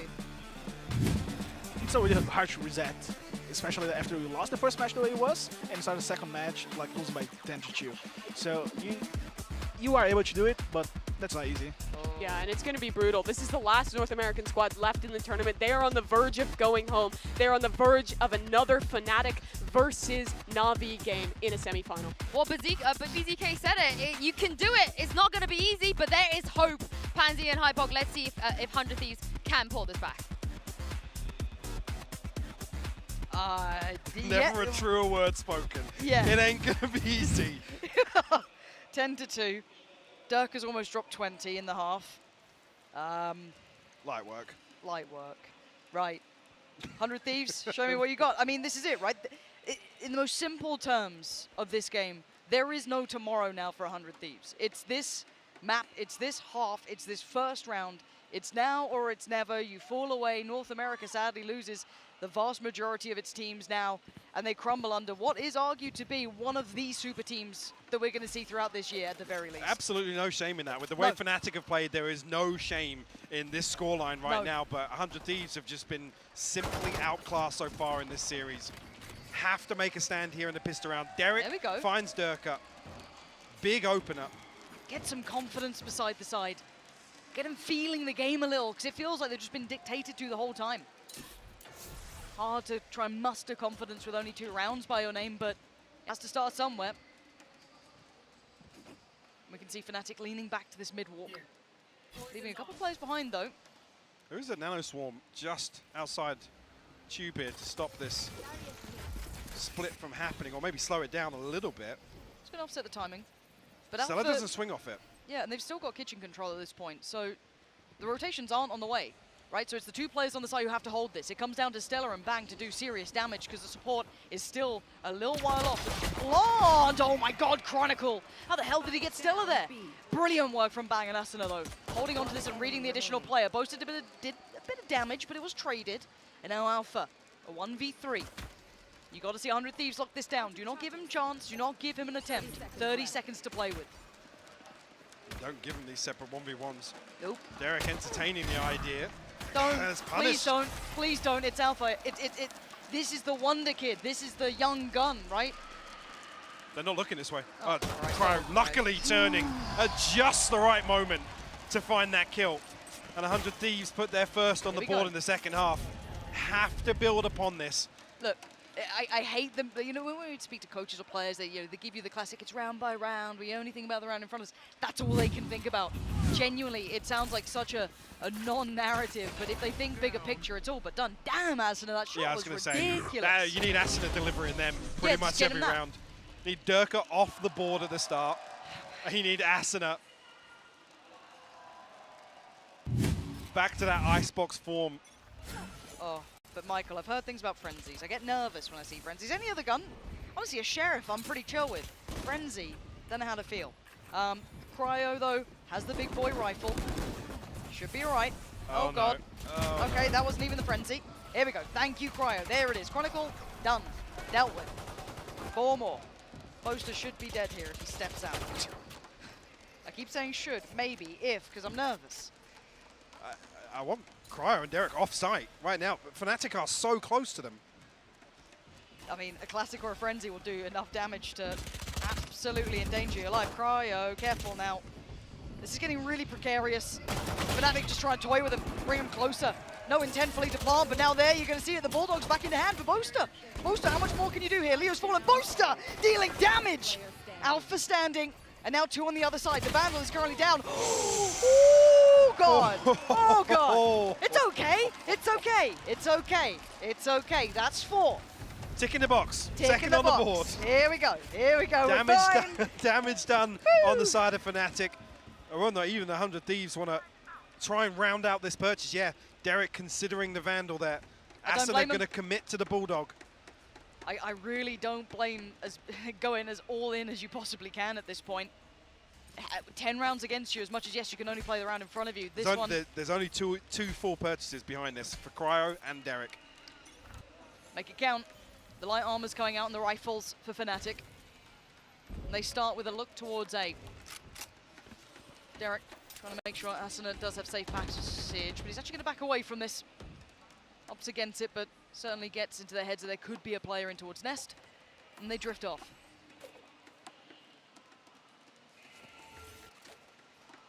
Looks like Bang and Stella are going to be tested with this B-side hold. Now, one thing, just note whether or not Leo's going to be in a position. No shock darts, actually, so he can't deal with that first Nano Swarm. Something that was completely absent on the side of 100 Thieves. Punished time and time again. And no use of the shock dart to remove that Nano Swarm ahead of the wall going up. No opportunity for it here, or not? They just look to try and spam it. Early snake bite. Nano Swarm burnt up as well, but look at the difference. The wall's invested so much later, so much deeper by Fnatic. Yeah, but Stella's got a little bit of room, and Derek's found Boaster trying to drift a little deeper. Oh, man, I thought Stella could have a swing on that, but no. Durka all too aware, but a great trade. It's a 4v3. The plan now going to commence over Fnatic. Paranoia does not find, and Asuna closing the gap. Alpha's punished Derek, oh dear. This is now a 3v3. Chronicle sticking around here. He is not backed away from this Asuna. Are you going to be able to clear this one? Chronicle still unnoted, still waiting, and now he pulls the trigger. Now he finds Bang, and now look at the rest. Who else is remaining? It's Alpha in a 1v2. 100 Thieves bringing it back to 5. Clawing their way back in. Ooh. Again, you can see the difference. 100 Thieves are so conscious of giving away an opener that they concede all this space. And Fnatic have the awareness. Time and time again, 100 Thieves were investing the wall early, committing to the default plant, didn't really have any tangible information about what was going on behind default, towards connector, nothing. Just relying on that rinse and repeat, clean plant, reset towards main. But the first challenge has been completed, but it's not over yet, right? We've got a scrappy buy back in for Fnatic. They have a couple of rounds to play with here. I don't mind them going for this sort of stuff. No, especially not when you're throwing the light armors into their rifle rounds as well. Yes. You have the opportunity to put a little more punch in your eco rounds. Yeah, don't mind it. So again, they're not certainly out of the woods yet. For 100 Thieves, they have to keep on this level. And if they can get a couple of clean rounds, build up their own money, that would be wondrous. They've been missing out on that. A little bit of exploration over towards B long as well. Asuna going to commit the wall this time. They're right in their read. Fnatic are certainly on the other side here. Dirk are really going to be the one you want to look for an opener here with that Guardian. And Thieves again conceding a lot of space, relying on those nano swarms to either do damage or slow down that spike being planted, buying time for the rotate, or potentially this flank actually from Cryo and Bang. There is a turret there, so it won't be unchecked on, but it could still do some serious damage. There's the lockdown, though. But we noted it early. They were sitting quite deep on this. This wasn't going to be something to really worry about. There go the site-committed utility, but it's Cryo on the other side. Hold on. Leo and Alpha. Sat waiting, Bang. Oh, does he get around this? They're just on the other side of this wall. The ult's going to go in on the side. Leo finds Cryo. And now Bang got ahead of it, but this is now worrying signs. It's a 4v4. Bang, does he get the timing right there? They're considering it. Oh dear, it fell apart, and now Chronicles found Asuna. You've got Derek and Stella standing, and this was a round with just kind of Spectres, bits and pieces, stingers, excuse me. Derek looking for Leo, finds him. Great work, needs a bit more though. Alpha on the back lines, and both towards the site. And look at this patience. Oh, no. The short. He's caught the dart! It's on him. He's trying to do what he can, but he can't make anything happen. Now Alpha in the 1v2, spotting the players on the site, and the defuse begins. How much more can he achieve? Stella's sitting this. Stella's on it. He's removed, and Fnatic turning it in 100 Thieves' faces. We said they weren't out of the woods just yet, and they are dragged back into them. I mean, they said you can put a little more bite to your eco rounds. Fnatic ripping that one away from 100 Thieves. Musa just catching the dart on his chest. But didn't end up mattering. The awareness, though, to still be diligent enough to expect a second on that flank. Beautiful stuff from Leo and Alpha. Oh man, and look at 100 D's buy. It's back down to scraps. Okay, they did get a couple more rifles. Split. I mean, Asuna really hasn't. There's just, what, 2? Cryo and Bang. And Alpha's just right up the guts, and it's only Alpha. He's got 4 players around him, and he's still taking the fight. Alpha! Insanity on display. Eventually gets dealt with between the Paranoia and Derek, but they damn. concede sight. They concede sight on the back of this engagement. And Alpha's commanding so much from 100 Thieves that the plant comes through for free. Okay, Hunter's Fury, what does it find? A little bit of a tag. Okay, it's going to find Boaster, that's big. They've got the numbers advantage and they're clearing the site step by step. Durka still going to do damage, but not enough. This is great work from 100 Thieves, right back at him, 4 still standing. They get the upgrades, they get the defuse. Much needed as well, 4 standing. So we'll be able to establish just a little bit.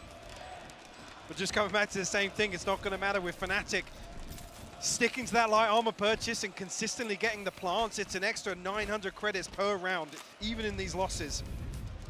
They come back in. Actually, Bladestorm online here. I think Alpha's going to be in a position to throw something in here at least. This is around the stark contrast. 100 Thieves look so decisive here to collapse onto Alpha, to get straight back onto site and not allow that post-plant comfort for Fnatic. I love that. That's a little bit of a glimpse of the 100 Thieves that enamored so many of us during that off-season. Give me some more of that. Again, though, keep your eyes on the purchase. Durka, knives are out and about. do have the rifle on Alpha. And the rest, just a smattering of bits and pieces. And once again, this look towards A. Dangerous for Cryo, got to be careful here. Yeah, does get away with his life. Fortunate, but noted. And there's going to be another noted. 410 is now just smothered, and Dirk is on the hunt, prowling for them. Does get away, doesn't overextend, doesn't overheat. The temptation, I'm sure, was calling. But the lockdown's going to come in, and the plant's going to come through. And now they're going to hold on to this. Ooh, Boaster might have a bit of a trouble here. Good detained, but fairly safe here. They have to prevent Asuna from getting so. Where's the pressure? There's no There pressure. There's none. Asuna's sending it. He doesn't need to move again. 100 Thieves stealing the defuse away. It's not the first time, and it probably won't be the last, but they are getting themselves back into this game. 4 rounds separate them, but Fnatic consistently chipping away at these purchases. Cryo finally back on an operator now. Here we go. Even look at this scoreline, it's 5-1. Oh my word. On this half. That was so close. Oh, this is... Hey, we said you got to take it round by round, right? What's in front of you? Ignore the scoreline at the top, and they have been. This Back is that determination we wanted to see from 100 Thieves. And almost actually, you think about, talking about how decisive they were in the previous round. Confidence builders. Those sorts of rounds. Oh, and if Cryo starts heating up with that operator? It's a different dynamic now for Fnatic to deal with. That's a lovely prospect. And it not being the Jet, it's going to be a much deeper hold from Cryo.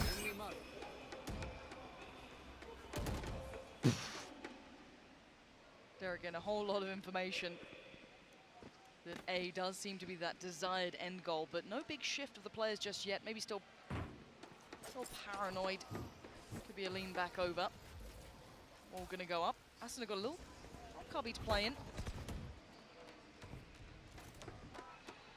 Sitting toward the screen side here.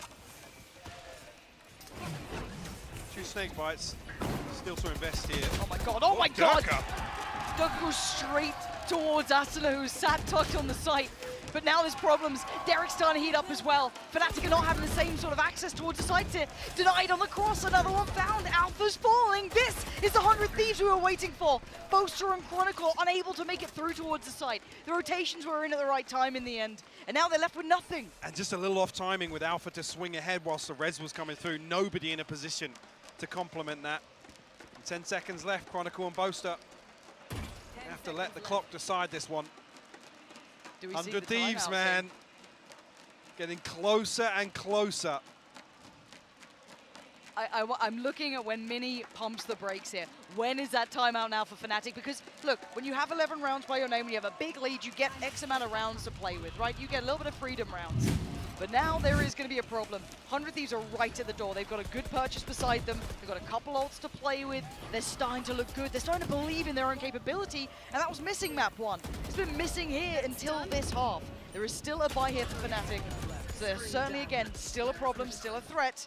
But you're starting to see a little bit more life from 100 Thieves. And actually for 4 to survive there, gives 100 Thieves a little stability. Bang does have the Viper's Pit, Judge in hand. Expect that invested off the rip, and yes, going to shut down B main. Ooh, op v op as well. Dirk has got his Cryo on the other side, but... I love this though. Both extremities. Cryo's Under pushed control up. of 100 Thieves. Cryo posted up. Oh, so dangerous. Okay, okay, that's fine. There's I mean, no one yeah, else he punished. gets ahead Yep. of there being 4 people behind this. So absolutely fine with that. Yep. It's to slip away. Fnatic have filled the space in the meantime. Well, ish. very conscious of where Cryo's repositioned to. It's all the way back to safety. Leo, does he spot him with the drone here? Can he get ahead of that wall? Yeah, he can. Cryo's got to move. Yeah, realizes. And it's just a dance between these two.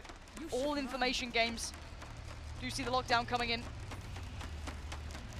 They should be able to get away scot-free here. Yeah, Not too much of a threat. Nothing to stop that. Still nano swarms though to slow down that cross to default. Asuna's here, Stella's here. They're all around. Boaster's in danger. Down solo. The wall goes up for a little bit of safety, but now the plant, does it actually come through? Do they get it in time? Asuna's patrolling on the back of the site, dying for a bit of it. Durka, the shot goes astray. The double dip spots no one. They're already on the back of the site. Ooh, Cryo, a dangerous peek and loses out, but the operator back into hand. Another challenger perhaps, and another failure. But Asuna, good for one. The trade, great. Derek's there, and the 2v2. There's still chance, there's still hope. There is the Hunter's Fury though, and there it is, ringing off in the background. Sits on the first. Oh, it still has gone down. How much can Derek do on his own? He's got to cancel the first player here. He's done one. He's going to reset. Oh! He predicted Leo, 8 more bullets per time. Derek, how much can you do? 12 for Fnatic. Leo waiting patiently to pounce. Puts him on map point, series point, and 100 Thieves now back under the gun. Just made it all that much harder. Remove that margin for error that 100 Thieves still had with 1 round missing from Fnatic's scoreboard. The double dip on that peak is obscene to me. Oof. Durka just completely unfazed. You can't even fault Stella in this scenario to get the first half through. He had to do it. Even there with the last 2 members of Fnatic, the spacing perfect. Alpha doesn't even need to win that first one, just by a little time. But this was the first in a while for Fnatic. Don't forget that they had been held on 11 for a little bit of time here. Yeah. But it's a confidence game, it's a mental game. We need to see if 100 Thieves have that mentality right now. Bang, noting a little bit of information here. Can stick around a little longer, but has to respect it in the end. The trade-off of information here. Still 4 members of Fnatic semi-committed behind this. Asuna already made his way across. Bang, gotta be careful here. I'm looking at that late lurk as well from Alpha. We'll see what damage he can achieve. Asuna and Stella! Oh, what a shutdown! Perfect work, Fnatic. Starting to falter. Beautiful work from 100 Thieves.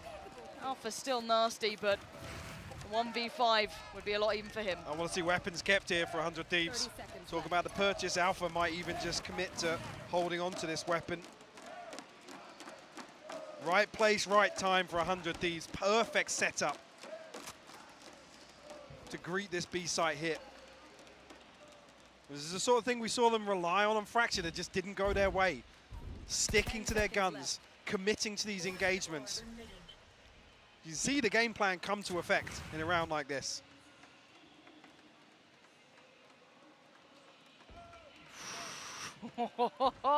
We might have a game now. 10 rounds and 100 Thieves truly are back at the door. I want to see where the money lays for Fnatic. I don't think it's in a great spot now. Yeah, I'm seeing Sheriff Stingers. They still have that rifle on Alpha. But outside of that, the wealth now starting to sit a little bit more comfortably for 100 Thieves. Just a couple rounds prior, keeping a couple more players up, certainly beneficial. But Rez on Asuna, locked down with Stella. Derek 2 away as well. I was going to say Durka won off the Blaze Storm, so he's going to throw a Guardian in here.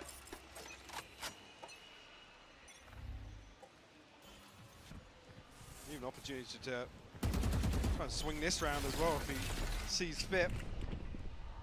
Adjustment here, Cryo, to slow down this B hit with the paranoia.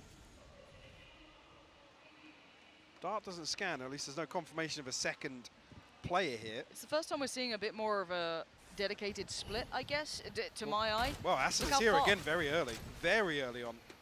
I wonder how much information someone like Durka and Alpha find off the back of this. Yeah, Derek is holding deep CT, but they get a lot of freedom on the side. They've had no challenges so far, so they're able to slip closer. Still got a drone though, and still going to actually have another recon back online.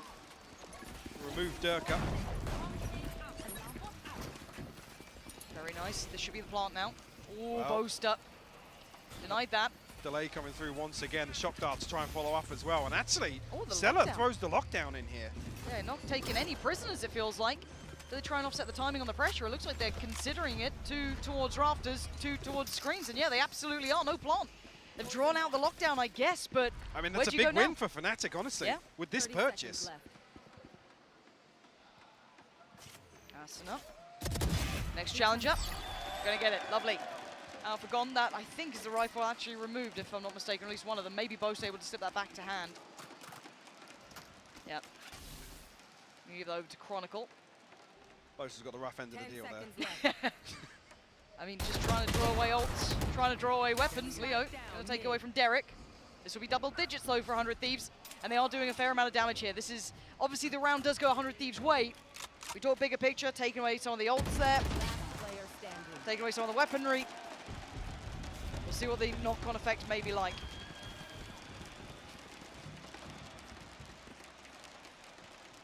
Love the Hunter's Fury in the res here for 100 Thieves. Talked about Fnatic It's mini having time. that Blade Storm, yeah. Yeah, I mean, because it is getting a little concerning now. Oh, it's been concerning for a couple of rounds in my mind. This should have been impossible for 100 Thieves. Yep. I'm glad I didn't commit a tattoo to this one, because that was the throw from Sue there. Do you believe in miracles? Well, I might be at this point. Fnatic pumping the brakes though. Another scenario where the stars just aligning for 100 Thieves to even make this a reality. It's a big reason in my mind where we always look at 100 Thieves as potential. It's like, okay, but imagine if you get an Asuna, Cryo, Bang game, everyone's online, Stella, all the stars align, as you said. If that happens, this team can go toe-to-toe with anyone. We haven't really seen that form. We saw a scrappy form, but this is glimmers of that. It's little threads of that potential really coming to light. Taking this game back from Fnatic after that first half? Come on. This could be huge. This, I dare say it, map 3. We wait. Mini with the timeout now. What has he cooked up? What's he got brewing for us here at 12 to 10? I mean, just looking at it, outside of this, it's only going to be Leo and Durka to be able to purchase here after this. So technically they win this. 100 Thieves will be in a position to convert and force overtime. See if Durka can get anything done with the base. I don't think he spotted that. Oh, he actually did, yeah. Thought it was just out of line of sight, but doesn't want to deal with it just yet. 100 Thieves completely giving up A site. Yeah. But it's allowing them a lot more room to kind of lean towards middle, to kind of have that support system by Bang, so it kind of works out well. Durka, I mean, this just seems desperate. He is in real trouble here. He's going to be chased down with the Hunter's Fury. Wasn't noted the first time. Tag goes on to Leo. Look at the damage! Big tags! Oh my god, that's massive! Softened up the walking wounded Fnatic. Now struggling to find their way in. Bang being a problem as well, buying precious seconds, keeping them locked in. The crazy thing is, things like that are when that light armor purchase looks really concerning. Yeah. First time it's really come back to haunt them. We haven't seen that punished to this extent before. I mean, Leo's 30 HP, Alpha's 45, Durka's 36, Chronicle 45, Boaster, the only healthy member of Fnatic right now. And they're running into a Nano Swarm setup again. Boaster's going to have to bail him out with something here. First time we've seen him explore this option, and he actually best cryo. Huge. And this is now going to tell a different tale. It kind of almost indicative of that B hit here. Asuna deals with it quickly. Rez is back up, but the site is under scrutiny. 20 seconds now, and this is where the problem started out. Dirk is in danger. He can't stay alive, just sees a little leg, and he's left down to the shorty. They still need a plant to come in.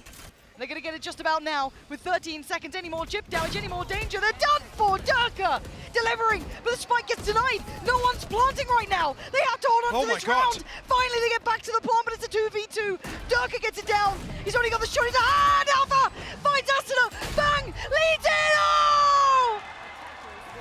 That's how it ends. The comeback is crushed. Fnatic move forward, and there is no tomorrow for 100 Thieves. It's so crazy that they get away with pulling that execute off. You look at the setup, you look at the damage done, you look at the Nano Swarm still there, the time, the clock, the shot does. It's madness. There's no way that's the round that they converted. I guess, hey, if we look bigger picture, that's karma coming back around for some of those cheeky diffuses, those naughty rounds 100 Thieves are getting away with. But out of all the rounds we've seen, I felt like that one was the one that they were going to be able to pull this game back, potentially open up a map 3. 100 Thieves, what a squad. What potential this team has, and once again, we wait to see if that comes through later down the line. A tough event for them overall, like I said, stretch the distance in all their series, and even here, you almost want to see this one go to a third map. I'd love to. With that comeback, almost deserving of it, but then take nothing away from Fnatic's performance. Yeah, these boys are looking incredible. A mean-looking team, faltering a little on the second half, but that looks like the closest game we've had so far for them, and they still pulled it across the line. Stars aligning for these boys.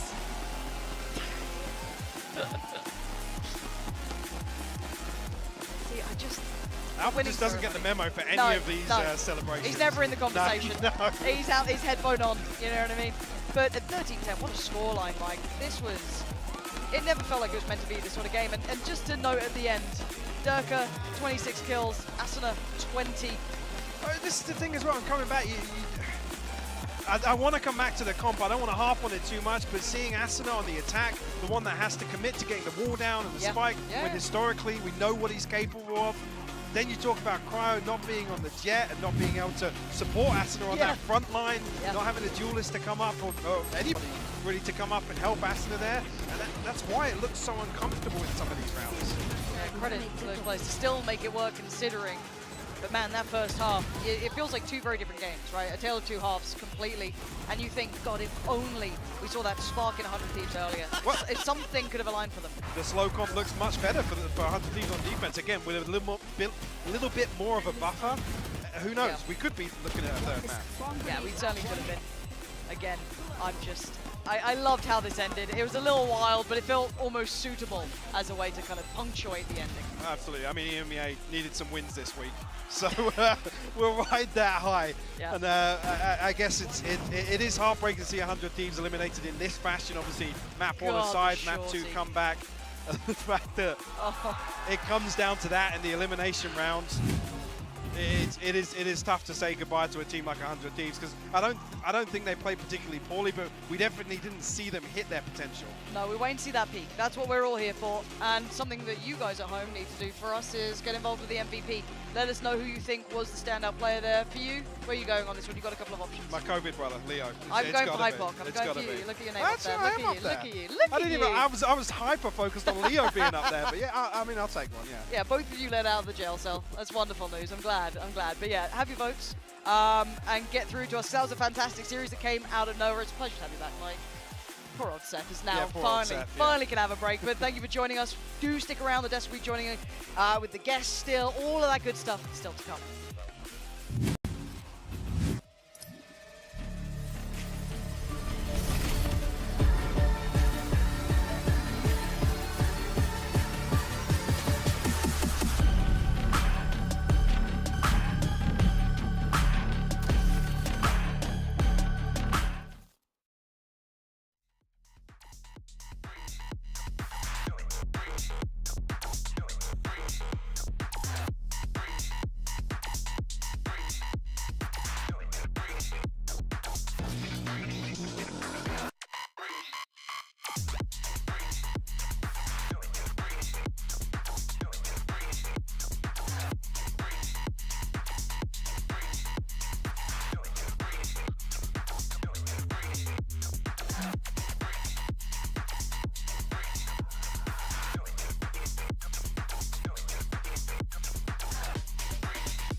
Welcome, ladies and gentlemen, to the Verizon post-map interview. We have a guest here on stage with us.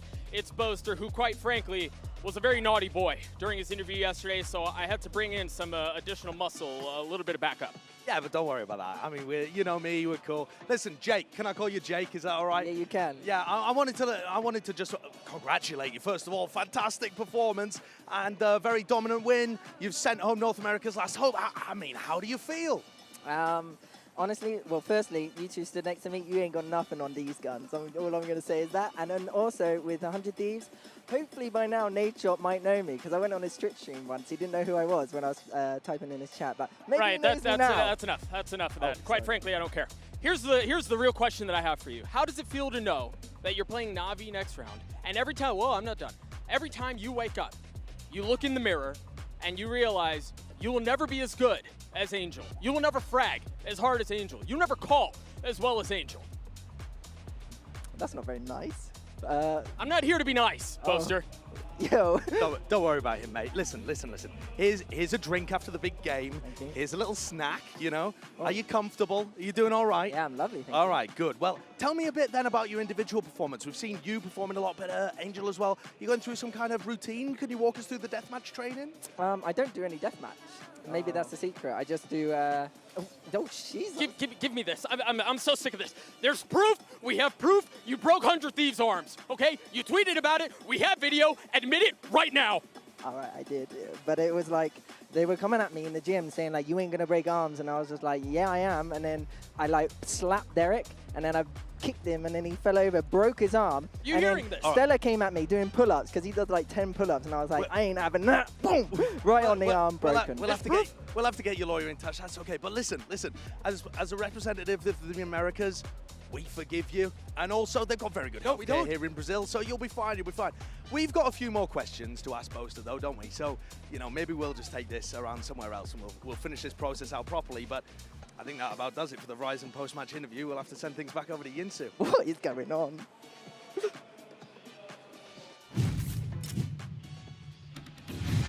Well, Durka looks a bit different, but honestly, I feel like that Angel versus Boaster thing is going to be a bit relevant as we talk about everything else ahead of us. But that game nearly was a bit of a thrown addict, Bala. I know you were talking about it. They have a choke in them. I think very, very nearly we saw that side of them again. Yeah, I mean, even just a few rounds into the second half, I was getting concerned. I was getting scared. The fact that there's still that in them. There's still that in them against 100 Thieves, a team that they've already beaten, that they're comfortable with.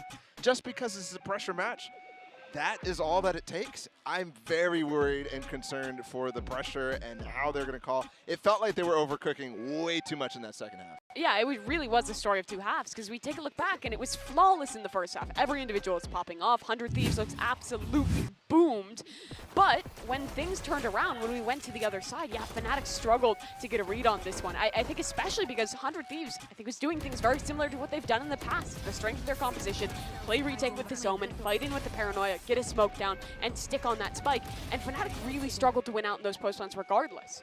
Yeah, like the first half was very Fnatic way, but maybe when the second half started, Fnatic was, okay, let's try not to show so many stuffs, but then started losing rounds, and the momentum was there, and it was very hard to go over this, but like in the end, the shorty made a difference. I love how it ended with the shorty. You were mentioning how 100 Thieves decided to choose attack first. Yeah, and that's what's weird. Their defense was much stronger. Can you walk me through why you thought 100 Thieves should be starting on defense? Yeah, even with the composition, like they don't have a duelist, but they have Omen, they have Sage, they have Viper. They have a really strong agents that they can try to hold down the execution and even use the Omen Paranoia to make retake. That's a really strong side.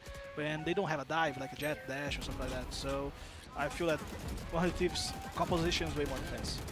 Yeah, and I think they absolutely showed that in the second half. But I think now my question to think about here is, should we be worried now about Fnatic going into the match versus Na'Vi? Because for Na'Vi, they came out in that match after losing a few rounds in the first, having it be competitive in the first half of that game. They absolutely dominated their way through the rest of the series, whereas Fnatic feels like maybe in this map they could have shown some of those cracks that we've come to know from this team, which is always they look fantastic, they look perfect, they get to a certain line, and then you start to see the pressure get to them a little bit. Yeah, this is the first time they've made it to top 4 again. And I think after yesterday's match against Furia, Mini was going to age like 50 years after that. But it definitely felt like on the stage today, it took forever for him to call a timeout. I was thinking he just went AFK. He went for a spa day or something because the first 3 halves were so easy for them. We were on track to be like the fastest series in VCT ever at an international stage. And then all of a sudden that happens. And then all of a sudden it starts to split. I mean, it's just a good thing that they closed it out, right? Because if they didn't, I think our worries will be growing even more. There, Mimi. We will see Fnatic again in a few days, but for now, we have to say goodbye to NA's last representative. Not the America's last representative, but just for NA. BZK, what did you make of their performance today? I know the first map wasn't the best, but it felt like they were showing something on Icebox. No, definitely. Even on Fracture, the first match, they played very well. They saw Icebox really good as well. But sometimes that's what the team needs to get to the next level. You need to go through some tough times, some hard matches, and even almost throwing a match teaches you a lot during the competition. So I think that's a good point of Fnatic that this happened now.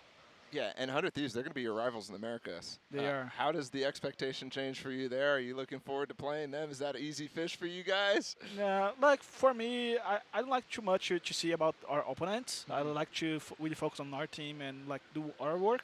So like it doesn't matter much, you know, like we're gonna keep doing our work and keep focusing on our team. And I'm sure that 100 Thieves is going to do the exact same, right? They're going to take this as an opportunity to learn, as this team always does, and come back and make some improvements off of what happened here. Well, before the break, we asked you guys to vote for the player of the match. Let's have a look at the results. I have a sneaky feeling that this might go to the king of Icebox. Of course, it is Durka. Put some respect on his name. Mimi, he was great last year, and it's good to see that he's carrying that form on Icebox this year as well. Yeah, it really has been a continuation for this guy. He put on an absolute masterclass in that first half, dominant in that one, and even rewinding further earlier into the series, it was this raise as well. I think what's made Durka so impressive is that what we've talked about a lot of other Star Jet players, like even Cryo, for example, they struggle a little bit when they have to switch on over to these other roles. But for Durka, he's always been fantastic, no matter what you put him on. Yeah, and I think actually the Cryo point is interesting because one of the things I thought for 100 Thieves was Cryo coming in actually frees up the rest of his stars.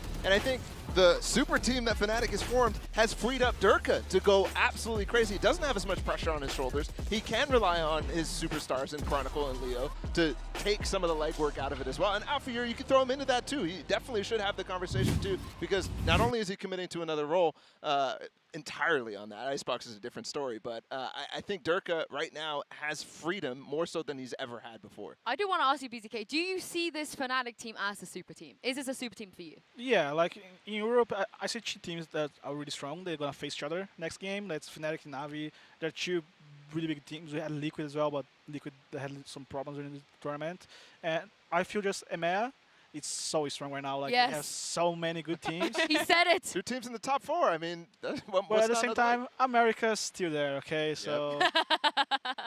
But you said it. I'm just so glad you said it. Well, let's move on to the HyperX reflex moment of the day. We're going to rewind a little bit and give this to Sugetsu from match 1. And Mimi, again, what a player he is, really on there representing. Which one of the clutches was this one again? There were so many from this team, and this one was absolutely insane. Leviathan swing 3 players into him as he wants. Does not matter. He still wins it. Sugetsu is looking on championship form. Yeah, I think the stuff he was doing on Ascent as well, just disgusting. I think the prep that this guy is doing, the research that he's doing, and actually being able to implement some of the stuff that he's doing is not only impressive in itself, but then he's able to pull off stuff like that. That you were impressed with that. I saw your reaction. Like, the amount of rounds Shao and Sugetsu got to win for Navi, even like they were in a bad situation around and they were just able to get something out of the hat, was impressive. Like, they had so many good individual skill there in this team. So much firepower. Oh, and this matchup's going to be kind of crazy if we rewind and have a look at the tournament bracket. It is closed now. The Omega bracket is shut. You know, we have 4 teams left. We have Loud DRX in the Alpha, and then we have Fnatic versus Na'Vi in the Omega. This is really, really crazy. BZK, we're not going to have you with us for the next test, so I want to get your predictions. Who do you think is winning both of these brackets? I need to cheer for Loud. Okay. My former teammates, my friends. So I'm gonna go for Loud, and in the second game from Fnatic and Na'Vi. Oh, that's a hard one. Oh! Na'Vi maybe. And then will Loud win it all? Loud winning all, yeah. All right, Mimi? Okay, I would have to pred right now. Navi for sure. The other one I'm so unsure about between DRX that was tough. That was Loud. I had DRX here, before, I'm but pretting Loud. We are in Brazil. We are in Brazil. Yeah, we are in Brazil. Loud We will are win. in Brazil. Number 1 team in the world. Yeah, I had DRX before, but I think Loud's, their form is really, really strong, and DRX had some ups and some downs, but super innovative. I can't wait for that match. I'm still thinking Loud, but who knows how my opinions change. It's like the wind. Yeah, I think whoever wins in these semifinals, the grand final is going to be absolutely insane. We're guaranteed to get 2 different international leagues facing off against each other. It's going to be such a great finals weekend. Yeah, we're going to have a lot of best of fives coming our way as well. Thank you very much, BZK, for joining us. It was an absolute pleasure. Thank you, Bala and Mimi as well. We're going to have a couple of days to relax and have a break and prepare for the next stage of this tournament. Make sure you join us again on Thursday for DRX versus Loud and Fnatic versus Na'Vi. We'll see you then. These are 2 of the best teams in this entire tournament going head to head. Angel looking to lead Na'Vi to pick up another trophy, and King, they're just looking to make history for Leviathan, and so far they already have. There's one player at the back of the side, that's Xiao. Got to do the most. Okay, 2 kills. Left to that 1v1, Xiao. He set them up, but can he finish it? Finally does it, and he lands it. Unbelievable. Good lord. Gonna be hopping and skipping, doing a little dance. Winner dance, guys. Winner dance. Na'Vi will swarm the site. Can't quite get it, but it is traded out. Taco, knives out. Right click, and no more time to plant the spike. That was, where was that from? What? A warbang angle from there? So hard, and Cned, man, he's taking the fight right to them. Map 1, completely finalized and finished up there. Na'Vi, what a way to do it. It's up to Sugetsu, 1v3, first shot found. 1, 2, 3! That is absurd! One tops, one tops, one tops, one tops, one tops. We have time for massage. Don't waste my time, guys. Focus. Rolling Thunder now, pushing forwards, but that's not the weapon for the job. None of those angles. Nice, nice, guys. Well done. No chance in hell. It's Na'Vi taking it 13-3. You couldn't make more of a statement to showcase that Na'Vi are on their hunt for a second trophy.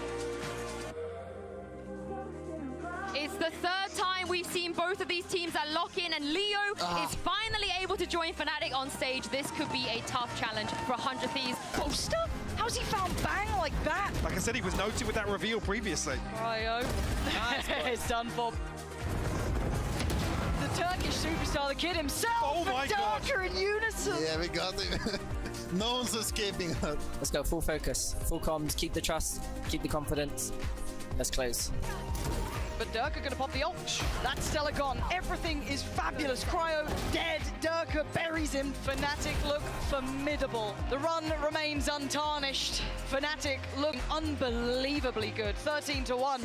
Now a tap on towards the diffuse walls there. Asuna leans forward, takes down Poster. Chronicle answers back. Doubles down into it. And now just one life deleted. Chronicle. Nice, Chronicle. Oh my God, they're all there. They're all there. They're all there, and they're all his. Durka is just devious with it. My map. Placing swarm grenade. How much more can he achieve?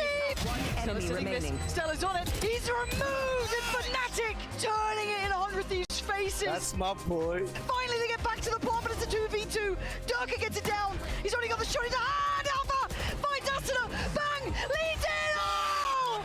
That's how it ends. The comeback is crushed. Fnatic move forward, and there is no tomorrow for 100 Thieves.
Switch and repeat up the flow.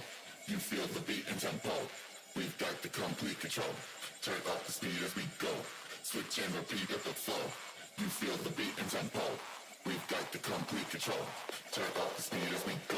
Switch and